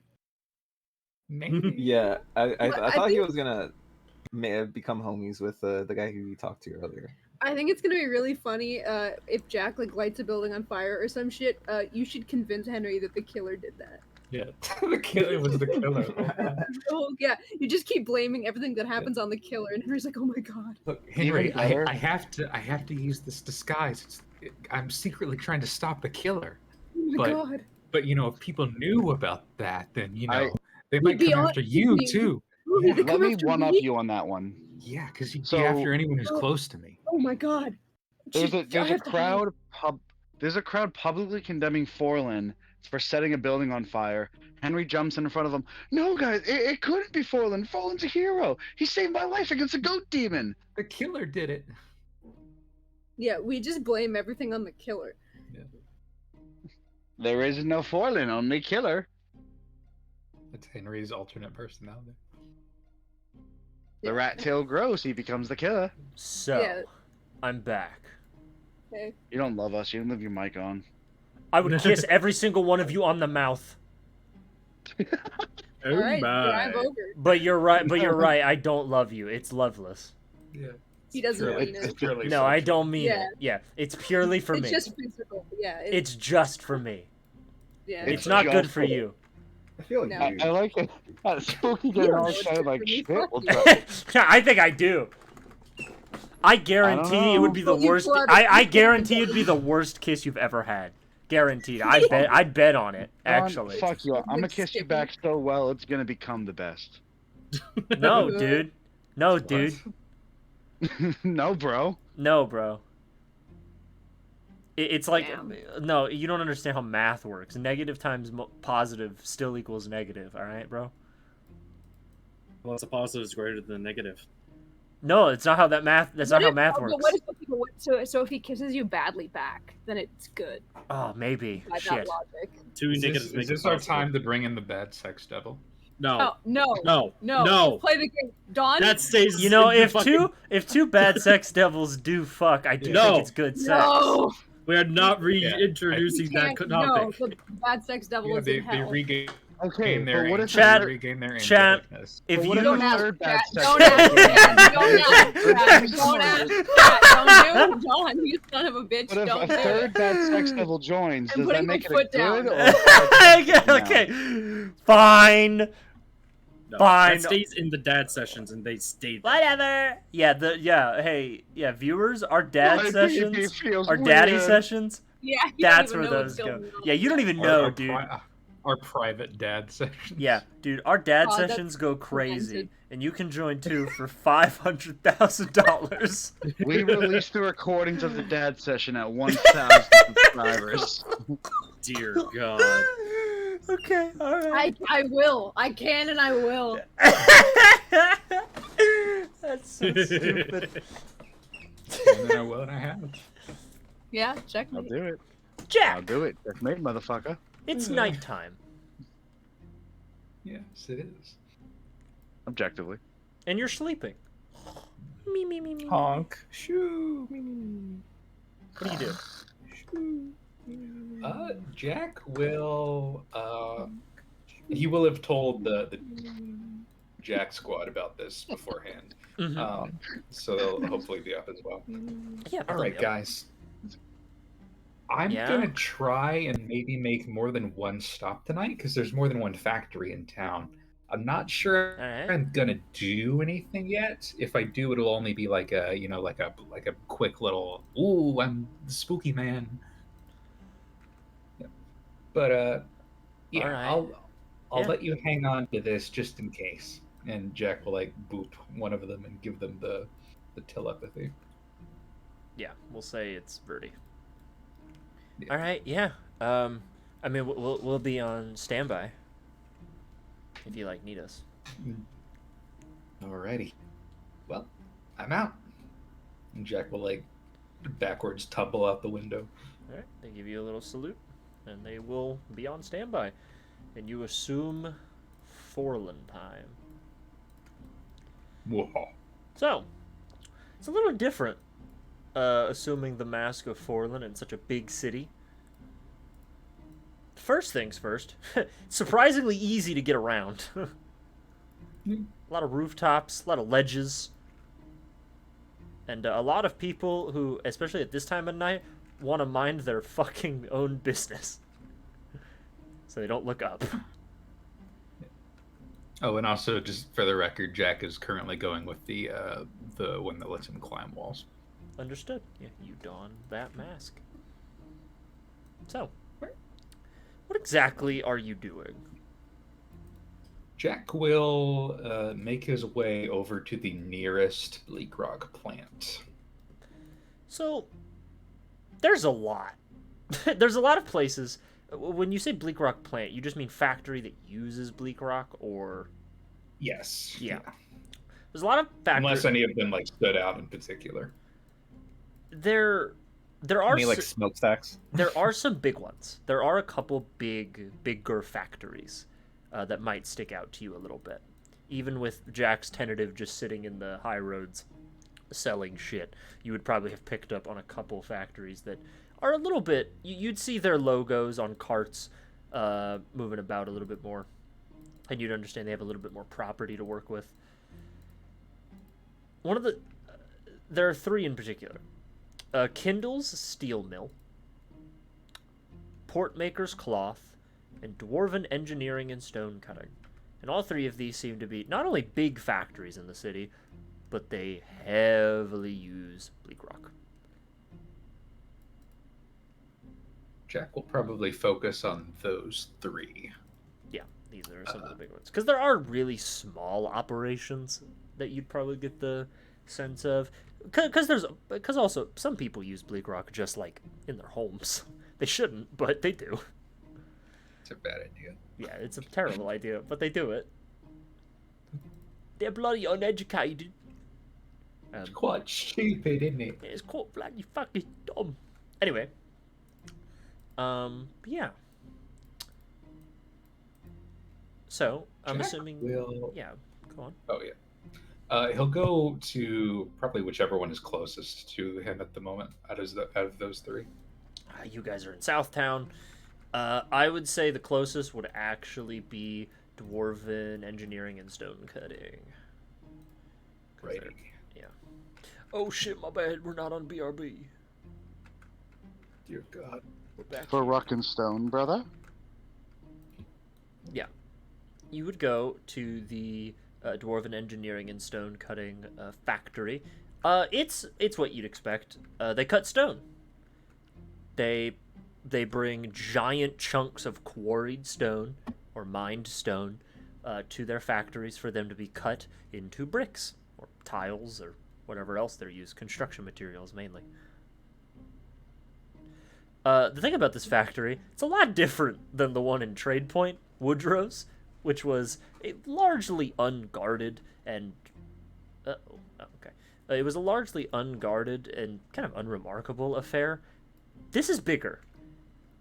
Much bigger factory. A lot more... Like, because it's not just a building. It is multiple buildings on, like, a single large property. It's not colossal in size, but it is big enough to be a little more intimidating. And you'd also notice there are like light posts, like lamp posts all throughout the property, and an active guard patrol. It's not a 24-hour facility, though, so people are not working at this time of the night. Gotcha. But it is a bigger operation. Jack will try to find... I don't know if there would be any like areas to be guarded because they're like just walls. But if he could find something like that, he would try and go and like just kind of scuttle up one. It isn't a prison, so yeah, they're not exactly like standing on the walls like that vigilant. You know, these are just dudes after all. Yeah, you could pretty easily find like a little bit of like a dark spot on the walls and just scuttle up the top and vault over. Not a challenge for you. Jack is gonna try and get to like somewhere where he can see the majority of like the factory floor where the bleak rock would be actually used. Sure. Like I said, there's a couple different buildings here. Being a stone cutting plant, you would notice there's obviously like one building which seems like it's almost exclusively reserved for like old chunks of rock, or rock to be processed, not yet cut. The biggest of the buildings, which you'd assume there would be the most activity, you'd be correct to assume, because there are a lot of these big machines inside, and these almost like sort of rolling stone belt feeders. Like you put the rock on it and then you push it, and the rolling pins almost kind of help push it along.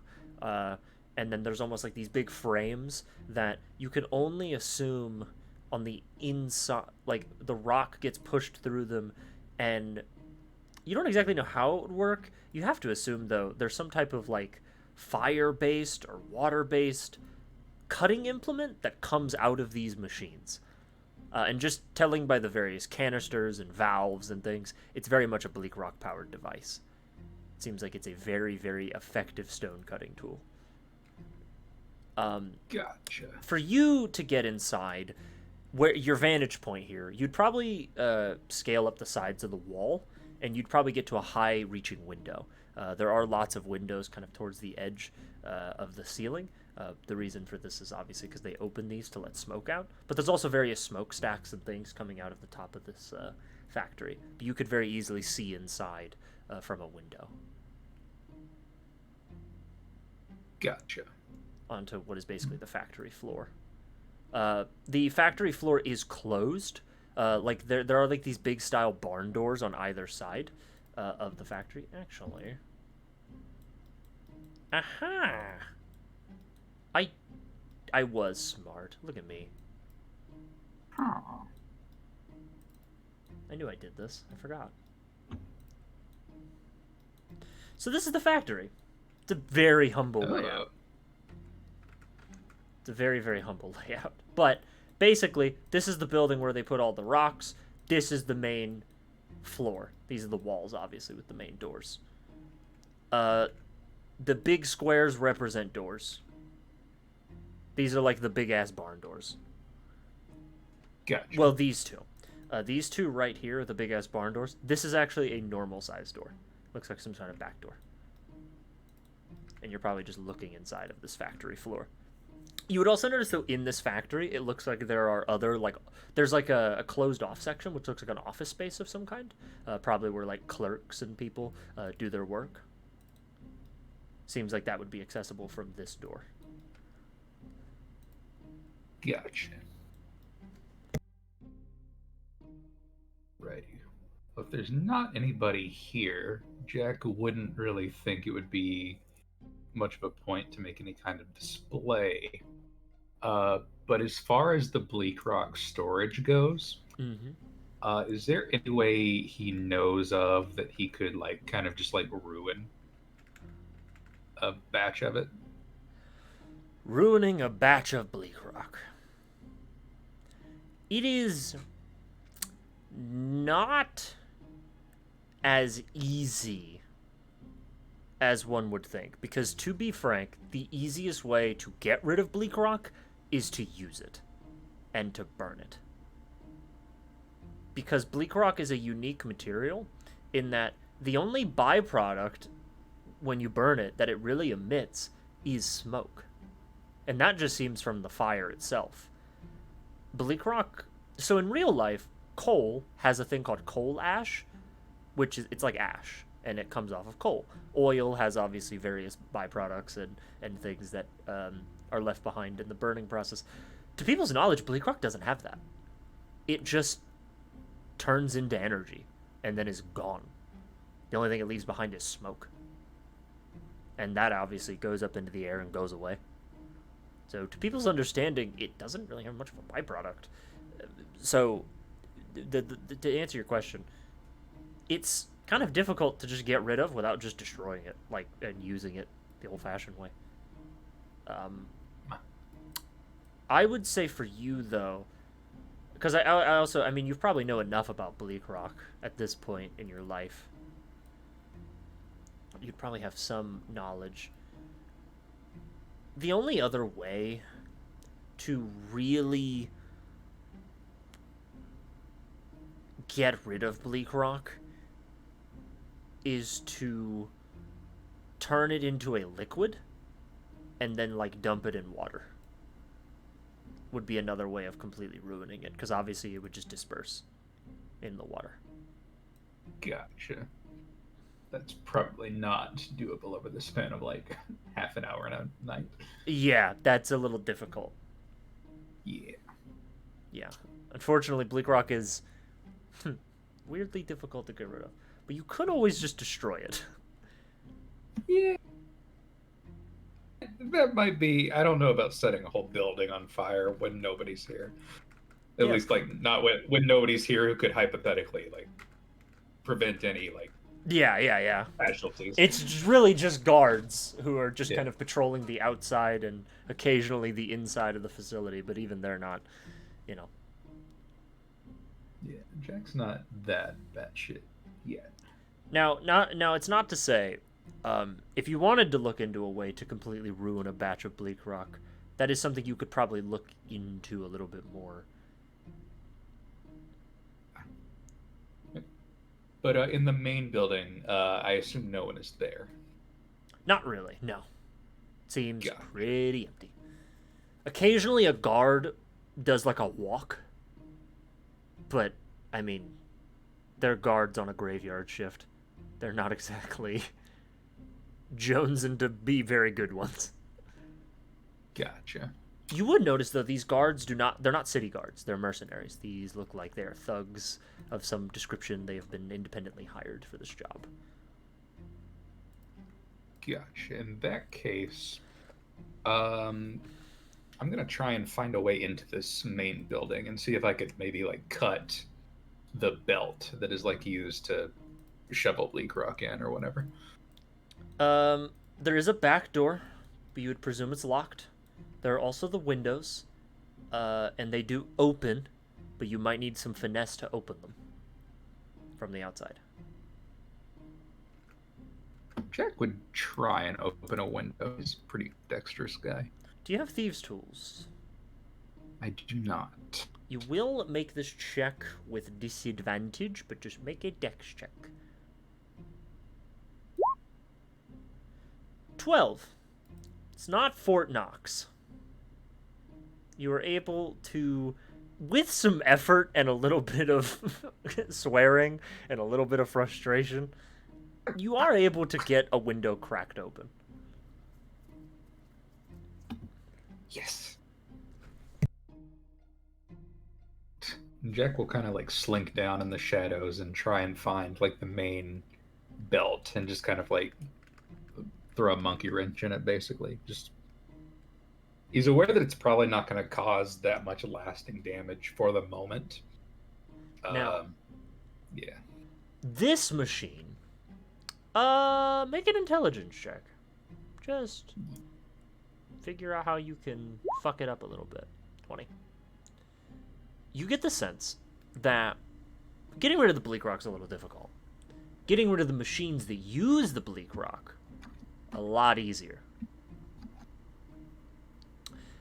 Easiest way to throw a monkey wrench in this whole operation is obviously there are various pipes that seem to, well, first of all, there are various canisters that seem very specifically, they take the bleak rock, and your approximation of how this process would work, it seems like it's taking the bleak rock, it's applying a lot of heat inside, and then it is piping it through to what looks like these sort of like, I don't even know what you'd call them, like funnels. They're the things that shoot the fire out that probably cuts the rock and stone. Some ways you could probably break this. Break the pipes, break the canisters, break the heating elements, or just straight up break the frames of this machine. Like a main pipe that kind of like leads into the others. Yeah, you very well could. You could just break it. Jack will try and find that pipe, and he's gonna dump Natasha's caustic brew down on it. That would fucking suck. Yeah, you pour some in, and the machine just sort of, it kind of, because it's not like an instant reaction. It almost like goes through the pipes, and after almost a minute, you eventually hear you hear like a hissing sound, and you start to notice a lot of the pipes, because you did it from the main pipe, so it went to a lot of the other auxiliary ones as well. They all start to melt. Based. And there's not just one of these machines. There are quite a few. But I mean, you got all night, baby. Yeah. If you really wanted, you could push this thing for a while and just keep going. Jack's only got one caustic brew, but he could hypothetically. I don't alchemist fire or frost or anything would do anything. But... It's up to you. I would say in total there are probably 8 of these machines. You've destroyed effectively one of them. Gotcha. Yeah, Jack would just try and make sure whichever one he destroyed looked like it was the most important. Sure. And then he'd probably fuck off for the night. Okay. You destroyed one of their machines. And then, I think he'll... Yeah, that'll be all he does for that plant in particular, and he'll move on to the next one. Okay. As you are kind of getting ready to leave, I do need you to make a stealth check as you hear a door opening from one of the inner office areas. God fucking damn it. Oh, no. You see sort of a guard walk through with a lantern and a big yawn, and you see this guard come in, and you immediately try to duck behind some of the machinery and containers, but you, I hate to say it, you trip over your costume. Damn it. And you hit a barrel, and the barrel just boom, boom, boom, boom, boom, boom, boom, and it begins to roll. And the guard kind of, huh? And he holds the lantern. Hey, who's in here? Immediately, I'm going to... First time I'm going to use this, I'm going to disguise myself into a guard uniform. Okay. Your cloths and your costume just sort of shifts and molds. Do you change the way your face looks? I'll look more like kind of like a random middle-aged guy. Yeah, you load up white guy TM. Yeah. Hey, who's there? Shit, sorry. What the hell? It's not your turn to walk. What are My you doing bad, in here? man. I got lost. This is like my second day. What the fuck? Hiring newbies at a time like this. Jeez, fuck. All right. And he'll kind of power walk away. Yeah, whatever. He kind of thinks for a moment. Whatever, fucking Jesus. You didn't even pick up the barrel, you fucking dick. When he turns around, I'm just completely gone. Yeah, he goes and picks up your barrel. You knocked over. All right, and you get out of there.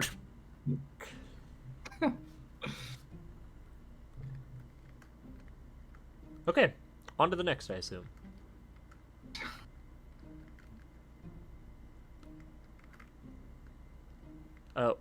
So which of the others would you like to go to next? I have already forgotten their names, so I'll just say whichever It's one is okay. next closest. Kindle's Steel Mill and Portmaker's Cloth. Yeah, whichever one is just next closest. I can flip a coin if you want. I would say the Steel Mill would be closer. Portmaker's Cloth is closer to the Great Harbor. Okay, you go to the Steel Mill. The Steel Mill, very big. A lot of smokestacks. You imagine this place gets really fucking hot. There's a lot of...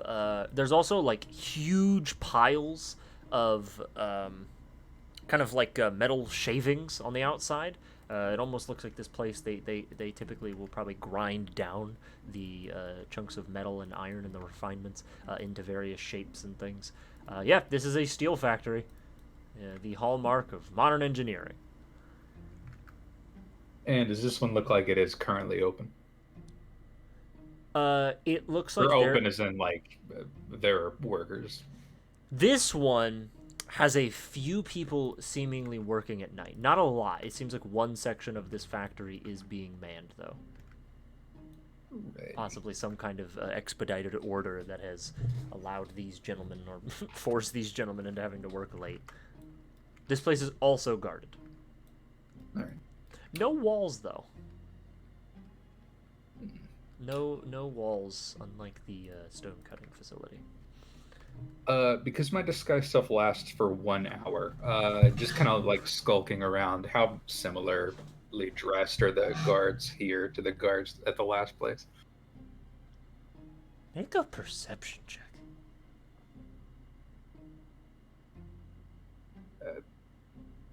Almost clicked performance.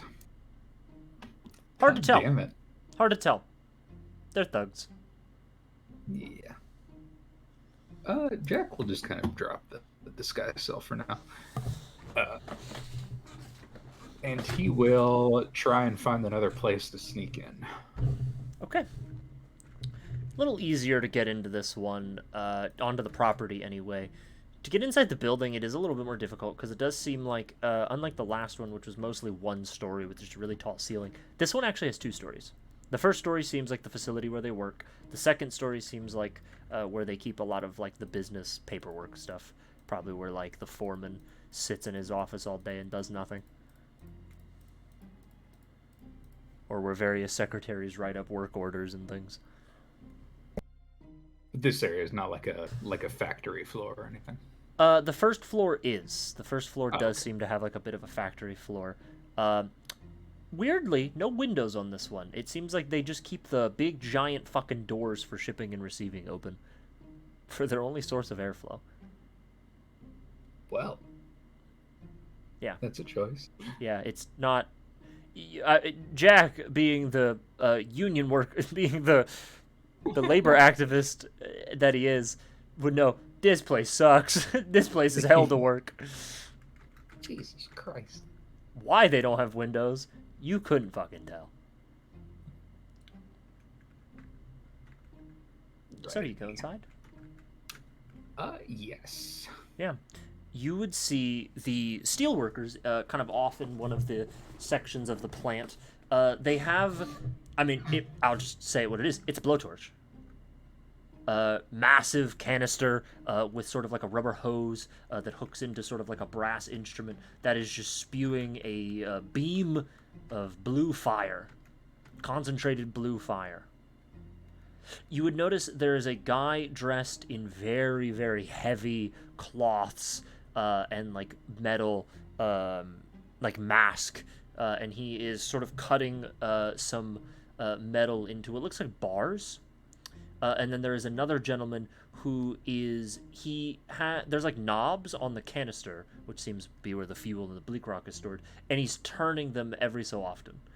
What you think is happening is basically these two guys have to work in tandem to man this machine, because this cutting implement probably is very ornery, and you'd get the sense that this guy has to he has to basically change like the pressure that's being funneled into the cutter from the fuel tank, because if he doesn't keep the pressure adjusted properly, they might have too much air output, which might just turn it into a flamethrower, or they might not have enough, and not enough fire will escape the nozzle, and it will blow up. And these guys are just working, and they're just doing that. Well. And is that the only use of bleak rock that I can see in this area? I mean, there's lots of other machines. There's massive implements for, like, you see there are these massive, like, blast furnaces, which seem to be for heating metals. You see there's lots of these various cutter machines. This place has a lot more instances of bleak rock use. Fuck, there's so many machines that probably run off bleak rock in here. Yeah. Yeah. And, I mean, you would see there are, like, the giant containers of bleak rock all over.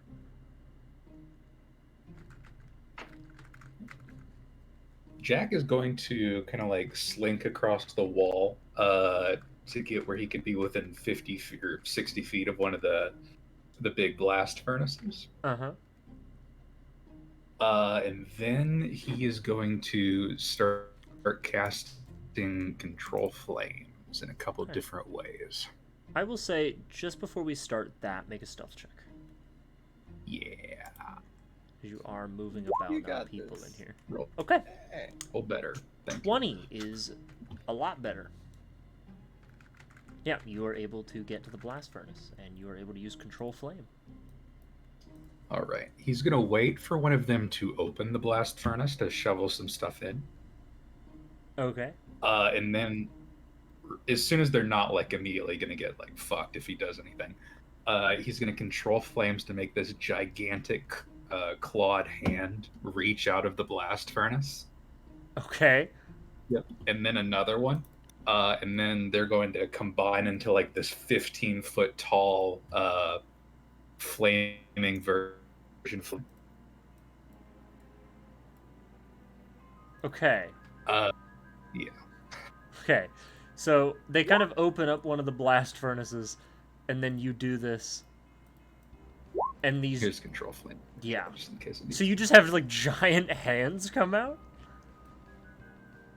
The image that he's going for is like this like ghoul is like clawing its way out of the machine and then like standing up. Yeah. So you watch as they kind of open it to go, and they're gonna throw some of the metal in there, or the rock. This blue flamed creature climbs out. And do you change the color of the flame at all? I'll make them bright white just Yeah. to keep with the motif. Yeah. You pull it out, and then it like shifts colors, and there's this big monster, and immediately one of the guys who's holding the rock, he falls, and he's like, "Fuck is that? What the fuck?" And the other two gentlemen just sort of take many steps back. One of them picks up like a pipe. And at the as loud as he can make his voice, hoping that like the distraction of everything will make it like not able to pinpoint exactly where it's coming from. He's gonna say, "The souls of Forlen will be avenged." The gentleman on the ground. Well, actually, Jack, Yes. make an intimidation check with advantage. Based. 15. Getting a lot of double rolls. The gentleman on the ground is like, "Fuck it out! Get out of here!" And his two friends are just like kind of stricken with fear. The one with the pipe immediately drops it, and they just like take off, tripping over various things, and they run out and immediately start shouting for the guards, like, "Guards, help! There's a monster!" Jack will have the figure point up at wherever the foreman's office is. I assume he would have noticed something by now. The foreman is probably not here. Oh, okay. Yeah, you get the sense these gentlemen are probably here on their own. Yeah. You don't see Whoever anyone the most important looking person is, if I can find like a middle manager. There's really no management here. The most important people on site right now would probably be the guards approaching you, because you do probably see the head of the guard shift. Gotcha. Well, in Which that case, might get the point across. Yeah, he will just kind of point at them and say, "The use of Bleak Rock will stop." Then he will just make it kind of like flare up, like much brighter than normal, and kind of use that distraction to get out of dodge. Okay, make just another stealth check as you are getting out. You see the guards approach with like their trudgeons, they're like wood clubs, and they see this monster, and they don't want to approach. But as it kind of flickers out into a gust of flame, you slink out.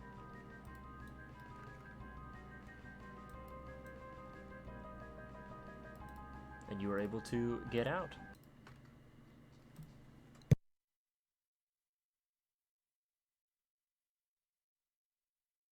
Holy shit, that was cool. All right, what does Jack do? As you revel in your little victory. Yep. Jack will just kind of like sling up onto a tall building and just kind of head for the last plant to check it out. Okay.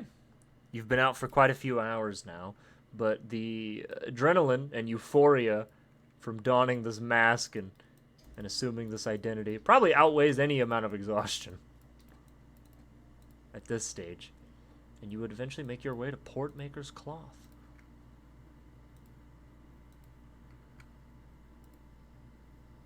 Portmaker's Cloth, not as big of a building, but it is still a sort of textile cloth manufacturer.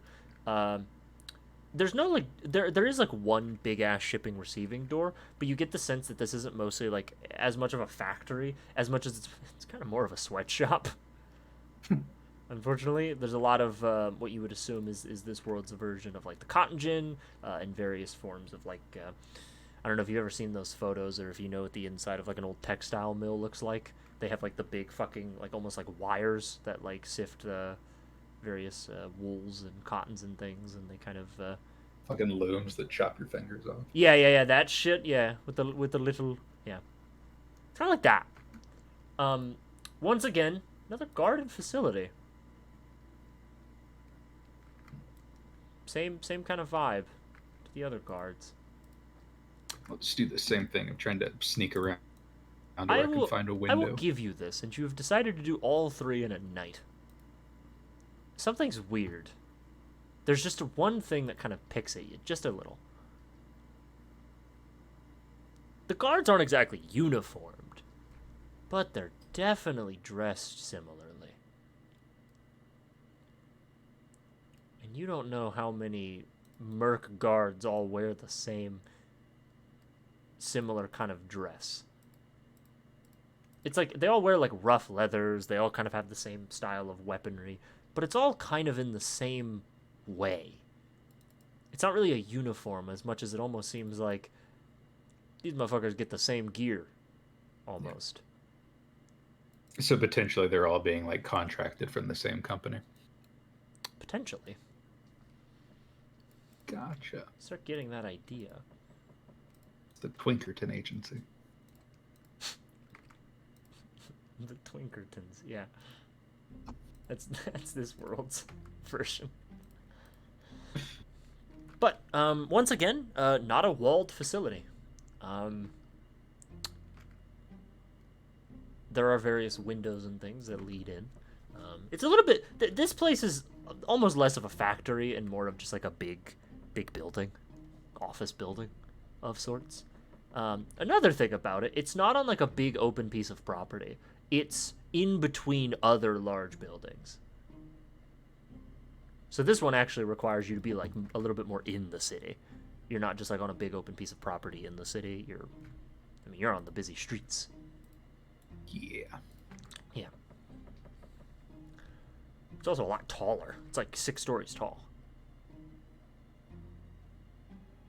So, what's your plan of approach for this one?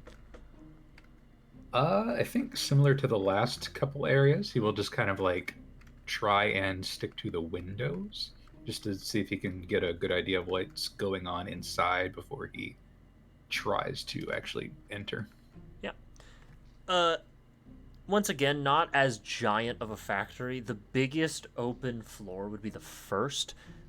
However, there are like 4 floors of just straight up like work stuff. It's a lot of tables, a lot of those big wire machines, a lot of stuff like that, a lot of excess wool.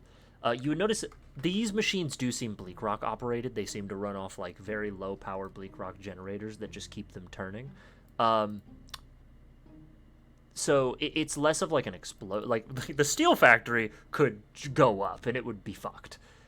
This place, you get the sense it's not necessarily the quantity of Bleak Rock, but there is a very obvious degree of incompetence with the volatileness of even a small amount of Bleak Rock, and the fact that you'd imagine this building being both wood, very close to other buildings, and a wool, having a lot of wool and flammable textile products. This place is a a district disaster awaiting. So are they using it to like heat dyes or? There is like a dye process, but also their cotton gins are automatic. So they just sort of like use them for like these small sort of generators that just keep the things turning. Yeah. So it's smaller amounts of bleak rock. It's smaller, but the tightness of the enclosed space makes it just still very fucking dangerous. Gotcha. Yeah. You would notice no workers, but there are seemingly some activity in the upper floors of the office.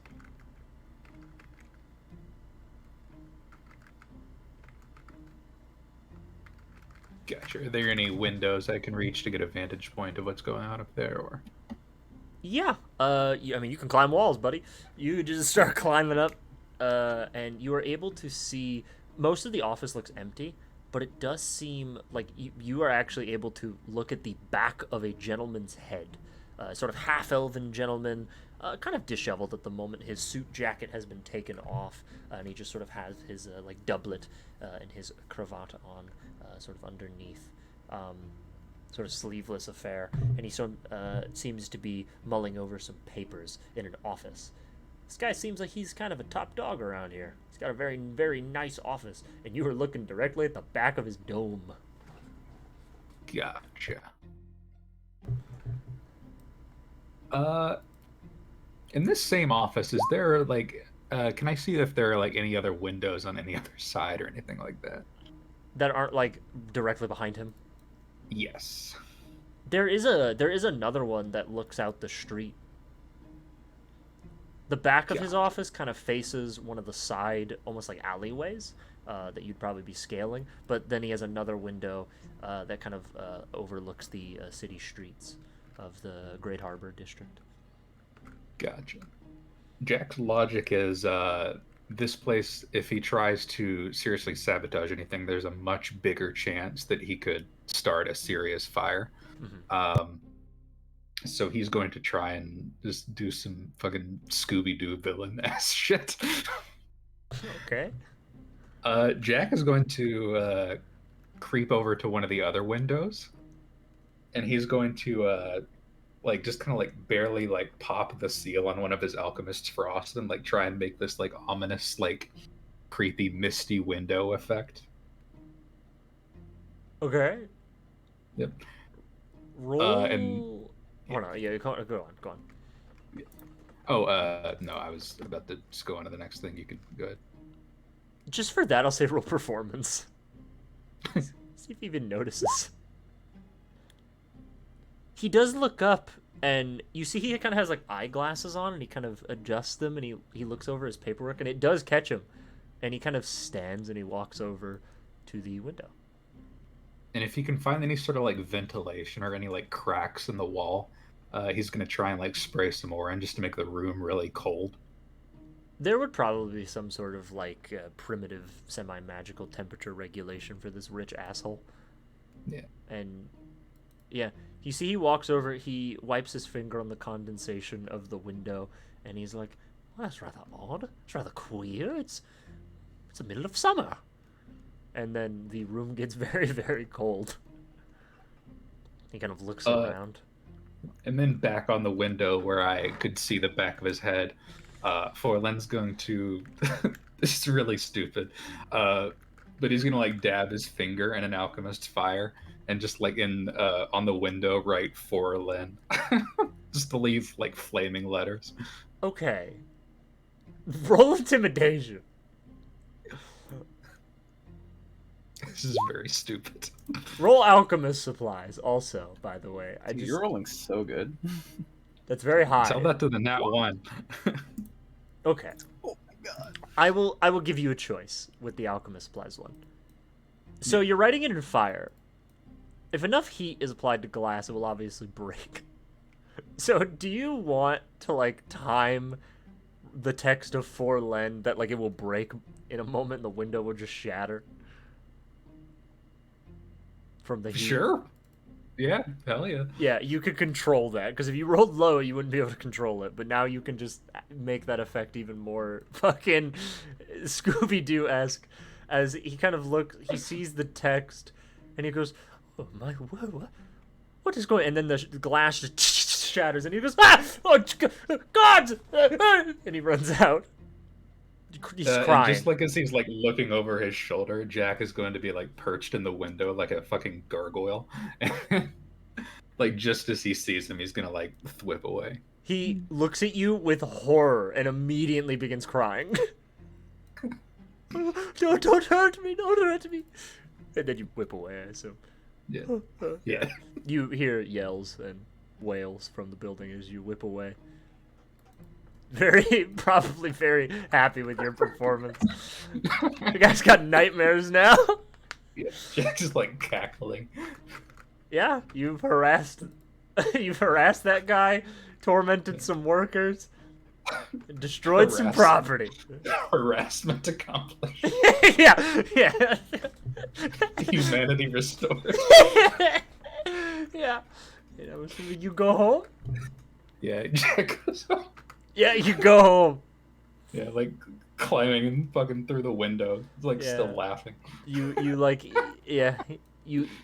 you like evil Peter Parker from Spider-Man 3 walk home. Good. I'm dancing. Yeah.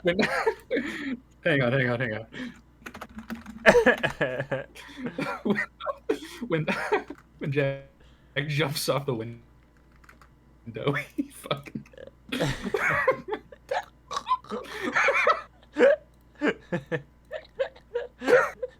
Oh, buddy, love the new outfit. Is exactly what I need to do. See you jump.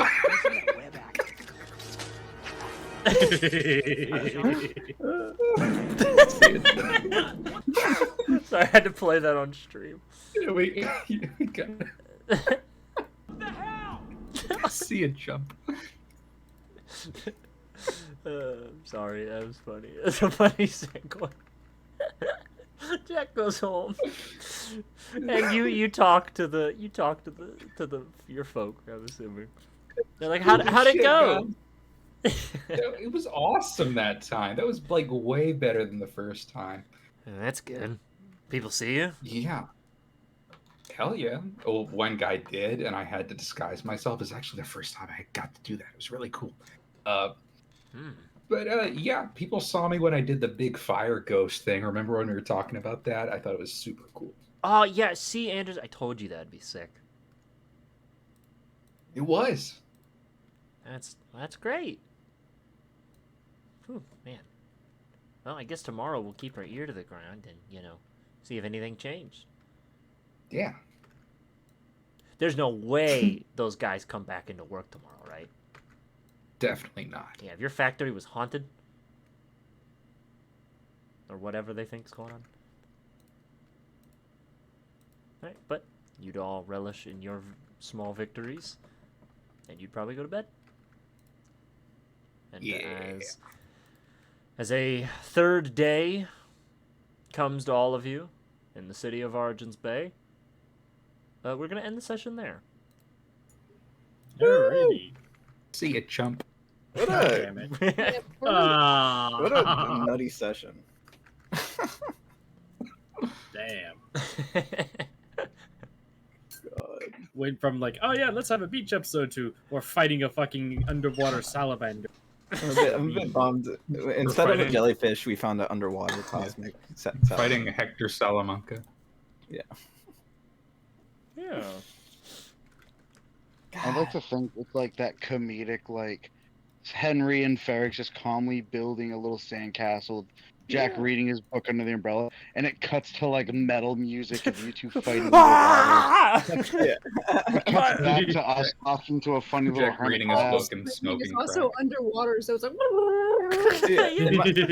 The balloon is like bobbing up and yeah. There's like a guy on the deck of the Behind ship. me. He's just like, what do you think's going on down there? Avast, a mermaid. okay. I will say canonically, Zay brought the balloon back and he tied it to the cart. So now we have a big balloon tied to the cart. Yeah. Can we make a check to see if the cart like flies away? I think it would fly away because it's probably not heavy enough. Yeah. I'd like to think a cart's at least 200 pounds. The cart is heavy. You know how heavy carts are? It's also got all your shit in it. True. Also, it's just like that back and forth, like cut to like funny little like beach episode, cutting to underwater battle with a cosmic entity. Mm-hmm. Yeah, Zay we were eating our fighting a- sandwich and hanging out with a hermit crab. Meanwhile, like drowning. Hang out with Herman the crab. It Horse. cuts to like ice. It cuts to like ice in a glass shaking to ice forming from frost fingers. Yeah. Oh my god, Brody's little like ice ability to encase the creature was pretty rad. I was shocked it worked. By the way, Because I'm saying to think like, well, we could run. It's restrained, so we have at least a turn to run. Yeah, the problem was its swim speed. As soon as it like started running away, I think I was like, okay, yeah, we're good. And you kept the ice as a fucking prize. Dude, yeah, it was. Yeah, and we turned it into something that's usable. I've got the name for this session. Okay. Ice Baby. Ice Baby. I think we can't do that because What that's probably about copyrighted. Fire and Ice? Because we had the Jack Fire. Ooh, Fire yeah, and Ice is also good. Yeah. I like Fire and Ice. How about a chilly beach day? Freezer burn. Freezer Lord burn. Frieza. What about like, yeah, a Lord hot- Frieza, Goku. What about like a hot, chill day? Kakarot. Yeah. Icy depths. Chilly day for a hot afternoon. Icy Hot, presented by Shaq. Icy hot. Every Icy hot wings. suggestion. That's how we get into the algorithm too. Yeah. Shaquille O'Neal's Icy Hot. Well, if we want to get the That's- Warhammer people, we put it as the toaster fuckers. That interesting. I don't. The toaster bit was so goofy. Ah, Yeah, I loved it. Listen, the day that Forlen gets Brody involved, it's gonna be literally Shaxx freezing his enemies, then burning them to ash. Well, the thing is, Brody's made of what Jack doesn't like. Mhm. So I'm more likely to get destroyed than to help.